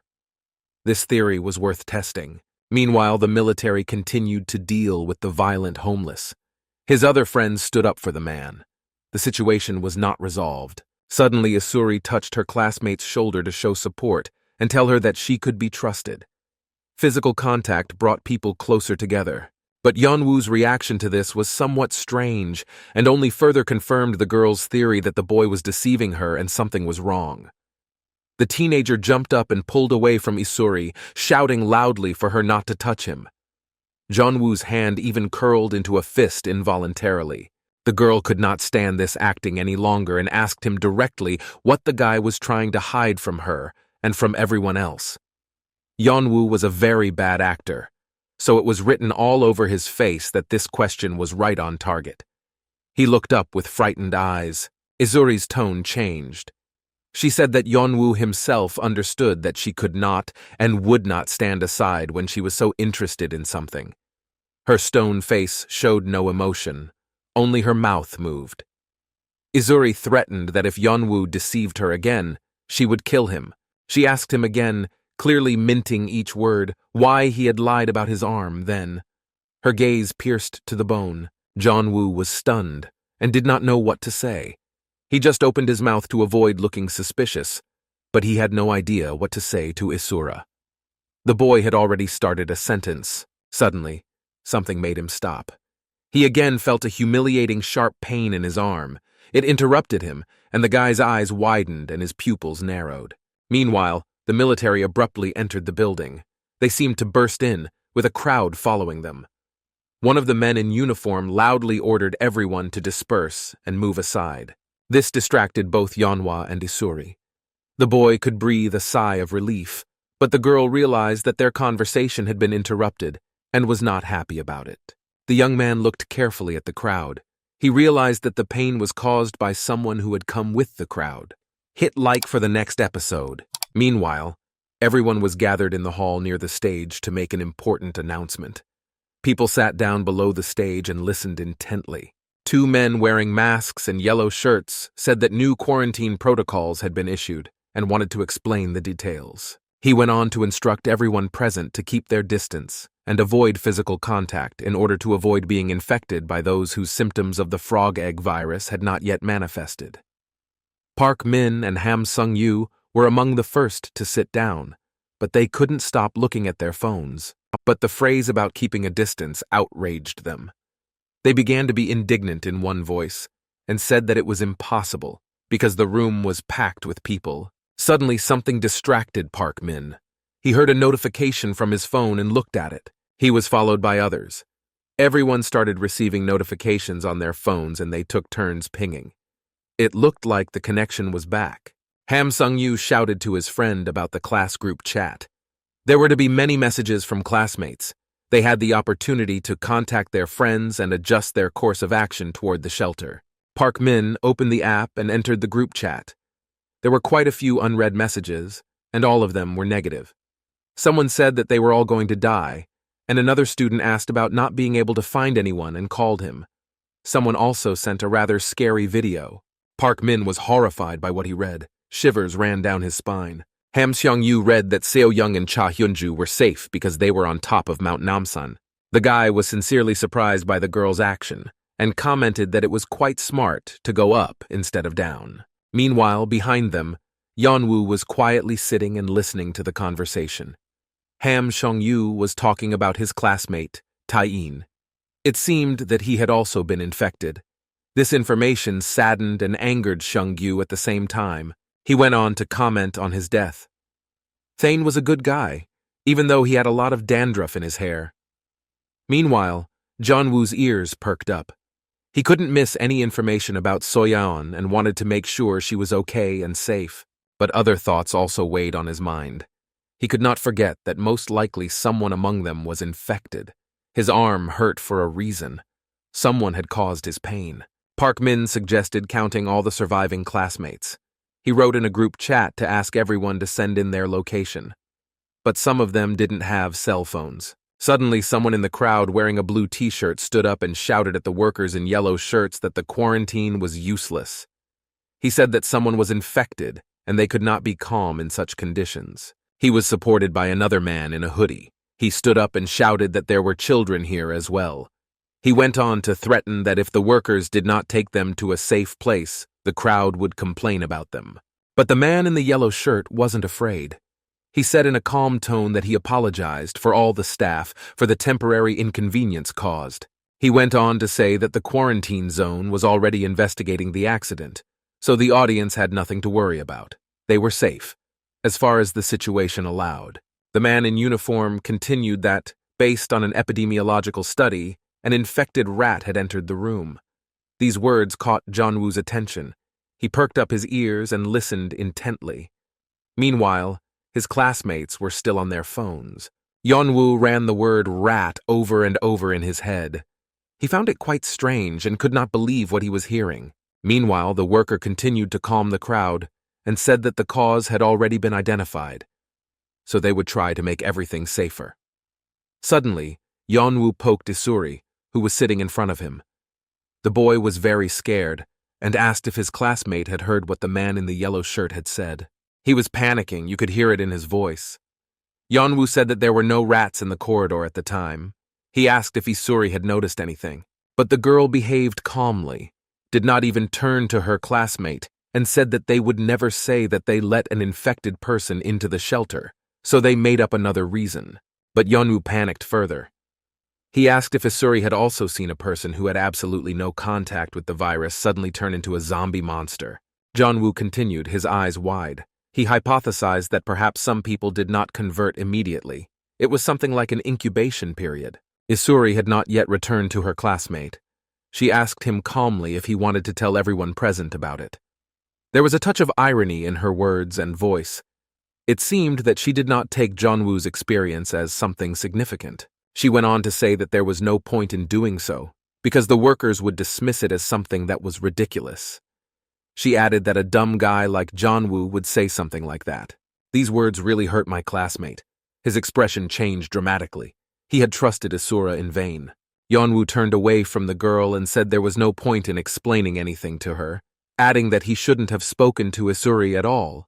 She had just lost his trust. She was beginning to realize that she should have been more careful what she said. The situation had to be rectified if she wanted Yeon-woo to tell her about his hand. Suddenly she called out to a classmate. Her voice sounded more friendly. Yeon-woo turned toward the sound. Suddenly Isuri stood up and looked at Yeonwoo menacingly. The boy did not know what to expect from his classmate. Then the girl threw her charger to Yeon-woo. She briefly and exhaustively told him to take it. It scared him a little, and surprised him at the same time. He could not have expected this from his classmate, Isuri. The guy looked up at the girl and asked if she would lend him her charger. His expression was quite surprised. He still did not understand what was happening. Suddenly, Yeon-woo thanked Isura for the charger, but the girl gave him her middle finger and turned around and left in silence. Ham Seong-yu overheard their conversation and shouted after Isuri, asking if he could also borrow her charger for himself. But the girl did not respond to her classmate, so he continued to shout at her and asked if she could hear him. Meanwhile, Yeon-woo was silently watching this situation with his mouth open. He looked quite surprised. He quickly reached the nearest power outlet and plugged his cell phone into the charger. Yeon-woo couldn't remember the last time he had used his phone. Ever since he had been in the vault, his cell phone had been dormant. Finally, he saw his phone turn on and light up to show that it was charging. Now he could contact his parents and see what was going on in the classroom group chat. The guy looked at the black screen of his smartphone and saw his reflection. For a second, he caught himself thinking that he could live without his phone all day and not feel lonely. Yeon-woo stared at his locked phone screen and thought about what Isuri had done. The girl's behavior was quite unusual for him. The guy started to remember school. He realized that he had never talked to her in class. The girl always sat alone, on the first desk, like any excellent student. Yeon-woo recalled a school project. He was paired with his best friend Kim Jubin, and Isuri was in a group with two other girls, and they had to work on a joint project. Even then, the girl was always stone-faced and did not reveal her emotions, except for excess and pride. When her classmates told her that the teacher had put them together to work on a project, Isuri simply said a curse word and added that she was in pain. She was not exactly friendly. Back then, Yeon-woo noticed that his classmates' behavior was not very pleasant. He remembered overhearing a conversation about Isuri being a wild queen. And he wasn't the only one who thought she was unfriendly in the classroom at the time. When he remembered this, he thought to himself that he knew that his classmates were saying all sorts of unpleasant things about Isuri behind her back. Finally, Yeon-woo returned to reality and thought about everything he remembered about his school days. He was quite upset by these memories, but he began to better understand the behavior of his classmate Isuri. Suddenly, Yeon-woo thought that maybe the girl wasn't as bad as he thought she was. Then women came into the room and the guy overheard their conversation, because she caught him from the first phrase. Yeon-woo turned toward the sound. It was a group of 3 women discussing something, probably some gossip about the vault and the people in it. The women discussed what they had heard quite loudly and emotionally. One of them called the lady in the blue t-shirt too naive after what she had told them.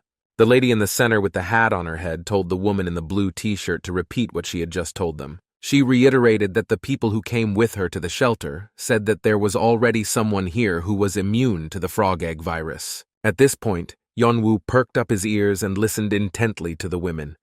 Then they began to discuss the people they had come to the shelter with. The woman in the blue t-shirt continued that the person who told her the rumor was good at catching monsters and loved to help people. At first, she didn't believe it either and thought it was nonsense. But they, the people who came with them, said that they saw a person who was immune to the frog egg virus. Yeon-woo listened to the conversation very carefully. His heart was beating faster and faster as what he was hearing caused him to panic. The women said that the infected boy was fine, even though he had touched the frog egg virus. The lady in the blue t-shirt went on to say that the infected man took her hand firmly and said something to her. All the other listeners were shocked by the story. But, unfortunately, she didn't have time to finish. Some guy interrupted her at the most interesting part. A young man with dark hair and a frightening smile interrupted and said that if he was in danger, God would tell him. His words sounded rather strange and alarming. Yeon-woo watched what was happening closely. The women began to speak in favor of religion, and someone recommended that they go to church more often. The conversation stopped making sense. Meanwhile, the man continued to charge his phone and waited for it to turn on. The women went back to talking about the man who was immune to the frog egg virus. One of them offered to go to him, as he was a volunteer in the aid department. Yeon-woo could not come to his senses. The phrase immunity kept running through his head. He could not believe what he had just heard. This conversation was making him panic and feel anxious in the background. He had to find out more about this man. Suddenly, Yeon-woo didn't notice anyone approaching him because his thoughts and mind were elsewhere. It seemed to be the pious man who had recommended that he go to church more often. The teenager was a little scared because of what he heard, because he was flying in his mind. The man called out to him, and Yeon-woo turned toward the sound. It turned out that it was the bus driver who had abandoned the boys' classmates to their fate. If he was here, then Honmi and the other girls who had managed to get on the bus must have been in the shelter. The man turned to Yeon-woo and asked for help. He asked the guy to borrow a charger. He probably wanted to call his daughter Jin-yo. The man sounded very friendly, but something in his voice didn't sound right. However, Yeon-woo was in no hurry to give him the charger and asked him again what the man needed. The guy started shaking his head to the side and saying that she was not here. He seemed to be looking for Isuri. Meanwhile, Yeon-woo called his mom. His phone was finally charged. The guy still lent the charger to the bus driver and decided to call everyone at that time so that they would not worry about him. He told his mother that he was still in the shelter. He added that it would take some time before he could get out of Seoul. Yeon-woo said that his parents should return to Chonan if possible, because there was no point in waiting for their son. Moreover, it was dangerous. With that, he said goodbye to his parents. The bus driver overheard his conversation. He asked if he was right to think that Yeon-woo's parents were far away, but the boy did not answer. He silently turned to the man and looked at him with a slightly surprised look that expressed slight dissatisfaction. The bus driver noticed this and said that he overheard him talking and added an apology at the end. It seems that he had manners after all. Yeon-woo was a friendly teenager, so he said it was no big deal. He explained that he was stuck here because of a field trip, and his parents were visiting, so they were worried sick. The man sympathized with the boy and suggested that it must have been difficult for them to get to this place. The bus driver added that Yeon-woo must have been worried about his parents, just as they were worried about their son. The man's voice was completely sad. He looked like he was about to start a sob story about his daughter and how he wanted to play with her. And so it happened. The bus driver said that he also has a daughter, and if he were in the same situation as Yeon-woo's parents, he would have immediately gone to Seoul to save her. It is a pity that he did not want to save other children. Yeon-woo did not understand the sad and more depressing motive in the man's voice, so he just nodded in response. But the bus driver did not stop. He continued to tell poor Yeon-woo about his problems. He said that his daughter had been sick since she was a little girl. Yeon-woo stood there silently, not knowing how to react or what to say.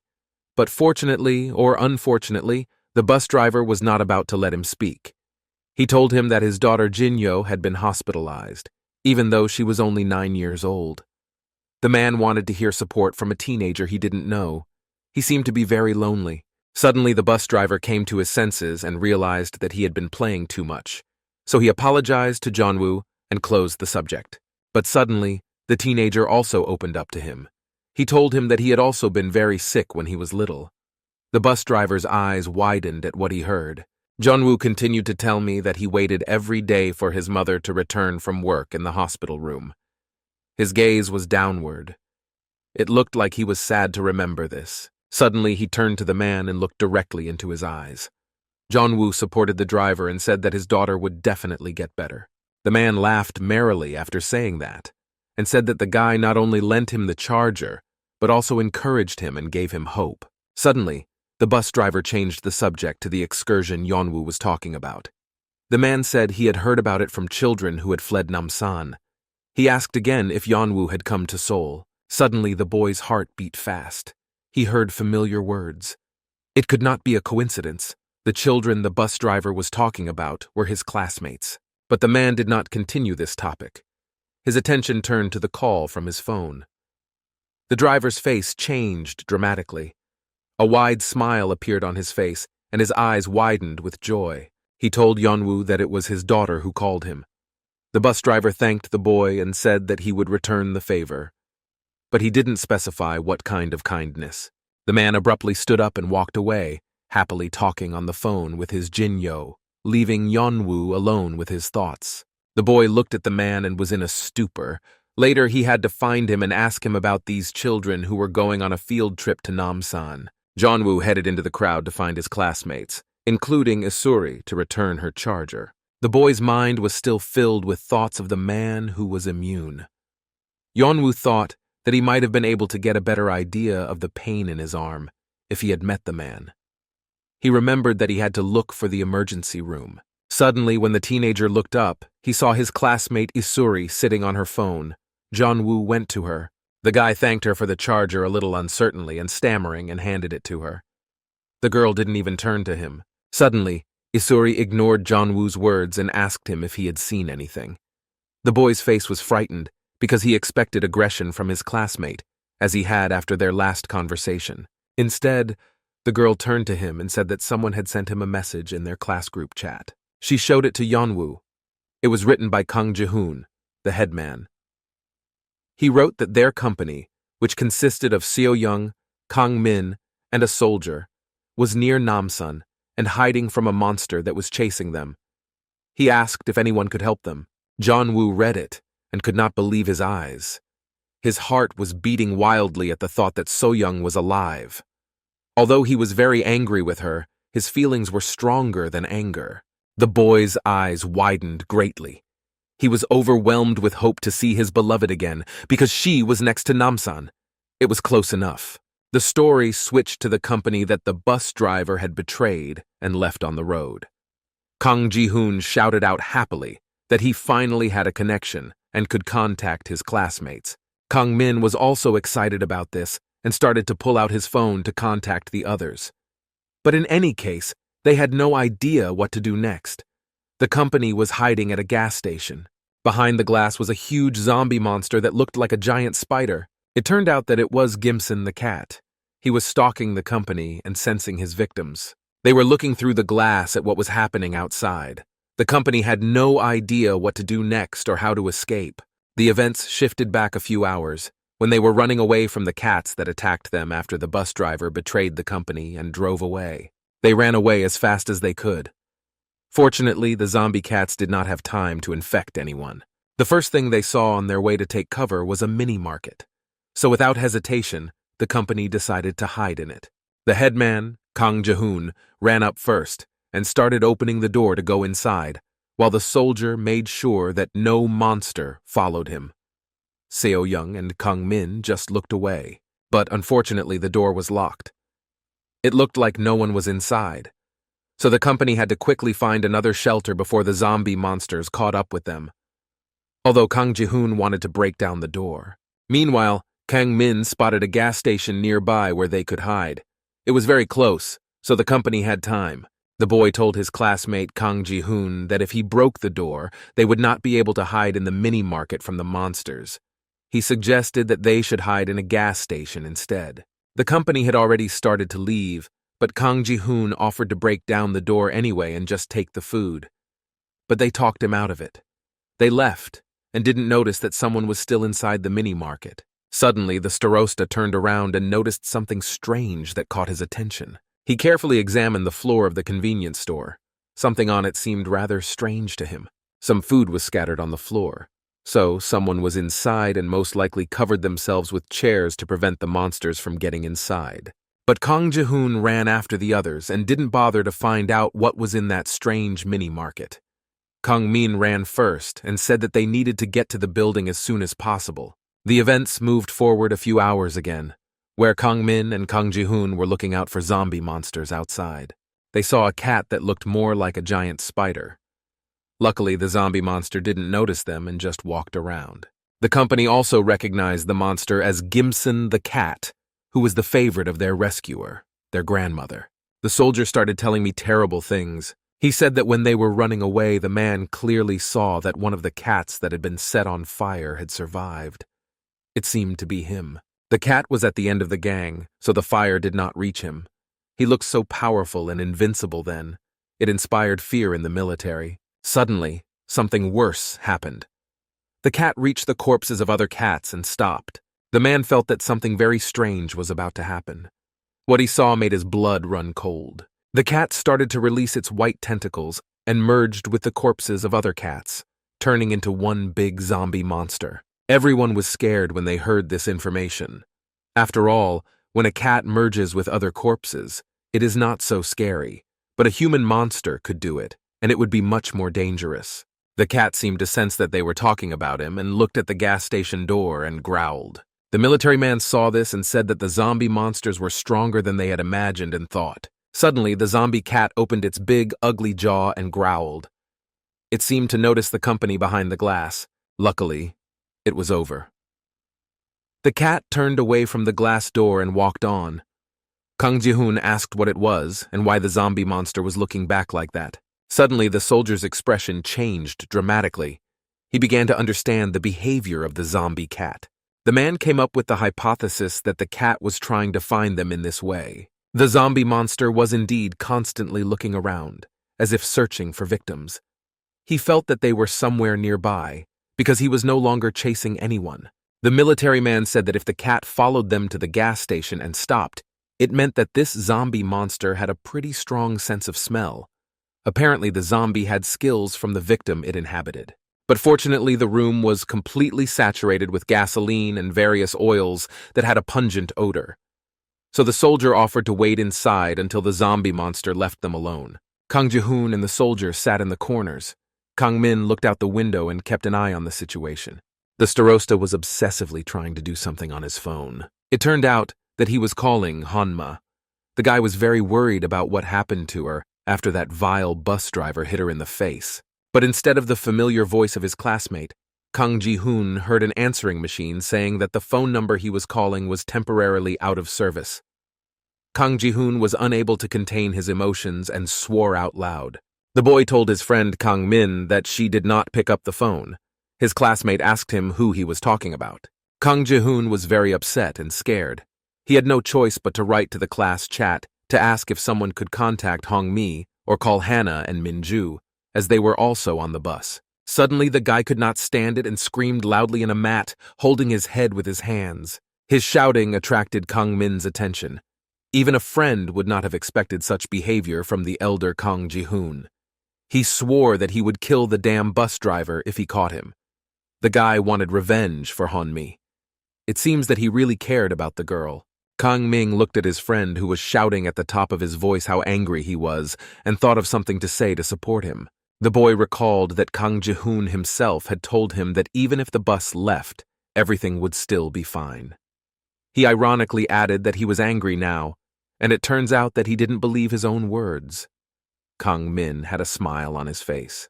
But Kang Ji-hoon looked down at his friend and said in an angry voice that he was angry for the wrong reason. His gaze was very confident, but Kang Min didn't believe him and laughed right in his face. He said that when the bus left, Kang Ji-hoon's mind was blown. It seems that his friend was hinting that someone was very much in love. Suddenly, Headmaster Kang Ji-hoon stood up abruptly and walked toward the door, shouting angrily from behind him for his friend Kang Min to leave him alone. But his classmate ignored his fake anger and added that Kang Ji-hoon's behavior only proved Kang Min's truthfulness. The headman opened the door and left the room where they were all sitting.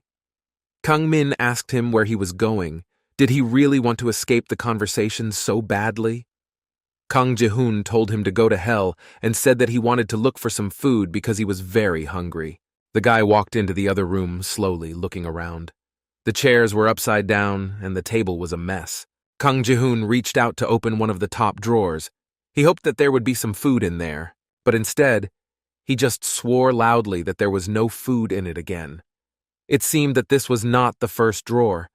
Had the people who worked here left no crumbs behind? Kang Ji-hoon thought for a second.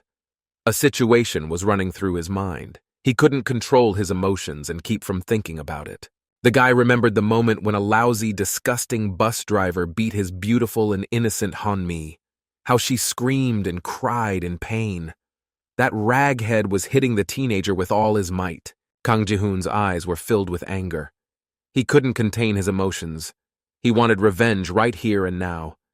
He had to get to the vault to find that bastard and pay him back. The guy remembered his girlfriend's crying face and busted lip again, and with the anger that had been building up inside him all this time, he slammed the closet door. Suddenly, he heard the voice of a soldier from behind him, so he turned to the sound. The man was telling Kang Ji-hoon to break down all the doors.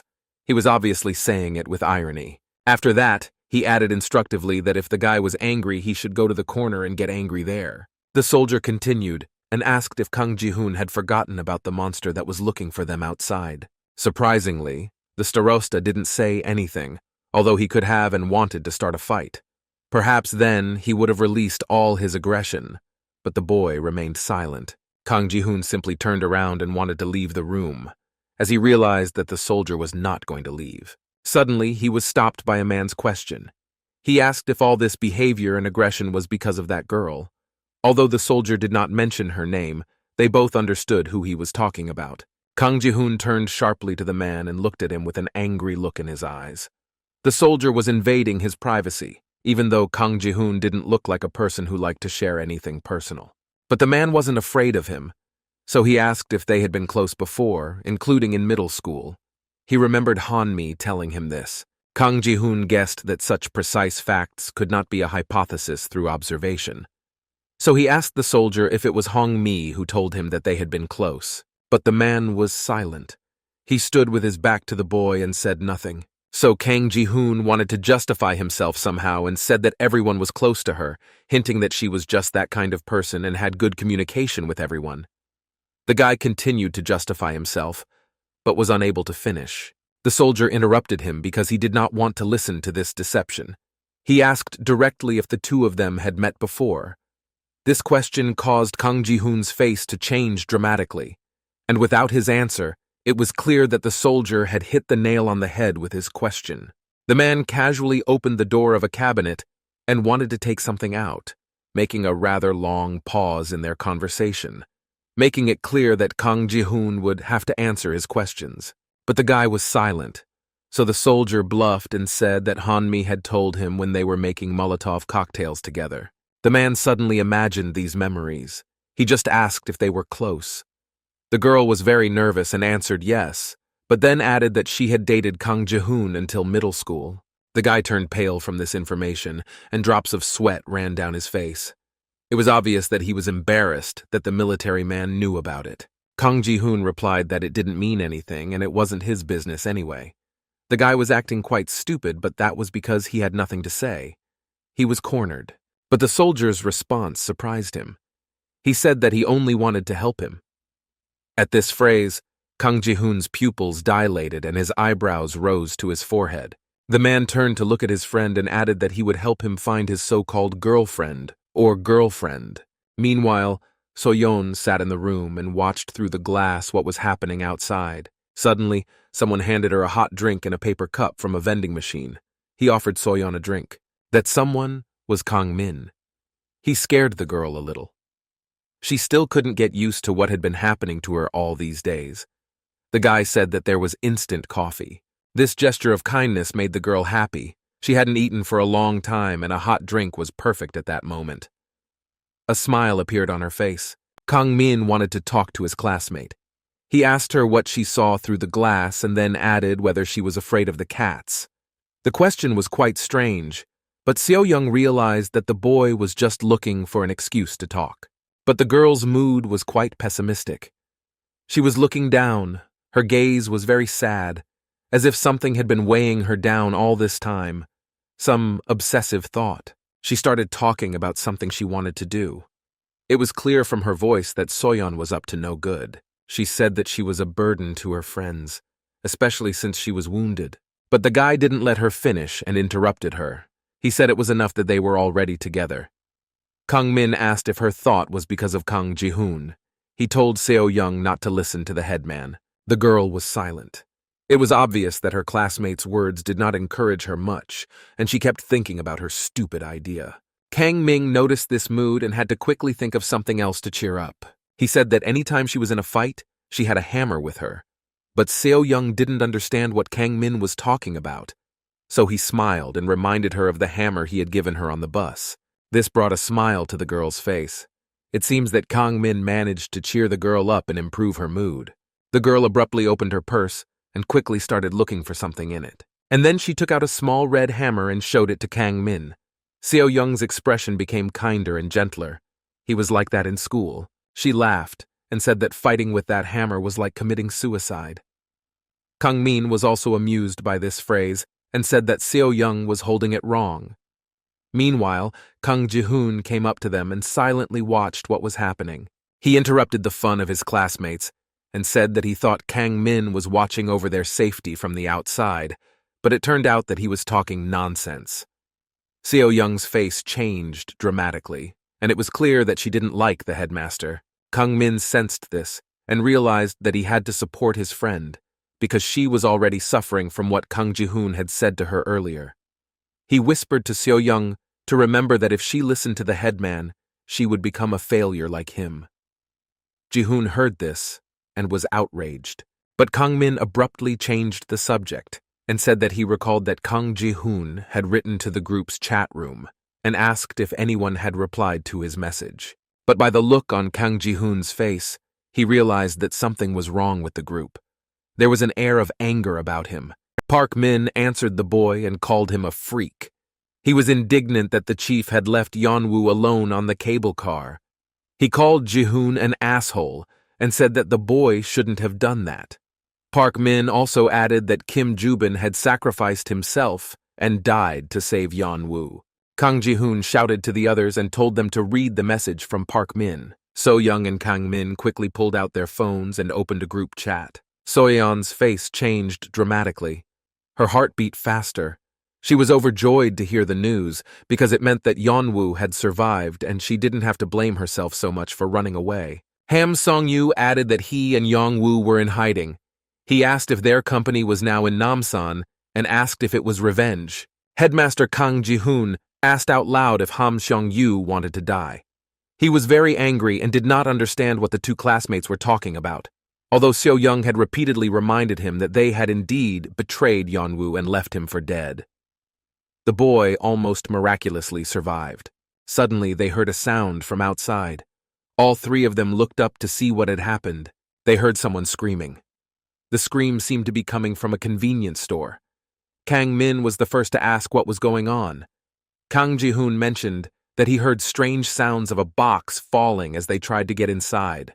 The teenagers saw people running out of the mini-market. There were a lot of them. They were running and screaming as if someone was inside. Maybe it was a zombie monster. Soyon was very scared because she didn't want to run away from anyone again, and these people could run to them and bring a monster with them. Suddenly, a large zombie monster ran out of the convenience store, breaking the glass. It seems that one of those people was infected and became a monster. The teenagers saw people running straight to their gas station. Kang Ji-hoon was unhappy that the crowd was running straight to them. A guy was the first to arrive at the gas station door. He began to break down the door and apologize. So they hadn't opened the company's door on purpose, and now they wanted to take shelter of them themselves. The man was screaming like crazy and apologizing. He swore that they were going to open the door for them, but the company had already left. He begged them to let the teenagers open the door for them, but their classmates were not going to open the door to them right away. Kang Ji-hoon told them not to, because the monsters were coming from the mini-market, so some of them could be infected. On the other hand, if a zombie monster caught them now, the teenagers would have several times more enemies. The man who was running last realized they weren't going to open the door, so he took a chair that was standing at the entrance. He shouted that the teenagers had decided they were the owners of the store. He did not like the behavior of the company, because he had behaved like this a few hours earlier towards these teenagers. The man swung a blue chair and was about to break down the door. He was being very selfish. After all, breaking the door would not have saved them from the zombie monsters, but then everyone would be in danger. Suddenly, a soldier ran to the teenagers. He ordered everyone to run away from the window quickly because the glass could hurt them. But the man still did not understand what was happening. When he ran closer, he saw this horrible picture. His eyes were filled with incomprehension. He did not know who those people were and why they wanted to break down the door. Suddenly, the soldier saw something that scared him. A zombie cat stood behind the gang, intent on kicking in the door. The man with the blue chair didn't notice the monster and continued to threaten to kick in the door if they didn't open it. Suddenly, he heard growling sounds behind him. This made him abandon the idea of breaking the glass. The robber turned to see who was growling. He already knew in his head that he was in danger. Like this, the zombie monster opened its huge mouth. It was about to attack the man and their entire company. It seems that they had never encountered monsters before, because the zombie cat immediately attacked him and let loose its white tentacles, knocking the robber to the ground. The events moved to the room where Kang Ji-hoon and the soldier were talking about Hyun-mi. After the man offered to help the boy find his girlfriend, he said that in return, Kang Ji-hoon had to promise him something. He didn't look at the guy. He looked at what was happening outside. He said that the boy had to promise that from now on he would not lose his temper so easily and would keep himself in check better. He also added that the headman, Kang Ji-hoon, should think about who could be a threat to his friends. The man spoke calmly and confidently. It was like talking to a father who was giving valuable advice. The boy did not answer. His hormones and adolescent maximalism did not allow him to react calmly and simply accept the words of a man who apparently wished him well. So Kang Ji-hoon just left, although he promised himself to think about what the soldier said. He wanted to find his beloved Hyun-mi. He still had strong feelings for her. The man realized that the boy had left. He felt different emotions now, but sadness prevailed the most. The soldier saw in Kang Ji-hoon himself and his beloved, whom he had unfortunately lost. The man looked at his ring. His heart was squeezing inside. He was in so much pain. Suddenly, he heard the voice of his beloved Ji-sun. She said that this behavior was unusual for her, because he had never worried about anyone before. The man said out loud that if his beloved Ji-sun was here now, she was probably laughing at him for being a soldier in such a situation with teenagers. Suddenly, the man regained consciousness and heard someone yelling from the street to open the door. The voice was threatening and very angry.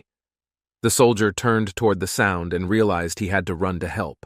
The events again shifted to the moment when the robbers were attacked by a zombie cat and the teenagers began to run away from the door. The soldier shouted that his classmates were running to him. He quickly realized what was happening. The teenagers ran after him.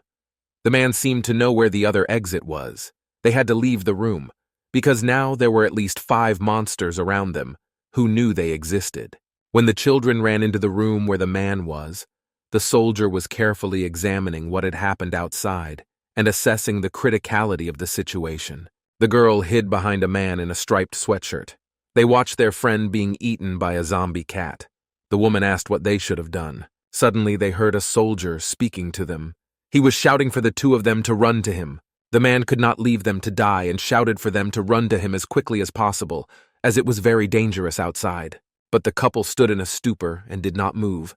The soldier was waiting for them and kept calling them over. Suddenly, Kang Ji-hoon stopped the man and said that if he let the 2 in, they would all be in danger. But the soldier told him that they would have been dead too, if not for that old lady from the restaurant.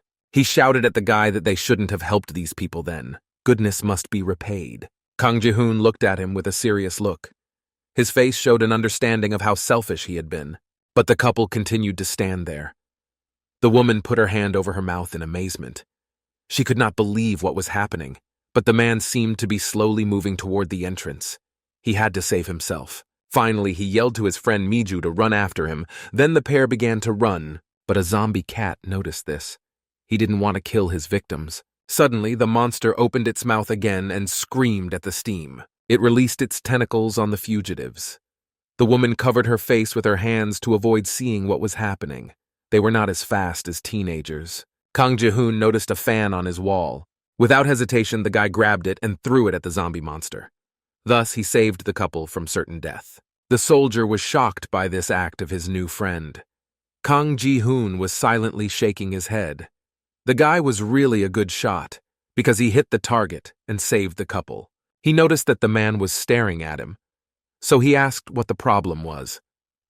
And then he said that the soldier himself said that they were supposed to help these people. But they didn't have time to finish the conversation because the couple had already run into the room, lying on the floor. The soldier peered through the crack in the door to see what had happened to the zombie monster. Perhaps it had died, and then they could all stay in the room. The man saw that the fan was stuck in the cat. It was not spinning because its paws were stuck in the frog egg virus and mucous membranes. The cat showed no signs of life. Suddenly, the zombie monster raised its head and perked its ears. The cat growled as if to let them know that they would not get rid of him so easily. Then, the soldier slammed the door shut and held it tight. He realized that the zombie monster knew about them and would soon get there. They had to quickly come up with an escape plan. For now, the soldier simply locked the door. The whole company looked at the newcomers in shock. The man, meanwhile, was laughing loudly and collecting his thoughts, replaying what had just happened. Suddenly, he started crying and thanked his rescuers a lot. He was ashamed of them for not helping them when the company wanted to get into the mini-market. But suddenly, the man's tearful speech was interrupted.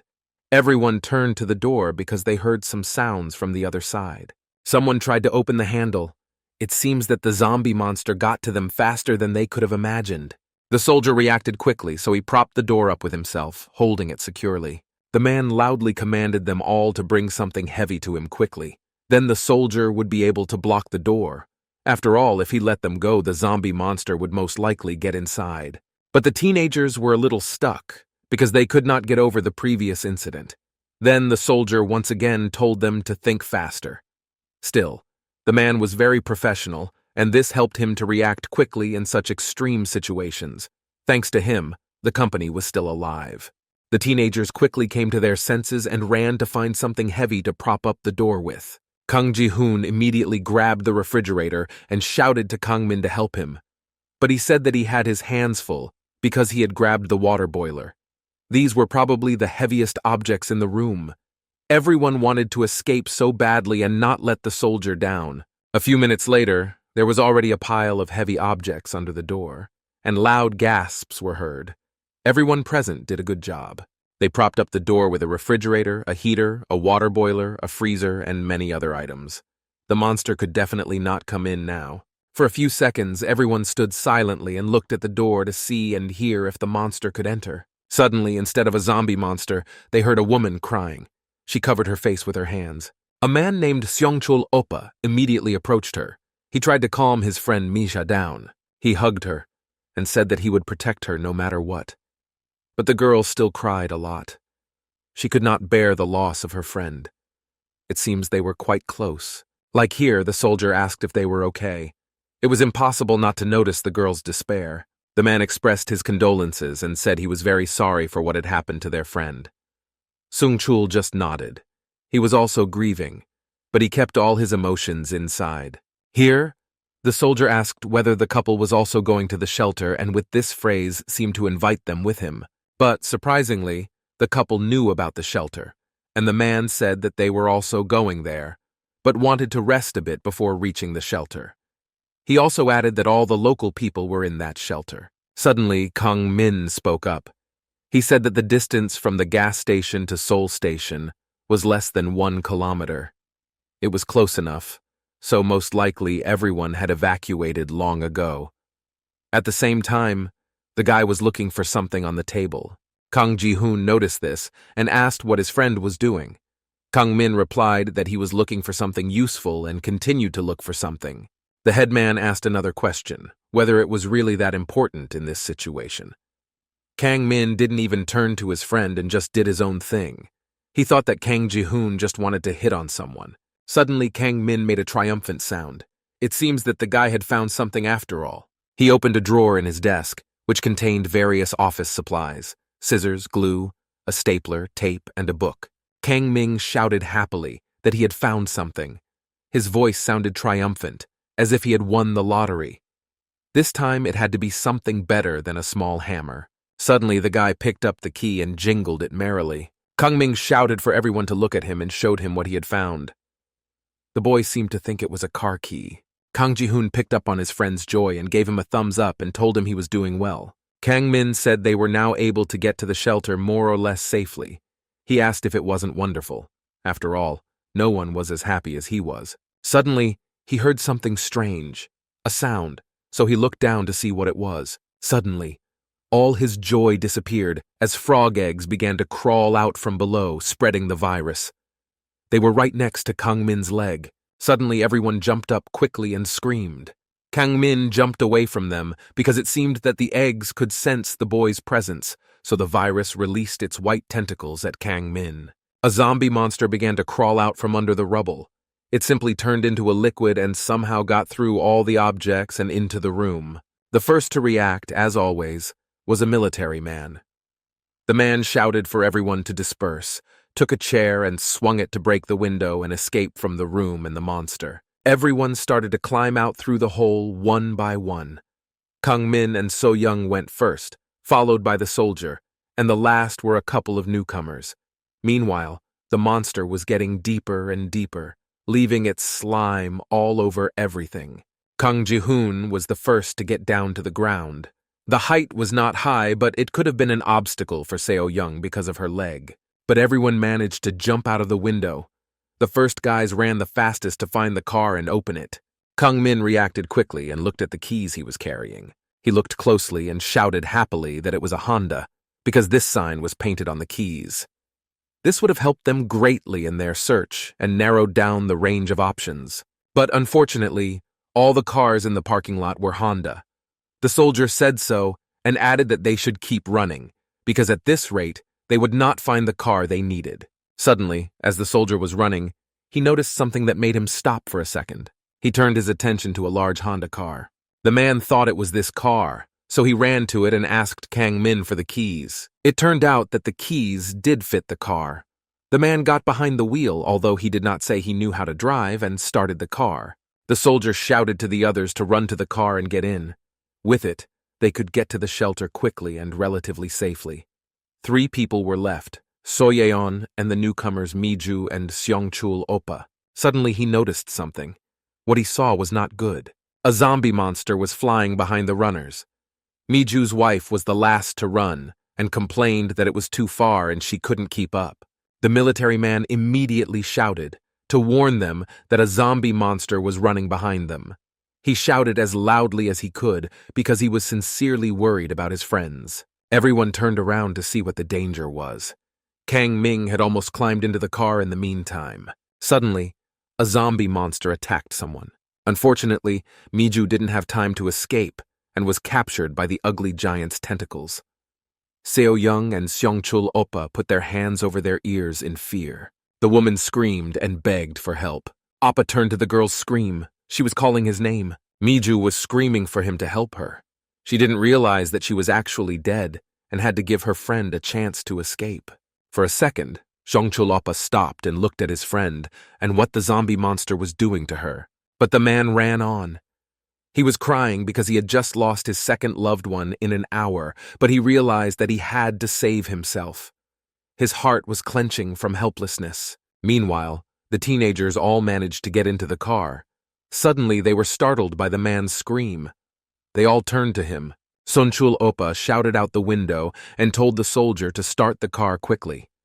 There was little time, because if the zombie monster had time to pounce on the car, they would not have survived and would have been trapped. Oppa got into the car, pushing the teenagers into the car, because there was not enough space for so many people. Everyone did not understand the man's emotions and just stared at him in a stupor. Suddenly, Seongchul Oppa shouted loudly again for the soldier to start the car faster. His eyes looked so frightened that they seemed crazy. It was very frightening. The soldier immediately stepped on the gas and drove off. Suddenly, they saw a sign that said, Seoul Station. The people in the car shouted with joy. It was such a great victory for all of them, because it seemed like they were about to be safe. Seongchul Oppa shouted joyfully that they had been rescued. Everyone was looking at the road with wide eyes, expecting something extraordinary to happen. Suddenly, their happiness did not last long. After all, Kang Min's phone received a notification that clearly did not announce good news. It was a notification that this Seoul station was now a level 3 danger zone. The teenagers immediately raised their heads to see what was so dangerous in the area. They could not believe their eyes. The whole city was like a spider's web covered with this frog egg virus. It was simply unrealistic to survive here. The teenagers could not believe their eyes. They all had their mouths open and sweat was streaming down their faces from fear. Meanwhile, the events moved back to the shelter. A bunch of people were standing in line outside the blue tent. Yeon-woo stood at the very end of the line and looked at someone. It looked like he had found the guy who had survived the zombie monster. He was a young man with bright red hair who was immune to the virus. Yeon-woo had to go up to him and ask him everything. The guy was staring at his hero too much. This aroused suspicion. Because of this, the mysterious immune guy noticed Yeon-woo's stare and looked back at him. Suddenly, the guy's arm started to hurt badly and sharply. Then he looked at the guy and seemed to feel that this pain was because of him. The red-haired guy's face looked rather strange, as if he realized that he was provoking Yeon-woo's pain.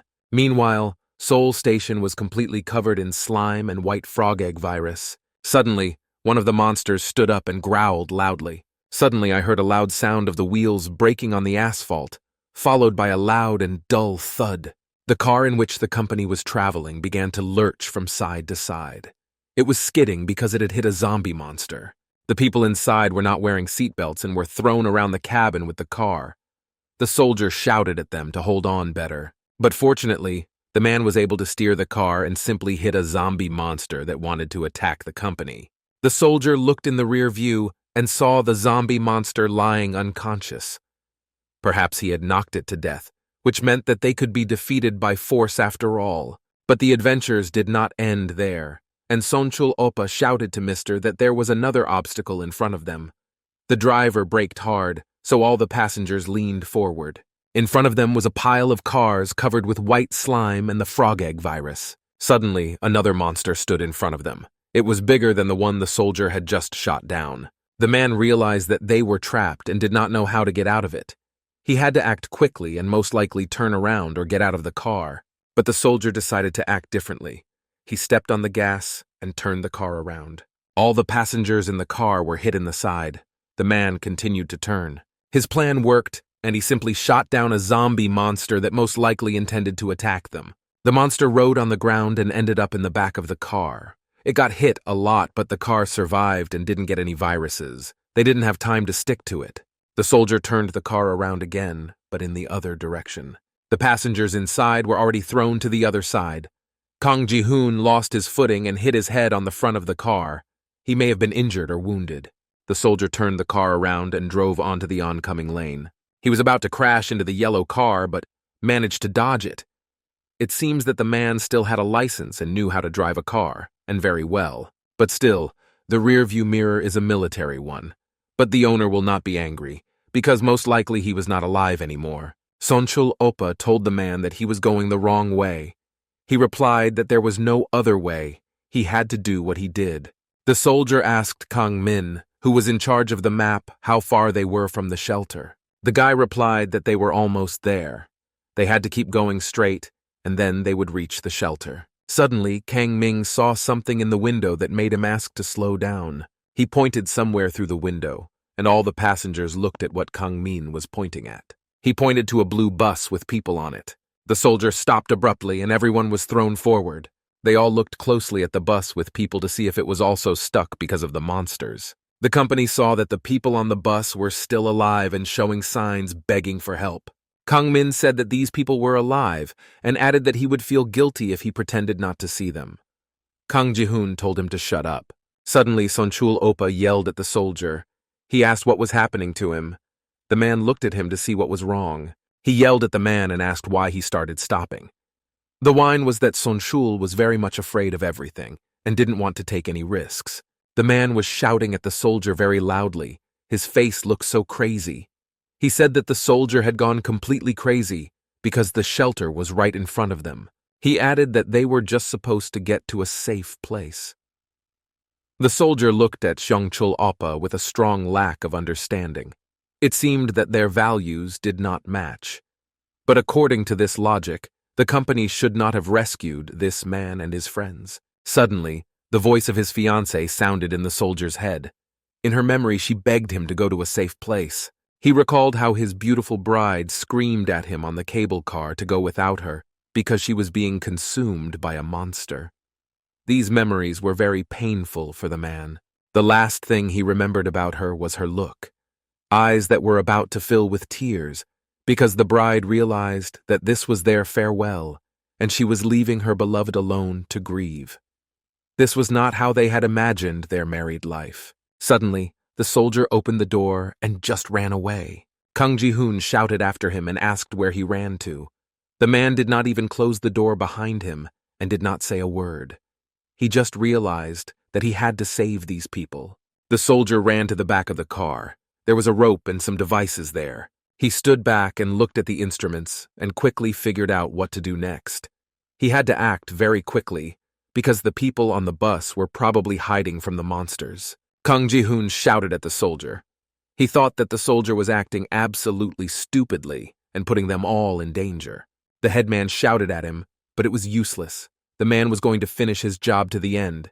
Kang Min also shouted that he didn't mean they had to rescue those people on the bus when he said he couldn't pretend he didn't see them. As if on cue, Seo-young came up with the idea that maybe the soldier was going to set the fire.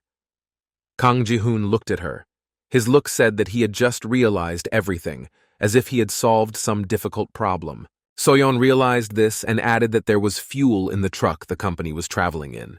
It all made sense. Meanwhile, the man continued to search for something in the back of the car, not listening to anyone. Kang Ji-hoon couldn't just let it go. He had to come up with something and solve it immediately. He had a plan of action. Suddenly, Sonchul Opa started shouting at the teenagers and pushing them around. He was pushing them and shouting for them to leave. The man was going to go instead of the soldier.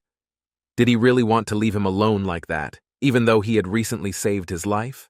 But Kang Ji-hoon did not pay attention to this, and simply asked in response if Sonchul Opa had anything that could have started the fire. But the man simply remained silent, stunned by the teenager's question. Then Kang Ji-hoon asked him again, this time louder, about whether he had a lighter. Sonchul said that he did, and the boy shouted at him to get it as soon as possible. Before the man could get it, Kang Ji-hoon snatched it out of his hands. The guy was going to get out of the car and go to the military, but at the last moment he turned to the man, gave him a threatening look, and told him not to even think about driving. Then, Kang Ji-hoon got out of the car and shouted to his classmates to keep an eye on the man because he did not trust him. The soldier did not even look at the boy, but the teenager asked what the soldier was doing and why he was not sitting in the car. He received silence, so he continued to say that the man had promised him to find and save Yeon-mi. The soldier did not expect such an answer and such behavior from a guy who had recently lost control of his emotions. Kang Ji-hoon went on to say how he wanted to find Yeon-mi if he stayed here. The soldier began to think about the teenager's words. The elder continued that the man probably thought they were some kind of heroes, but in reality they were not. First of all, they had to take care of themselves.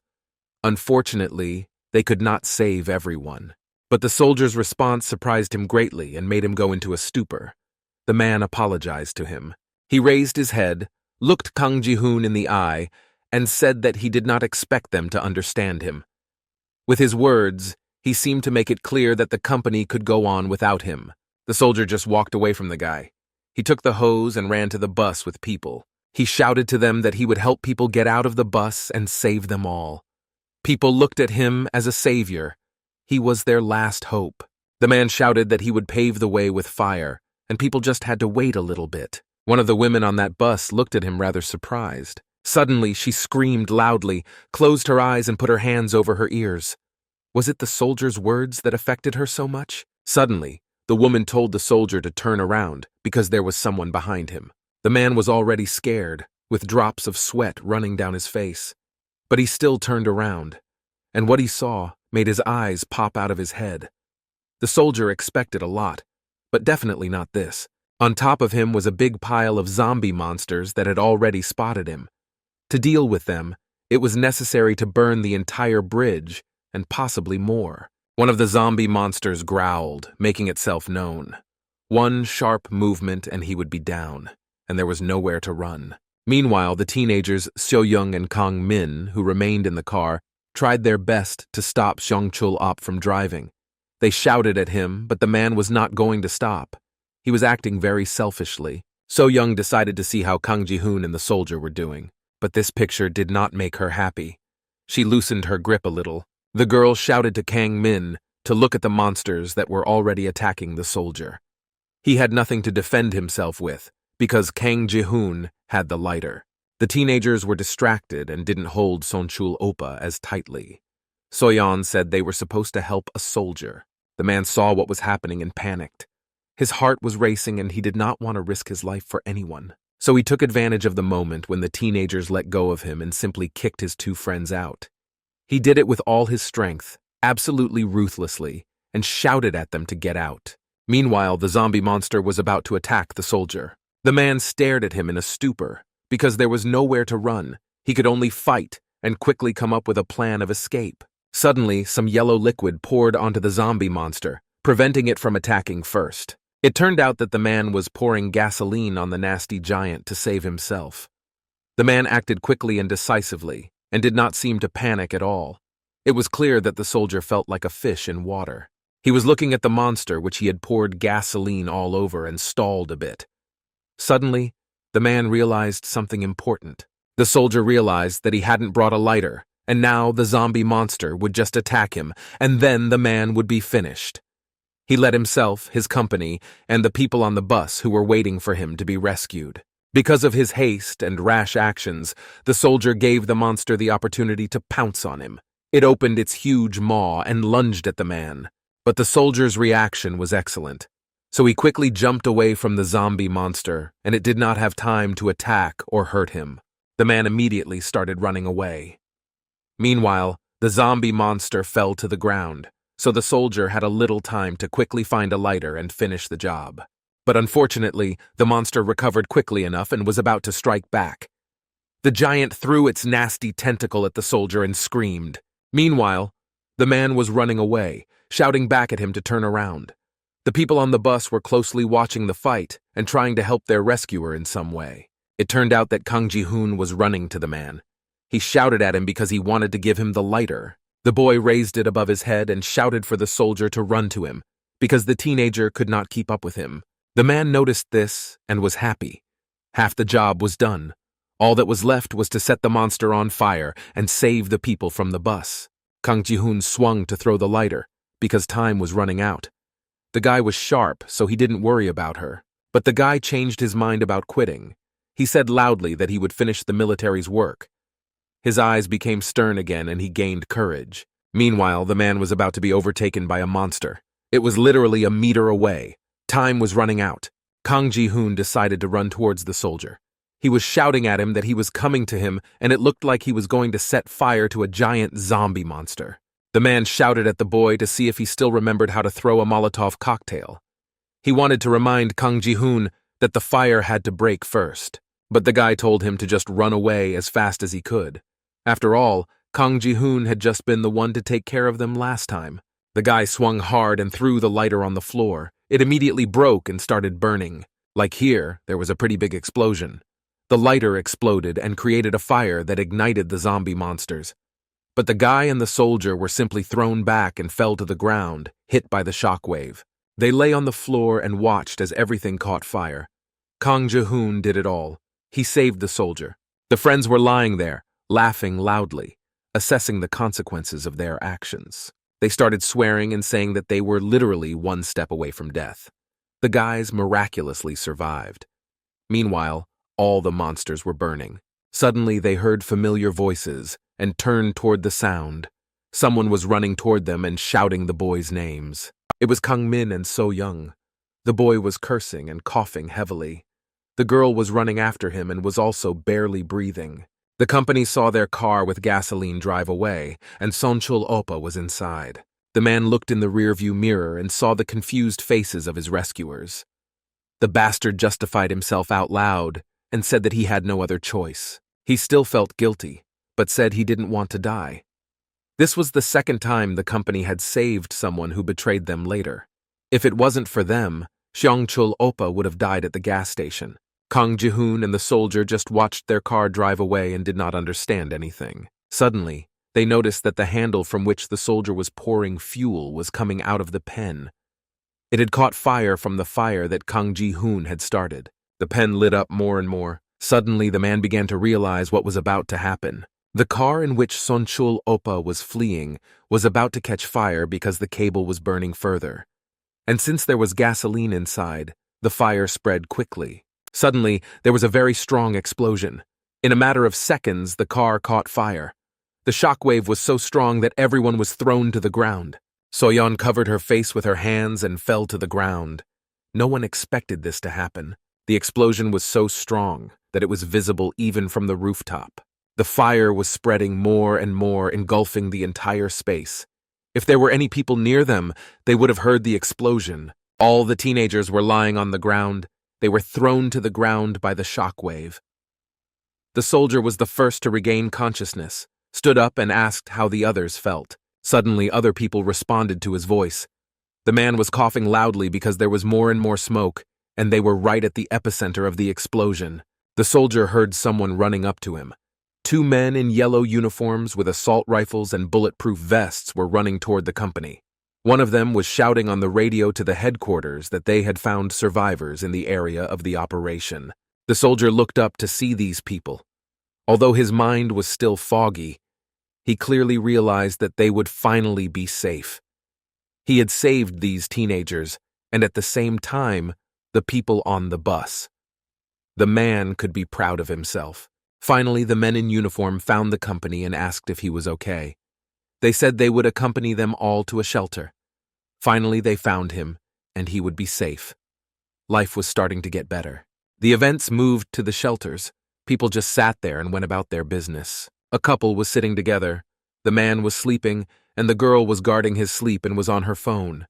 People were just living their lives as best they could under the circumstances and the situation in the country. Suddenly, the entire storage facility shook. It went dark and a loud explosion was heard. Everyone started screaming and panicking. People took out their phones and turned on their flashlights. The man who was closer to the window saw a sharp light after the darkness. He cursed loudly. Through the window, the man saw a lot of smoke and fire in the neighboring building. People realized that something terrible had happened. This could not help but panic. Meanwhile, night fell. There was still no power. It seems that a powerful explosion had caused the power grid to break down. People were saving themselves with flashlights from their phones. Suddenly, workers in yellow shirts entered the room. A man with glasses apologized to the people for all the staff for this temporary inconvenience. He also added that the emergency generator was about to be turned on, and then the power would be restored. Meanwhile, Yeon-woo walked around the room with his phone flashlight. He listened to the others in the room complain about the lack of electricity and the unclear timing of when the generator would be turned on. But the guy was calm. He was just walking around the storage room, probably looking for something or someone. Yeon-woo was going up the stairs. Suddenly, the young man entered a corridor that was fenced off with ribbons. There were two workers standing in it. One of them was wearing a white suit, and the other was wearing a yellow suit, probably a military one. A man wearing a white uniform and a mask with gloves reacted sharply to the boy and blocked his passage with his body. The officer stopped Yeonwoo with his hand and said that he was not allowed to come here. The teenager simply apologized and played dumb. Yeon-woo was in that room for a reason. He was looking for something. When he was refused, he went back down the stairs, looking back at the worker in the white suit. The boy thought about him, about who was hiding behind the mask. Suddenly, Yeon-woo heard a familiar voice. His eyes widened and his pupils constricted, even though it was dark. He turned toward the sound. Then, a sharp pain gripped his hand again where he was holding his phone. A voice asked if he was looking for it. Yeon-woo saw footsteps. It was a man. He was coming down from above and laughing at the boy. The man came down enough to see his face. He said he had figured it out a long time ago. When Yeon-woo recognized the familiar voice, he confirmed his hunch. He was a guy with bright red hair who was immune. The man went on to say that he had realized everything while Yeon-woo was still running around looking for him. He suddenly asked the teenager if he was less susceptible. But Yeon-woo answered him with a question. The boy asked if what was said about him was true, that the man with the bright red hair was immune. The man didn't move an eyebrow when he heard this. His face was stone, but Yeon-woo was more emotional. He shouted that it meant that this man with immunity was infected. But before he could finish speaking, someone behind him scared him, and he turned toward the sound. A man with bright red hair stood steadfastly, showing no emotion. It turned out to be nonsense. So Yeon-woo continued to speak. He looked with his big, frightened eyes at the man. The guy gathered courage and decided to ask him directly about the fact that it turned out that the man with red hair was infected with a virus that had no cells. The man looked at the boy with his stone face. His emotions were not visible or understandable. But Yeon-woo was waiting for an answer. He wanted to get all the explanations and understand what was happening to him. Suddenly, he heard laughter. The man was just laughing in his face. Yeon-woo looked at him, and the red-headed boy covered his mouth with his hands and simply choked on his laughter. He finally showed some emotion. The man began to apologize to Yeon-woo when he saw that he was not laughing at all because these were important issues for him. The red-haired boy said that Yeon-woo was very funny to him. But the teenager did not understand what was happening at all and just looked at the man with an incomprehensible look. Finally, he stopped laughing and said that he didn't think Yeon-woo would ask such a thing. He added that it was very funny. It turned out that what made the red-haired guy laugh so much was the phrase that the virus had no cells. He said that everyone has them, but the cells are so small that they could only be seen under a microscope. In other words, it is very stupid to believe that the virus without cells was not dangerous. The virus continued to grow, just very imperceptibly. With these words, the red-haired guy ended his speech. After a silence, the immune guy continued to speak, realizing that Yeon-woo had nothing to say. He added that this was why there was an incubation period, although people had not been told about it yet. The guy said that the authorities knew everything. Otherwise, it would not have taken any radical measures to isolate the infected. Suddenly, the man said something that made Yeon-woo's blood run cold and his eyes go wide with surprise. The man with the red hair said that he and Yeon-woo were already immune. The boy asked if he understood everything correctly, and the man said that the teenager was immune. The red-haired boy said that it was true. He explained that even though the virus was inside them, the boys' bodies would not have changed. Yeon-woo listened to this and could not believe his ears. From how the red-haired boy knew that Yeon-woo was infected to the fact that he had survived it and was now out of danger. The red-haired boy asked Yeon-woo if the infected part of his body hurt after the incubation period. He seemed to notice it when the boy grimaced as he felt a sharp pain. Yeon-woo was silent and just listened to the red-haired boy. He was saying that the frog egg virus and the body were supposed to become one, but the cells were already inactive, so they couldn't do it. He added that there had to be some logical explanation for this. Yeon-woo looked at the guy with his mouth open and a look as if he was his hero and only savior. But in truth, the red-haired guy was really saving Yeon-woo from severe anxiety and panic. After all, knowledgeable = protected. The guy smiled at his new friend. His smile was a little strange and at times frightening. He looked at Yeonwoo and just considered him. Suddenly, the red-haired guy pointed his second finger, folding his hand into a gun, and then he pretended to shoot it and added a soundtrack in the form of the word bang. Yeon-woo was frightened by this development. The guy yelled at his friend and asked him what he was doing. Yeon-woo was genuinely scared of what was happening. His life had changed so much in the last few days. He replied that Yeon-woo shouldn't be afraid because he was just joking. His manner of speaking and voice sounded a bit arrogant, as if he knew more than he said. Suddenly, a man in a blue uniform and a mask came into the corridor holding a phone. He addressed the red-haired guy and called him Lee Tane. The officer asked if he had finished smoking, and then told him to follow him. The red-haired guy waved at the man in the blue suit and told Yeon-woo that he had to go. When Lee Tian walked by Yeon-woo, he leaned very close to the boy, at which point it even looked quite intimate, and asked if Yeon-woo wanted to know something else. Tane replied that if Yeon-woo met the monster again, he should not immediately run away, and then he would learn a lot. After these words, the red-haired boy laughed and walked on, leaving the frightened Yeonwa alone with his thoughts swirling inside him. The teenager turned back to look at Lee Tian. This guy was somehow touching him, even fascinating. Lee Tane went downstairs and apologized to the uniformed officer for keeping him waiting for so long. He replied that everything was fine. Then Yeon-woo went downstairs to the gym where all the people were. It was dark. The two men were looking out the window and shining flashlights. They were talking about Seoul Station. It turned out to be Park Min and Ham Sung-yu. Yeon-woo approached them and asked what they were doing. Ham Sung-yu seemed to be happy even with his classmate, and he immediately showed Yeon-woo what he had captured on his phone. The video showed a burning building. The guy commented that at first he just filmed the burning Seoul Station, and then he asked Yeon-woo if he could hear him screaming in the video. It turned out that the boys were talking about the monsters screaming in the video because they were burning alive. Park Min commented that he wanted to burn them all, to which Ham Sung-yu said that he could have done it when the monsters all came here. Their classmate Isuri was just passing behind them. She called the boys stupid because there was no one who was not afraid of death. Everyone was afraid of it. But no one heard her. Meanwhile, a crowd of people stood in front of the window with flashlights on, or it was a flash from shooting in the dark, and watched what was happening outside. Then Yeon-woo and Isuri missed each other. The boy saw the girl, but she didn't look at him. But suddenly the girl asked her classmate if he had read the messages in the group chat. Yeon-woo picked up his phone and opened the group, because he hadn't read any messages.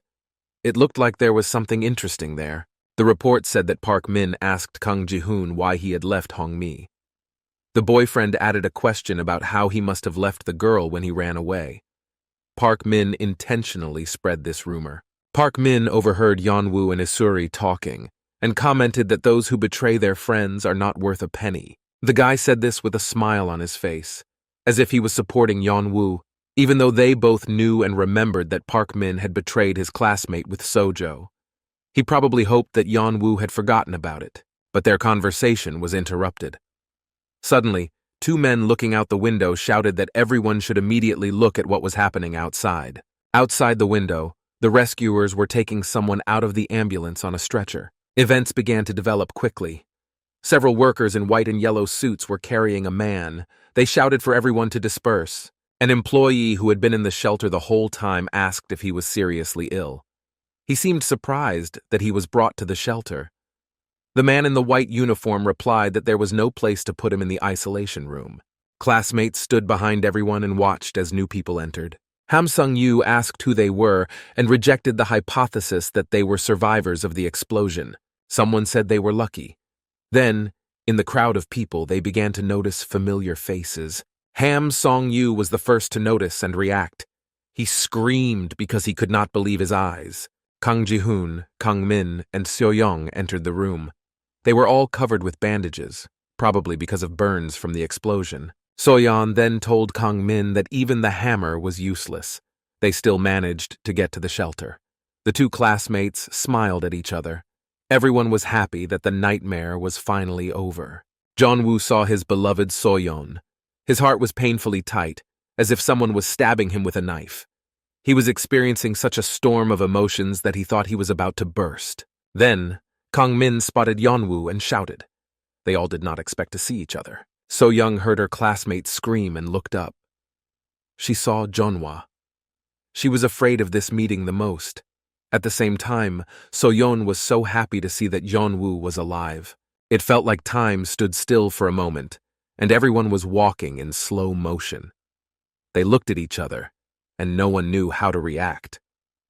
After all, the people you seemed to have known for a long time, since elementary school, now seemed like strangers. Yeon-woo, Park Min, and Ham Sung-yu looked at the newcomers without a drop of friendliness.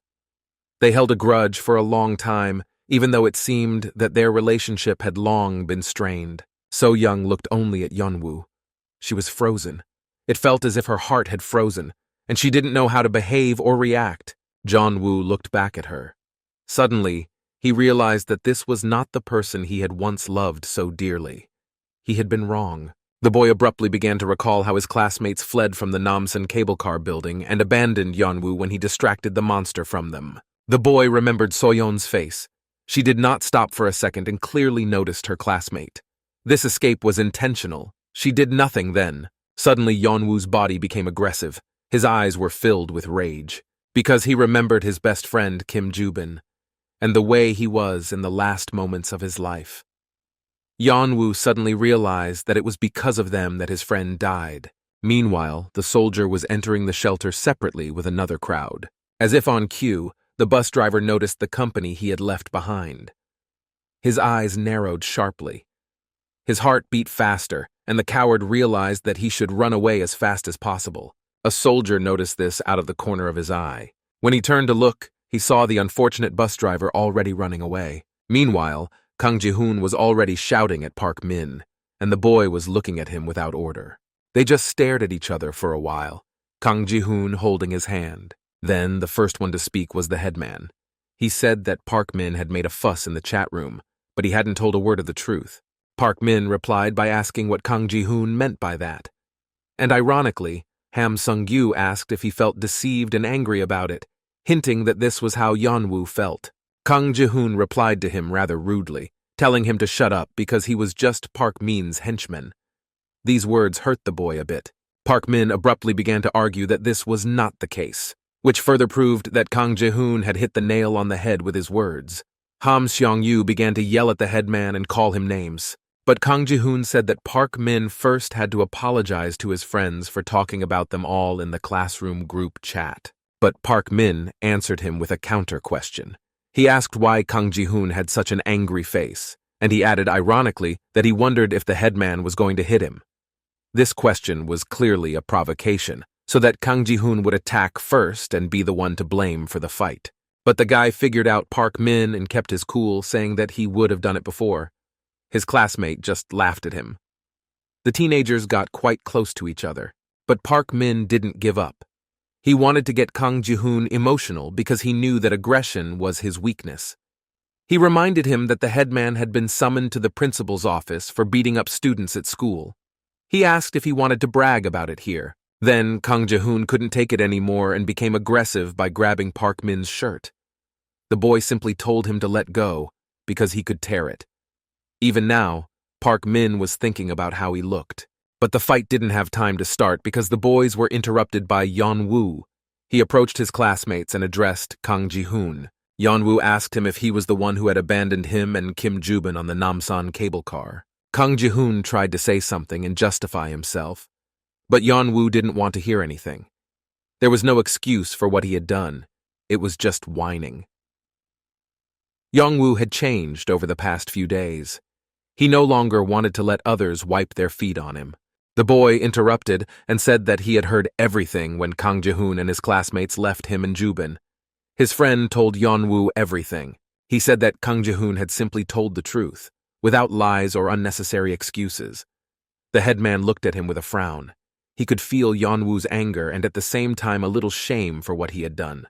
Then, the teenager repeated his question because Kang Ji-hoon remained silent. Yeon-woo called him a scumbag and asked him again if he had betrayed them and left them on the cable car. The boy was on the verge of exploding with all the anger and resentment that had been building up inside him all this time. Meanwhile, someone was running very fast up the stairs. I heard loud exhalations. It was a bus driver. He was shining his phone flashlight and running up the stairs, looking back to see if a soldier was running after him. The poor coward was running away and shouting to himself that he did not understand how they could all be so lucky to have survived. The bus driver reached the door. He kept shouting that they could not get here without the bus. Then the man decided to open the door to hide. But a surprise awaited him. A military man was standing on the other side of the door. He asked the bastard if he thought the military would not find him. The bus driver's face was in severe pain. He was very scared, as if he had met death.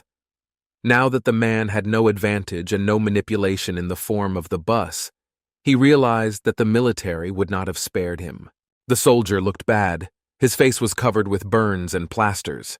This gave him courage and scared the thin and unhappy bus driver even more. The man abruptly grabbed the traitor by the collar.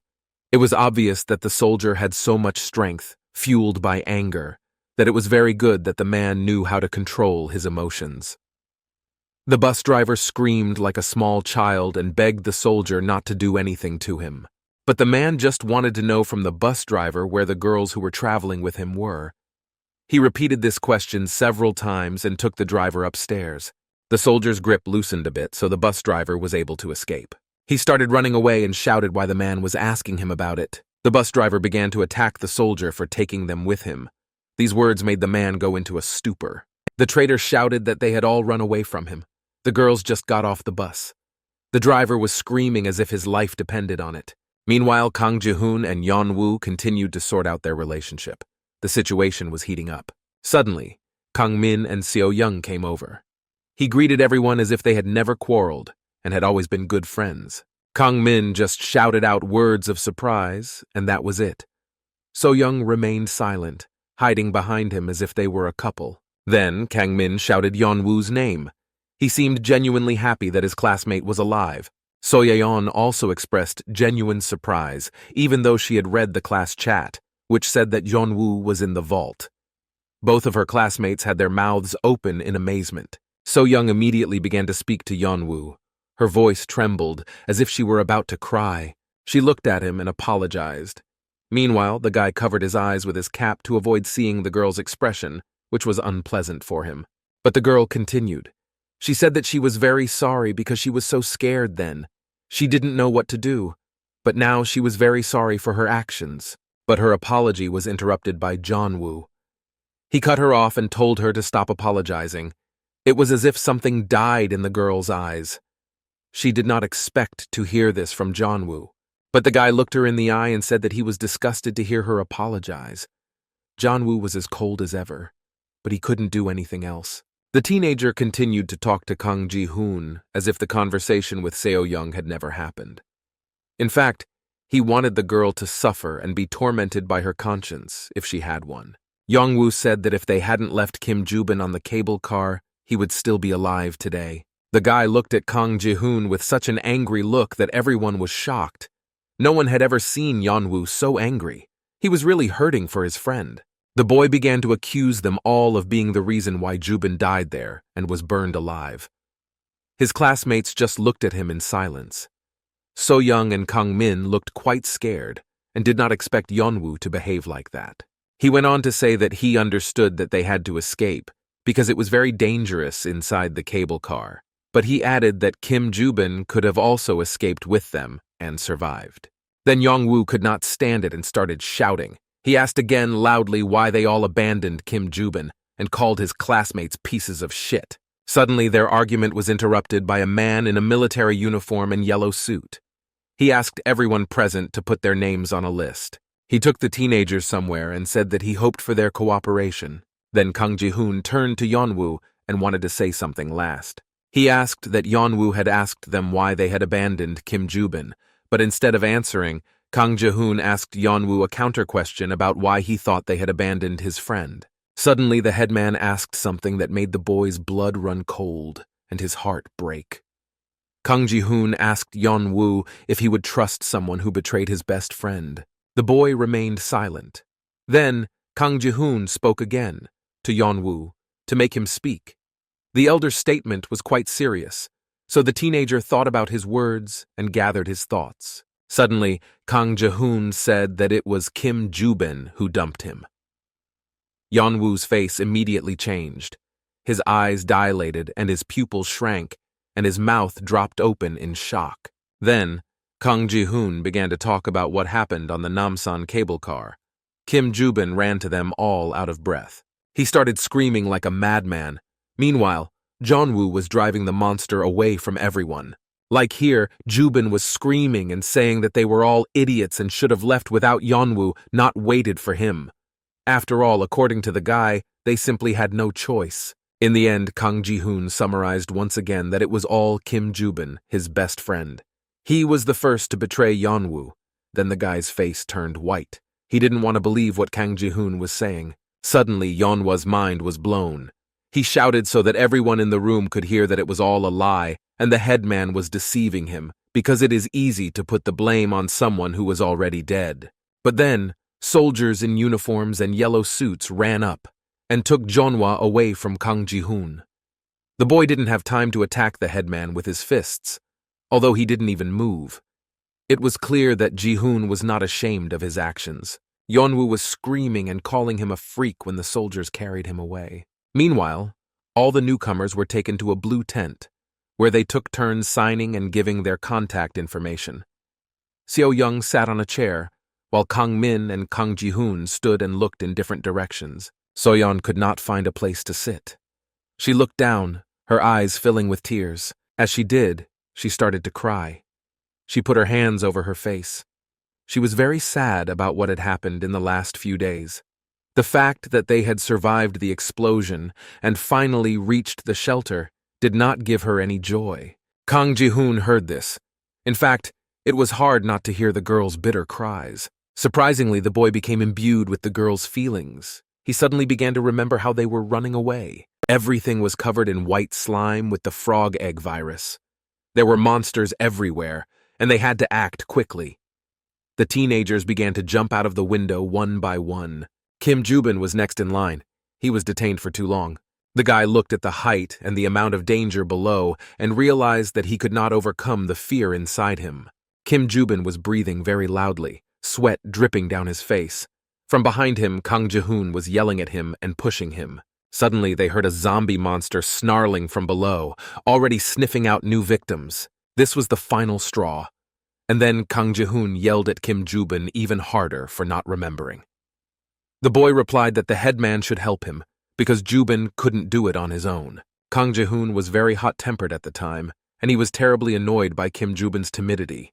He was holding up the line. Then Kang Ji-hoon just pushed the guy and told him to leave. Ju-bin fell to the ground, and the headman called him an unfortunate eccentric. Kang Ji-hoon didn't even look at him and said that it was his idea to run away from here, and now he was acting like a coward.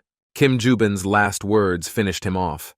He said that he did not know how such a wretch could have any friends at all. Kang Ji-hoon was not emotional and did not filter what he was saying at all. These words cut Ju-bin like a knife. Kang Ji-hoon finally said how poor Lee Yeon-woo was, and then added that it was up to Kim Ju-bin to decide whether he wanted to go with him or not. Finally, the guy came back to reality. He began to feel guilty for what he had done and said. Kang Ji-hoon did not like what he was feeling. Then the teenager said loudly that it didn't matter. Seo-young and Kang Min looked at him in disbelief. Before that, everyone had been silent. Kang Ji-hoon added a little clarity and said that everything was already in the past. That was the end of the topic. The starosta then decided to address the employee in the white suit with a request. He asked them to look for his girlfriend's name in the lists. Kang Ji-hoon said this very politely. It was clear that this was very important to him. The man gladly agreed to look for his friend Lee Hong-mi. He flipped through all the pages on the tablet several times, but in the end, the man said that his name was not on the list. Suddenly, Kang Ji-hoon heard a familiar voice, not just one. The two men were talking about Hannah and Kim Min-ju. Then the teenager's eyes widened sharply. His blood was filled with anger, and he looked for the exit. Kang Ji-hoon and all the other classmates saw a soldier enter the blue tent, followed by the bus driver. The traitor walked behind and looked guiltily at the floor. As soon as he approached the teenagers, they attacked him with screams and accusations. Soyon began to resent the fact that the man had abandoned her friends. How could he do that? She added that the bus driver had even abandoned them, even though they had saved his life. But it was impossible to shout down a hysterical person like this bus driver. He was shouting for everyone to listen to him. And in fact, the girls themselves swore that they wanted to get off the bus and help others whom the driver did not let on. Then a soldier stood up for the teenagers. He asked how the man could have left the children alone at such a time. He also asked if this rotten, unfortunate bus driver had any humanity left in him. But this traitor switched to ultrasound again in response and shouted that the soldier should not talk to him like that, because the man also had a daughter, and that he had already tried to stop them. But according to him, the girls threatened him with small red hammers, so he could do nothing. After that, the bus driver looked at Kang Min and asked how the girls knew that there were hammers in the bus. Then the traitor said for the last time that it was not his fault. Of course, he was especially not guilty of beating a child and leaving others to die. The bus driver looked at Kang Ji-hoon. He was the only one who was silent and didn't say a word, even though he expected him to react the most. Suddenly, the traitor laughed. In a cheerful voice, he asked the headman why he was so sad. And then he told him not to worry, because the man had allegedly already asked the army for help, and when the morning came, they would come.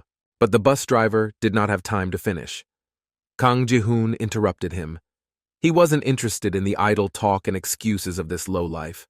All he wanted to know was where the girls had gotten off.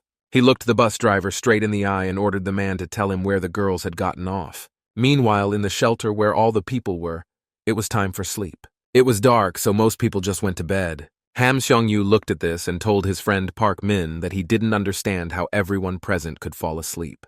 He added that he couldn't even close his eyes. Park Min congratulated him and said that it meant he was normal. Behind them, Yeon-woo sat listening to this conversation, looking down. The boy was devastated. Meanwhile, the friends were talking about how everyone else was crazy because they were able to fall asleep. The conversations of the friends were never very intelligent. Just like that, Park Min turned to Yeon-woo and asked him with a smile if he thought he was cool. But the boy didn't even raise his head. He kept hugging his legs and looking down. Park Min said he was cool because he stood up for Yeon-woo, but the teenager was silent and did not answer. Then Ham Seong-yu returned. Park Min asked why Yeon-woo was so sad all the time. His friend joined in and asked if the boy also wanted to sleep. They seemed to be trying to cheer Yeon-woo up, but they were not doing a very good job. Then the friends discussed among themselves how surprised they all were to see Jonah. They were genuinely amused by this. The boys told Yeon-woo that no one could be trusted. Then they started laughing at what Kang Ji-hoon said about Kim Ju-bin. They didn't believe him, but they also didn't want to look into the whole situation. Then someone approached Jeonwoo. It was Isuri. She called the boy because he was not responding. The girl asked if she could sit next to Jeonwoo because she said there were no seats available anywhere else. In reality, it sounded like an excuse to be together in company, but Yeonwoo was still silent. Didn't anyone realize that he had been through so much? Betrayal, loss of a friend, and then his own betrayal. He had to pull himself together and wanted some peace. Isuri rolled her eyes. She said that she didn't really need Yeonwoo's permission. She could have just sat down and said it out of politeness or to strike up a conversation with him. Isuri sat down, but Yeonwoo continued to be silent. She began to worry a little about the boy's condition. It seemed that the girl had purposely sat down next to him to somehow support Yeonva. After some thought, Isuri asked Yeonwoo if he was okay. This was more of a rhetorical question because it was clear that nothing was good. After another silence, Isuri said that this is why you shouldn't expect much from anyone, not even a friend. She continued that people can adapt to the situation and change. Even Yeonwoo. That was why Isuri did not trust anyone. The boy remained silent. But it was clear that he was slowly coming back to reality and even listening to what Isuri was saying. Suddenly, Jeonwoo started talking. He started talking about the events on the cable car. He said that there were people begging the guy to open the door to the stall for them, but instead, he just closed it. It seems that these thoughts bothered the guy all this time. Yeonwoo continued that he could never forget their gaze, which showed all the hatred that those people felt for him at the time. Isuri's reaction was quite strange. She looked at the guy with surprise, even a little irritation. Later, she sounded unhappy that she didn't understand what it was all about. What did Jeonwoo mean by these words? The guy ignored the girl's angry tone and said that he did not know what to do if a similar situation happened again. He asked me that if such a situation would force me to abandon my friends, why the fear? But the girl was silent. Then Jeonwoo asked her if she trusted him. It seems that the boy was very sad and decided to seek support from his classmate, whom he had not noticed for several years. But this question infuriated Isuri. She asked if Yeonwoo was even listening to her, because she had said before that she didn't trust anyone. And then she added that the guy was hiding something from her. Suddenly, Jeonwoo began to tell her about a secret. This phrase caught the girl's attention, and she listened attentively to her classmate. The teenager asked her if he told her about his secret. Would she believe him then? But Isuri did not understand what Yeon-woo was talking about. She looked at him with her stone face. Then the guy started complaining to her. He said he was very lonely. He had no friends to rely on. Suddenly, Isuri just got up and left. She said that she got goosebumps again because of Yeon-woo's words. The girl rudely said that she didn't want to sit with him because the guy was strange. But suddenly, Yeon-woo told her not to leave. These words made Isuri stop. She turned to Yeon-woo in surprise and asked him what he meant. He answered her and asked her not to leave again. He said he would tell her his secret, but only for her safety, because it was no longer safe here. Yeon-woo said that those people who had just come in after the explosion, most of them were infected with the frog egg virus. The guy looked at them. They all looked quite sick. Some of them were even coughing and had no strength. Isuri immediately asked what Yeon-woo meant, because what he said sounded even crazy and did not inspire confidence at all.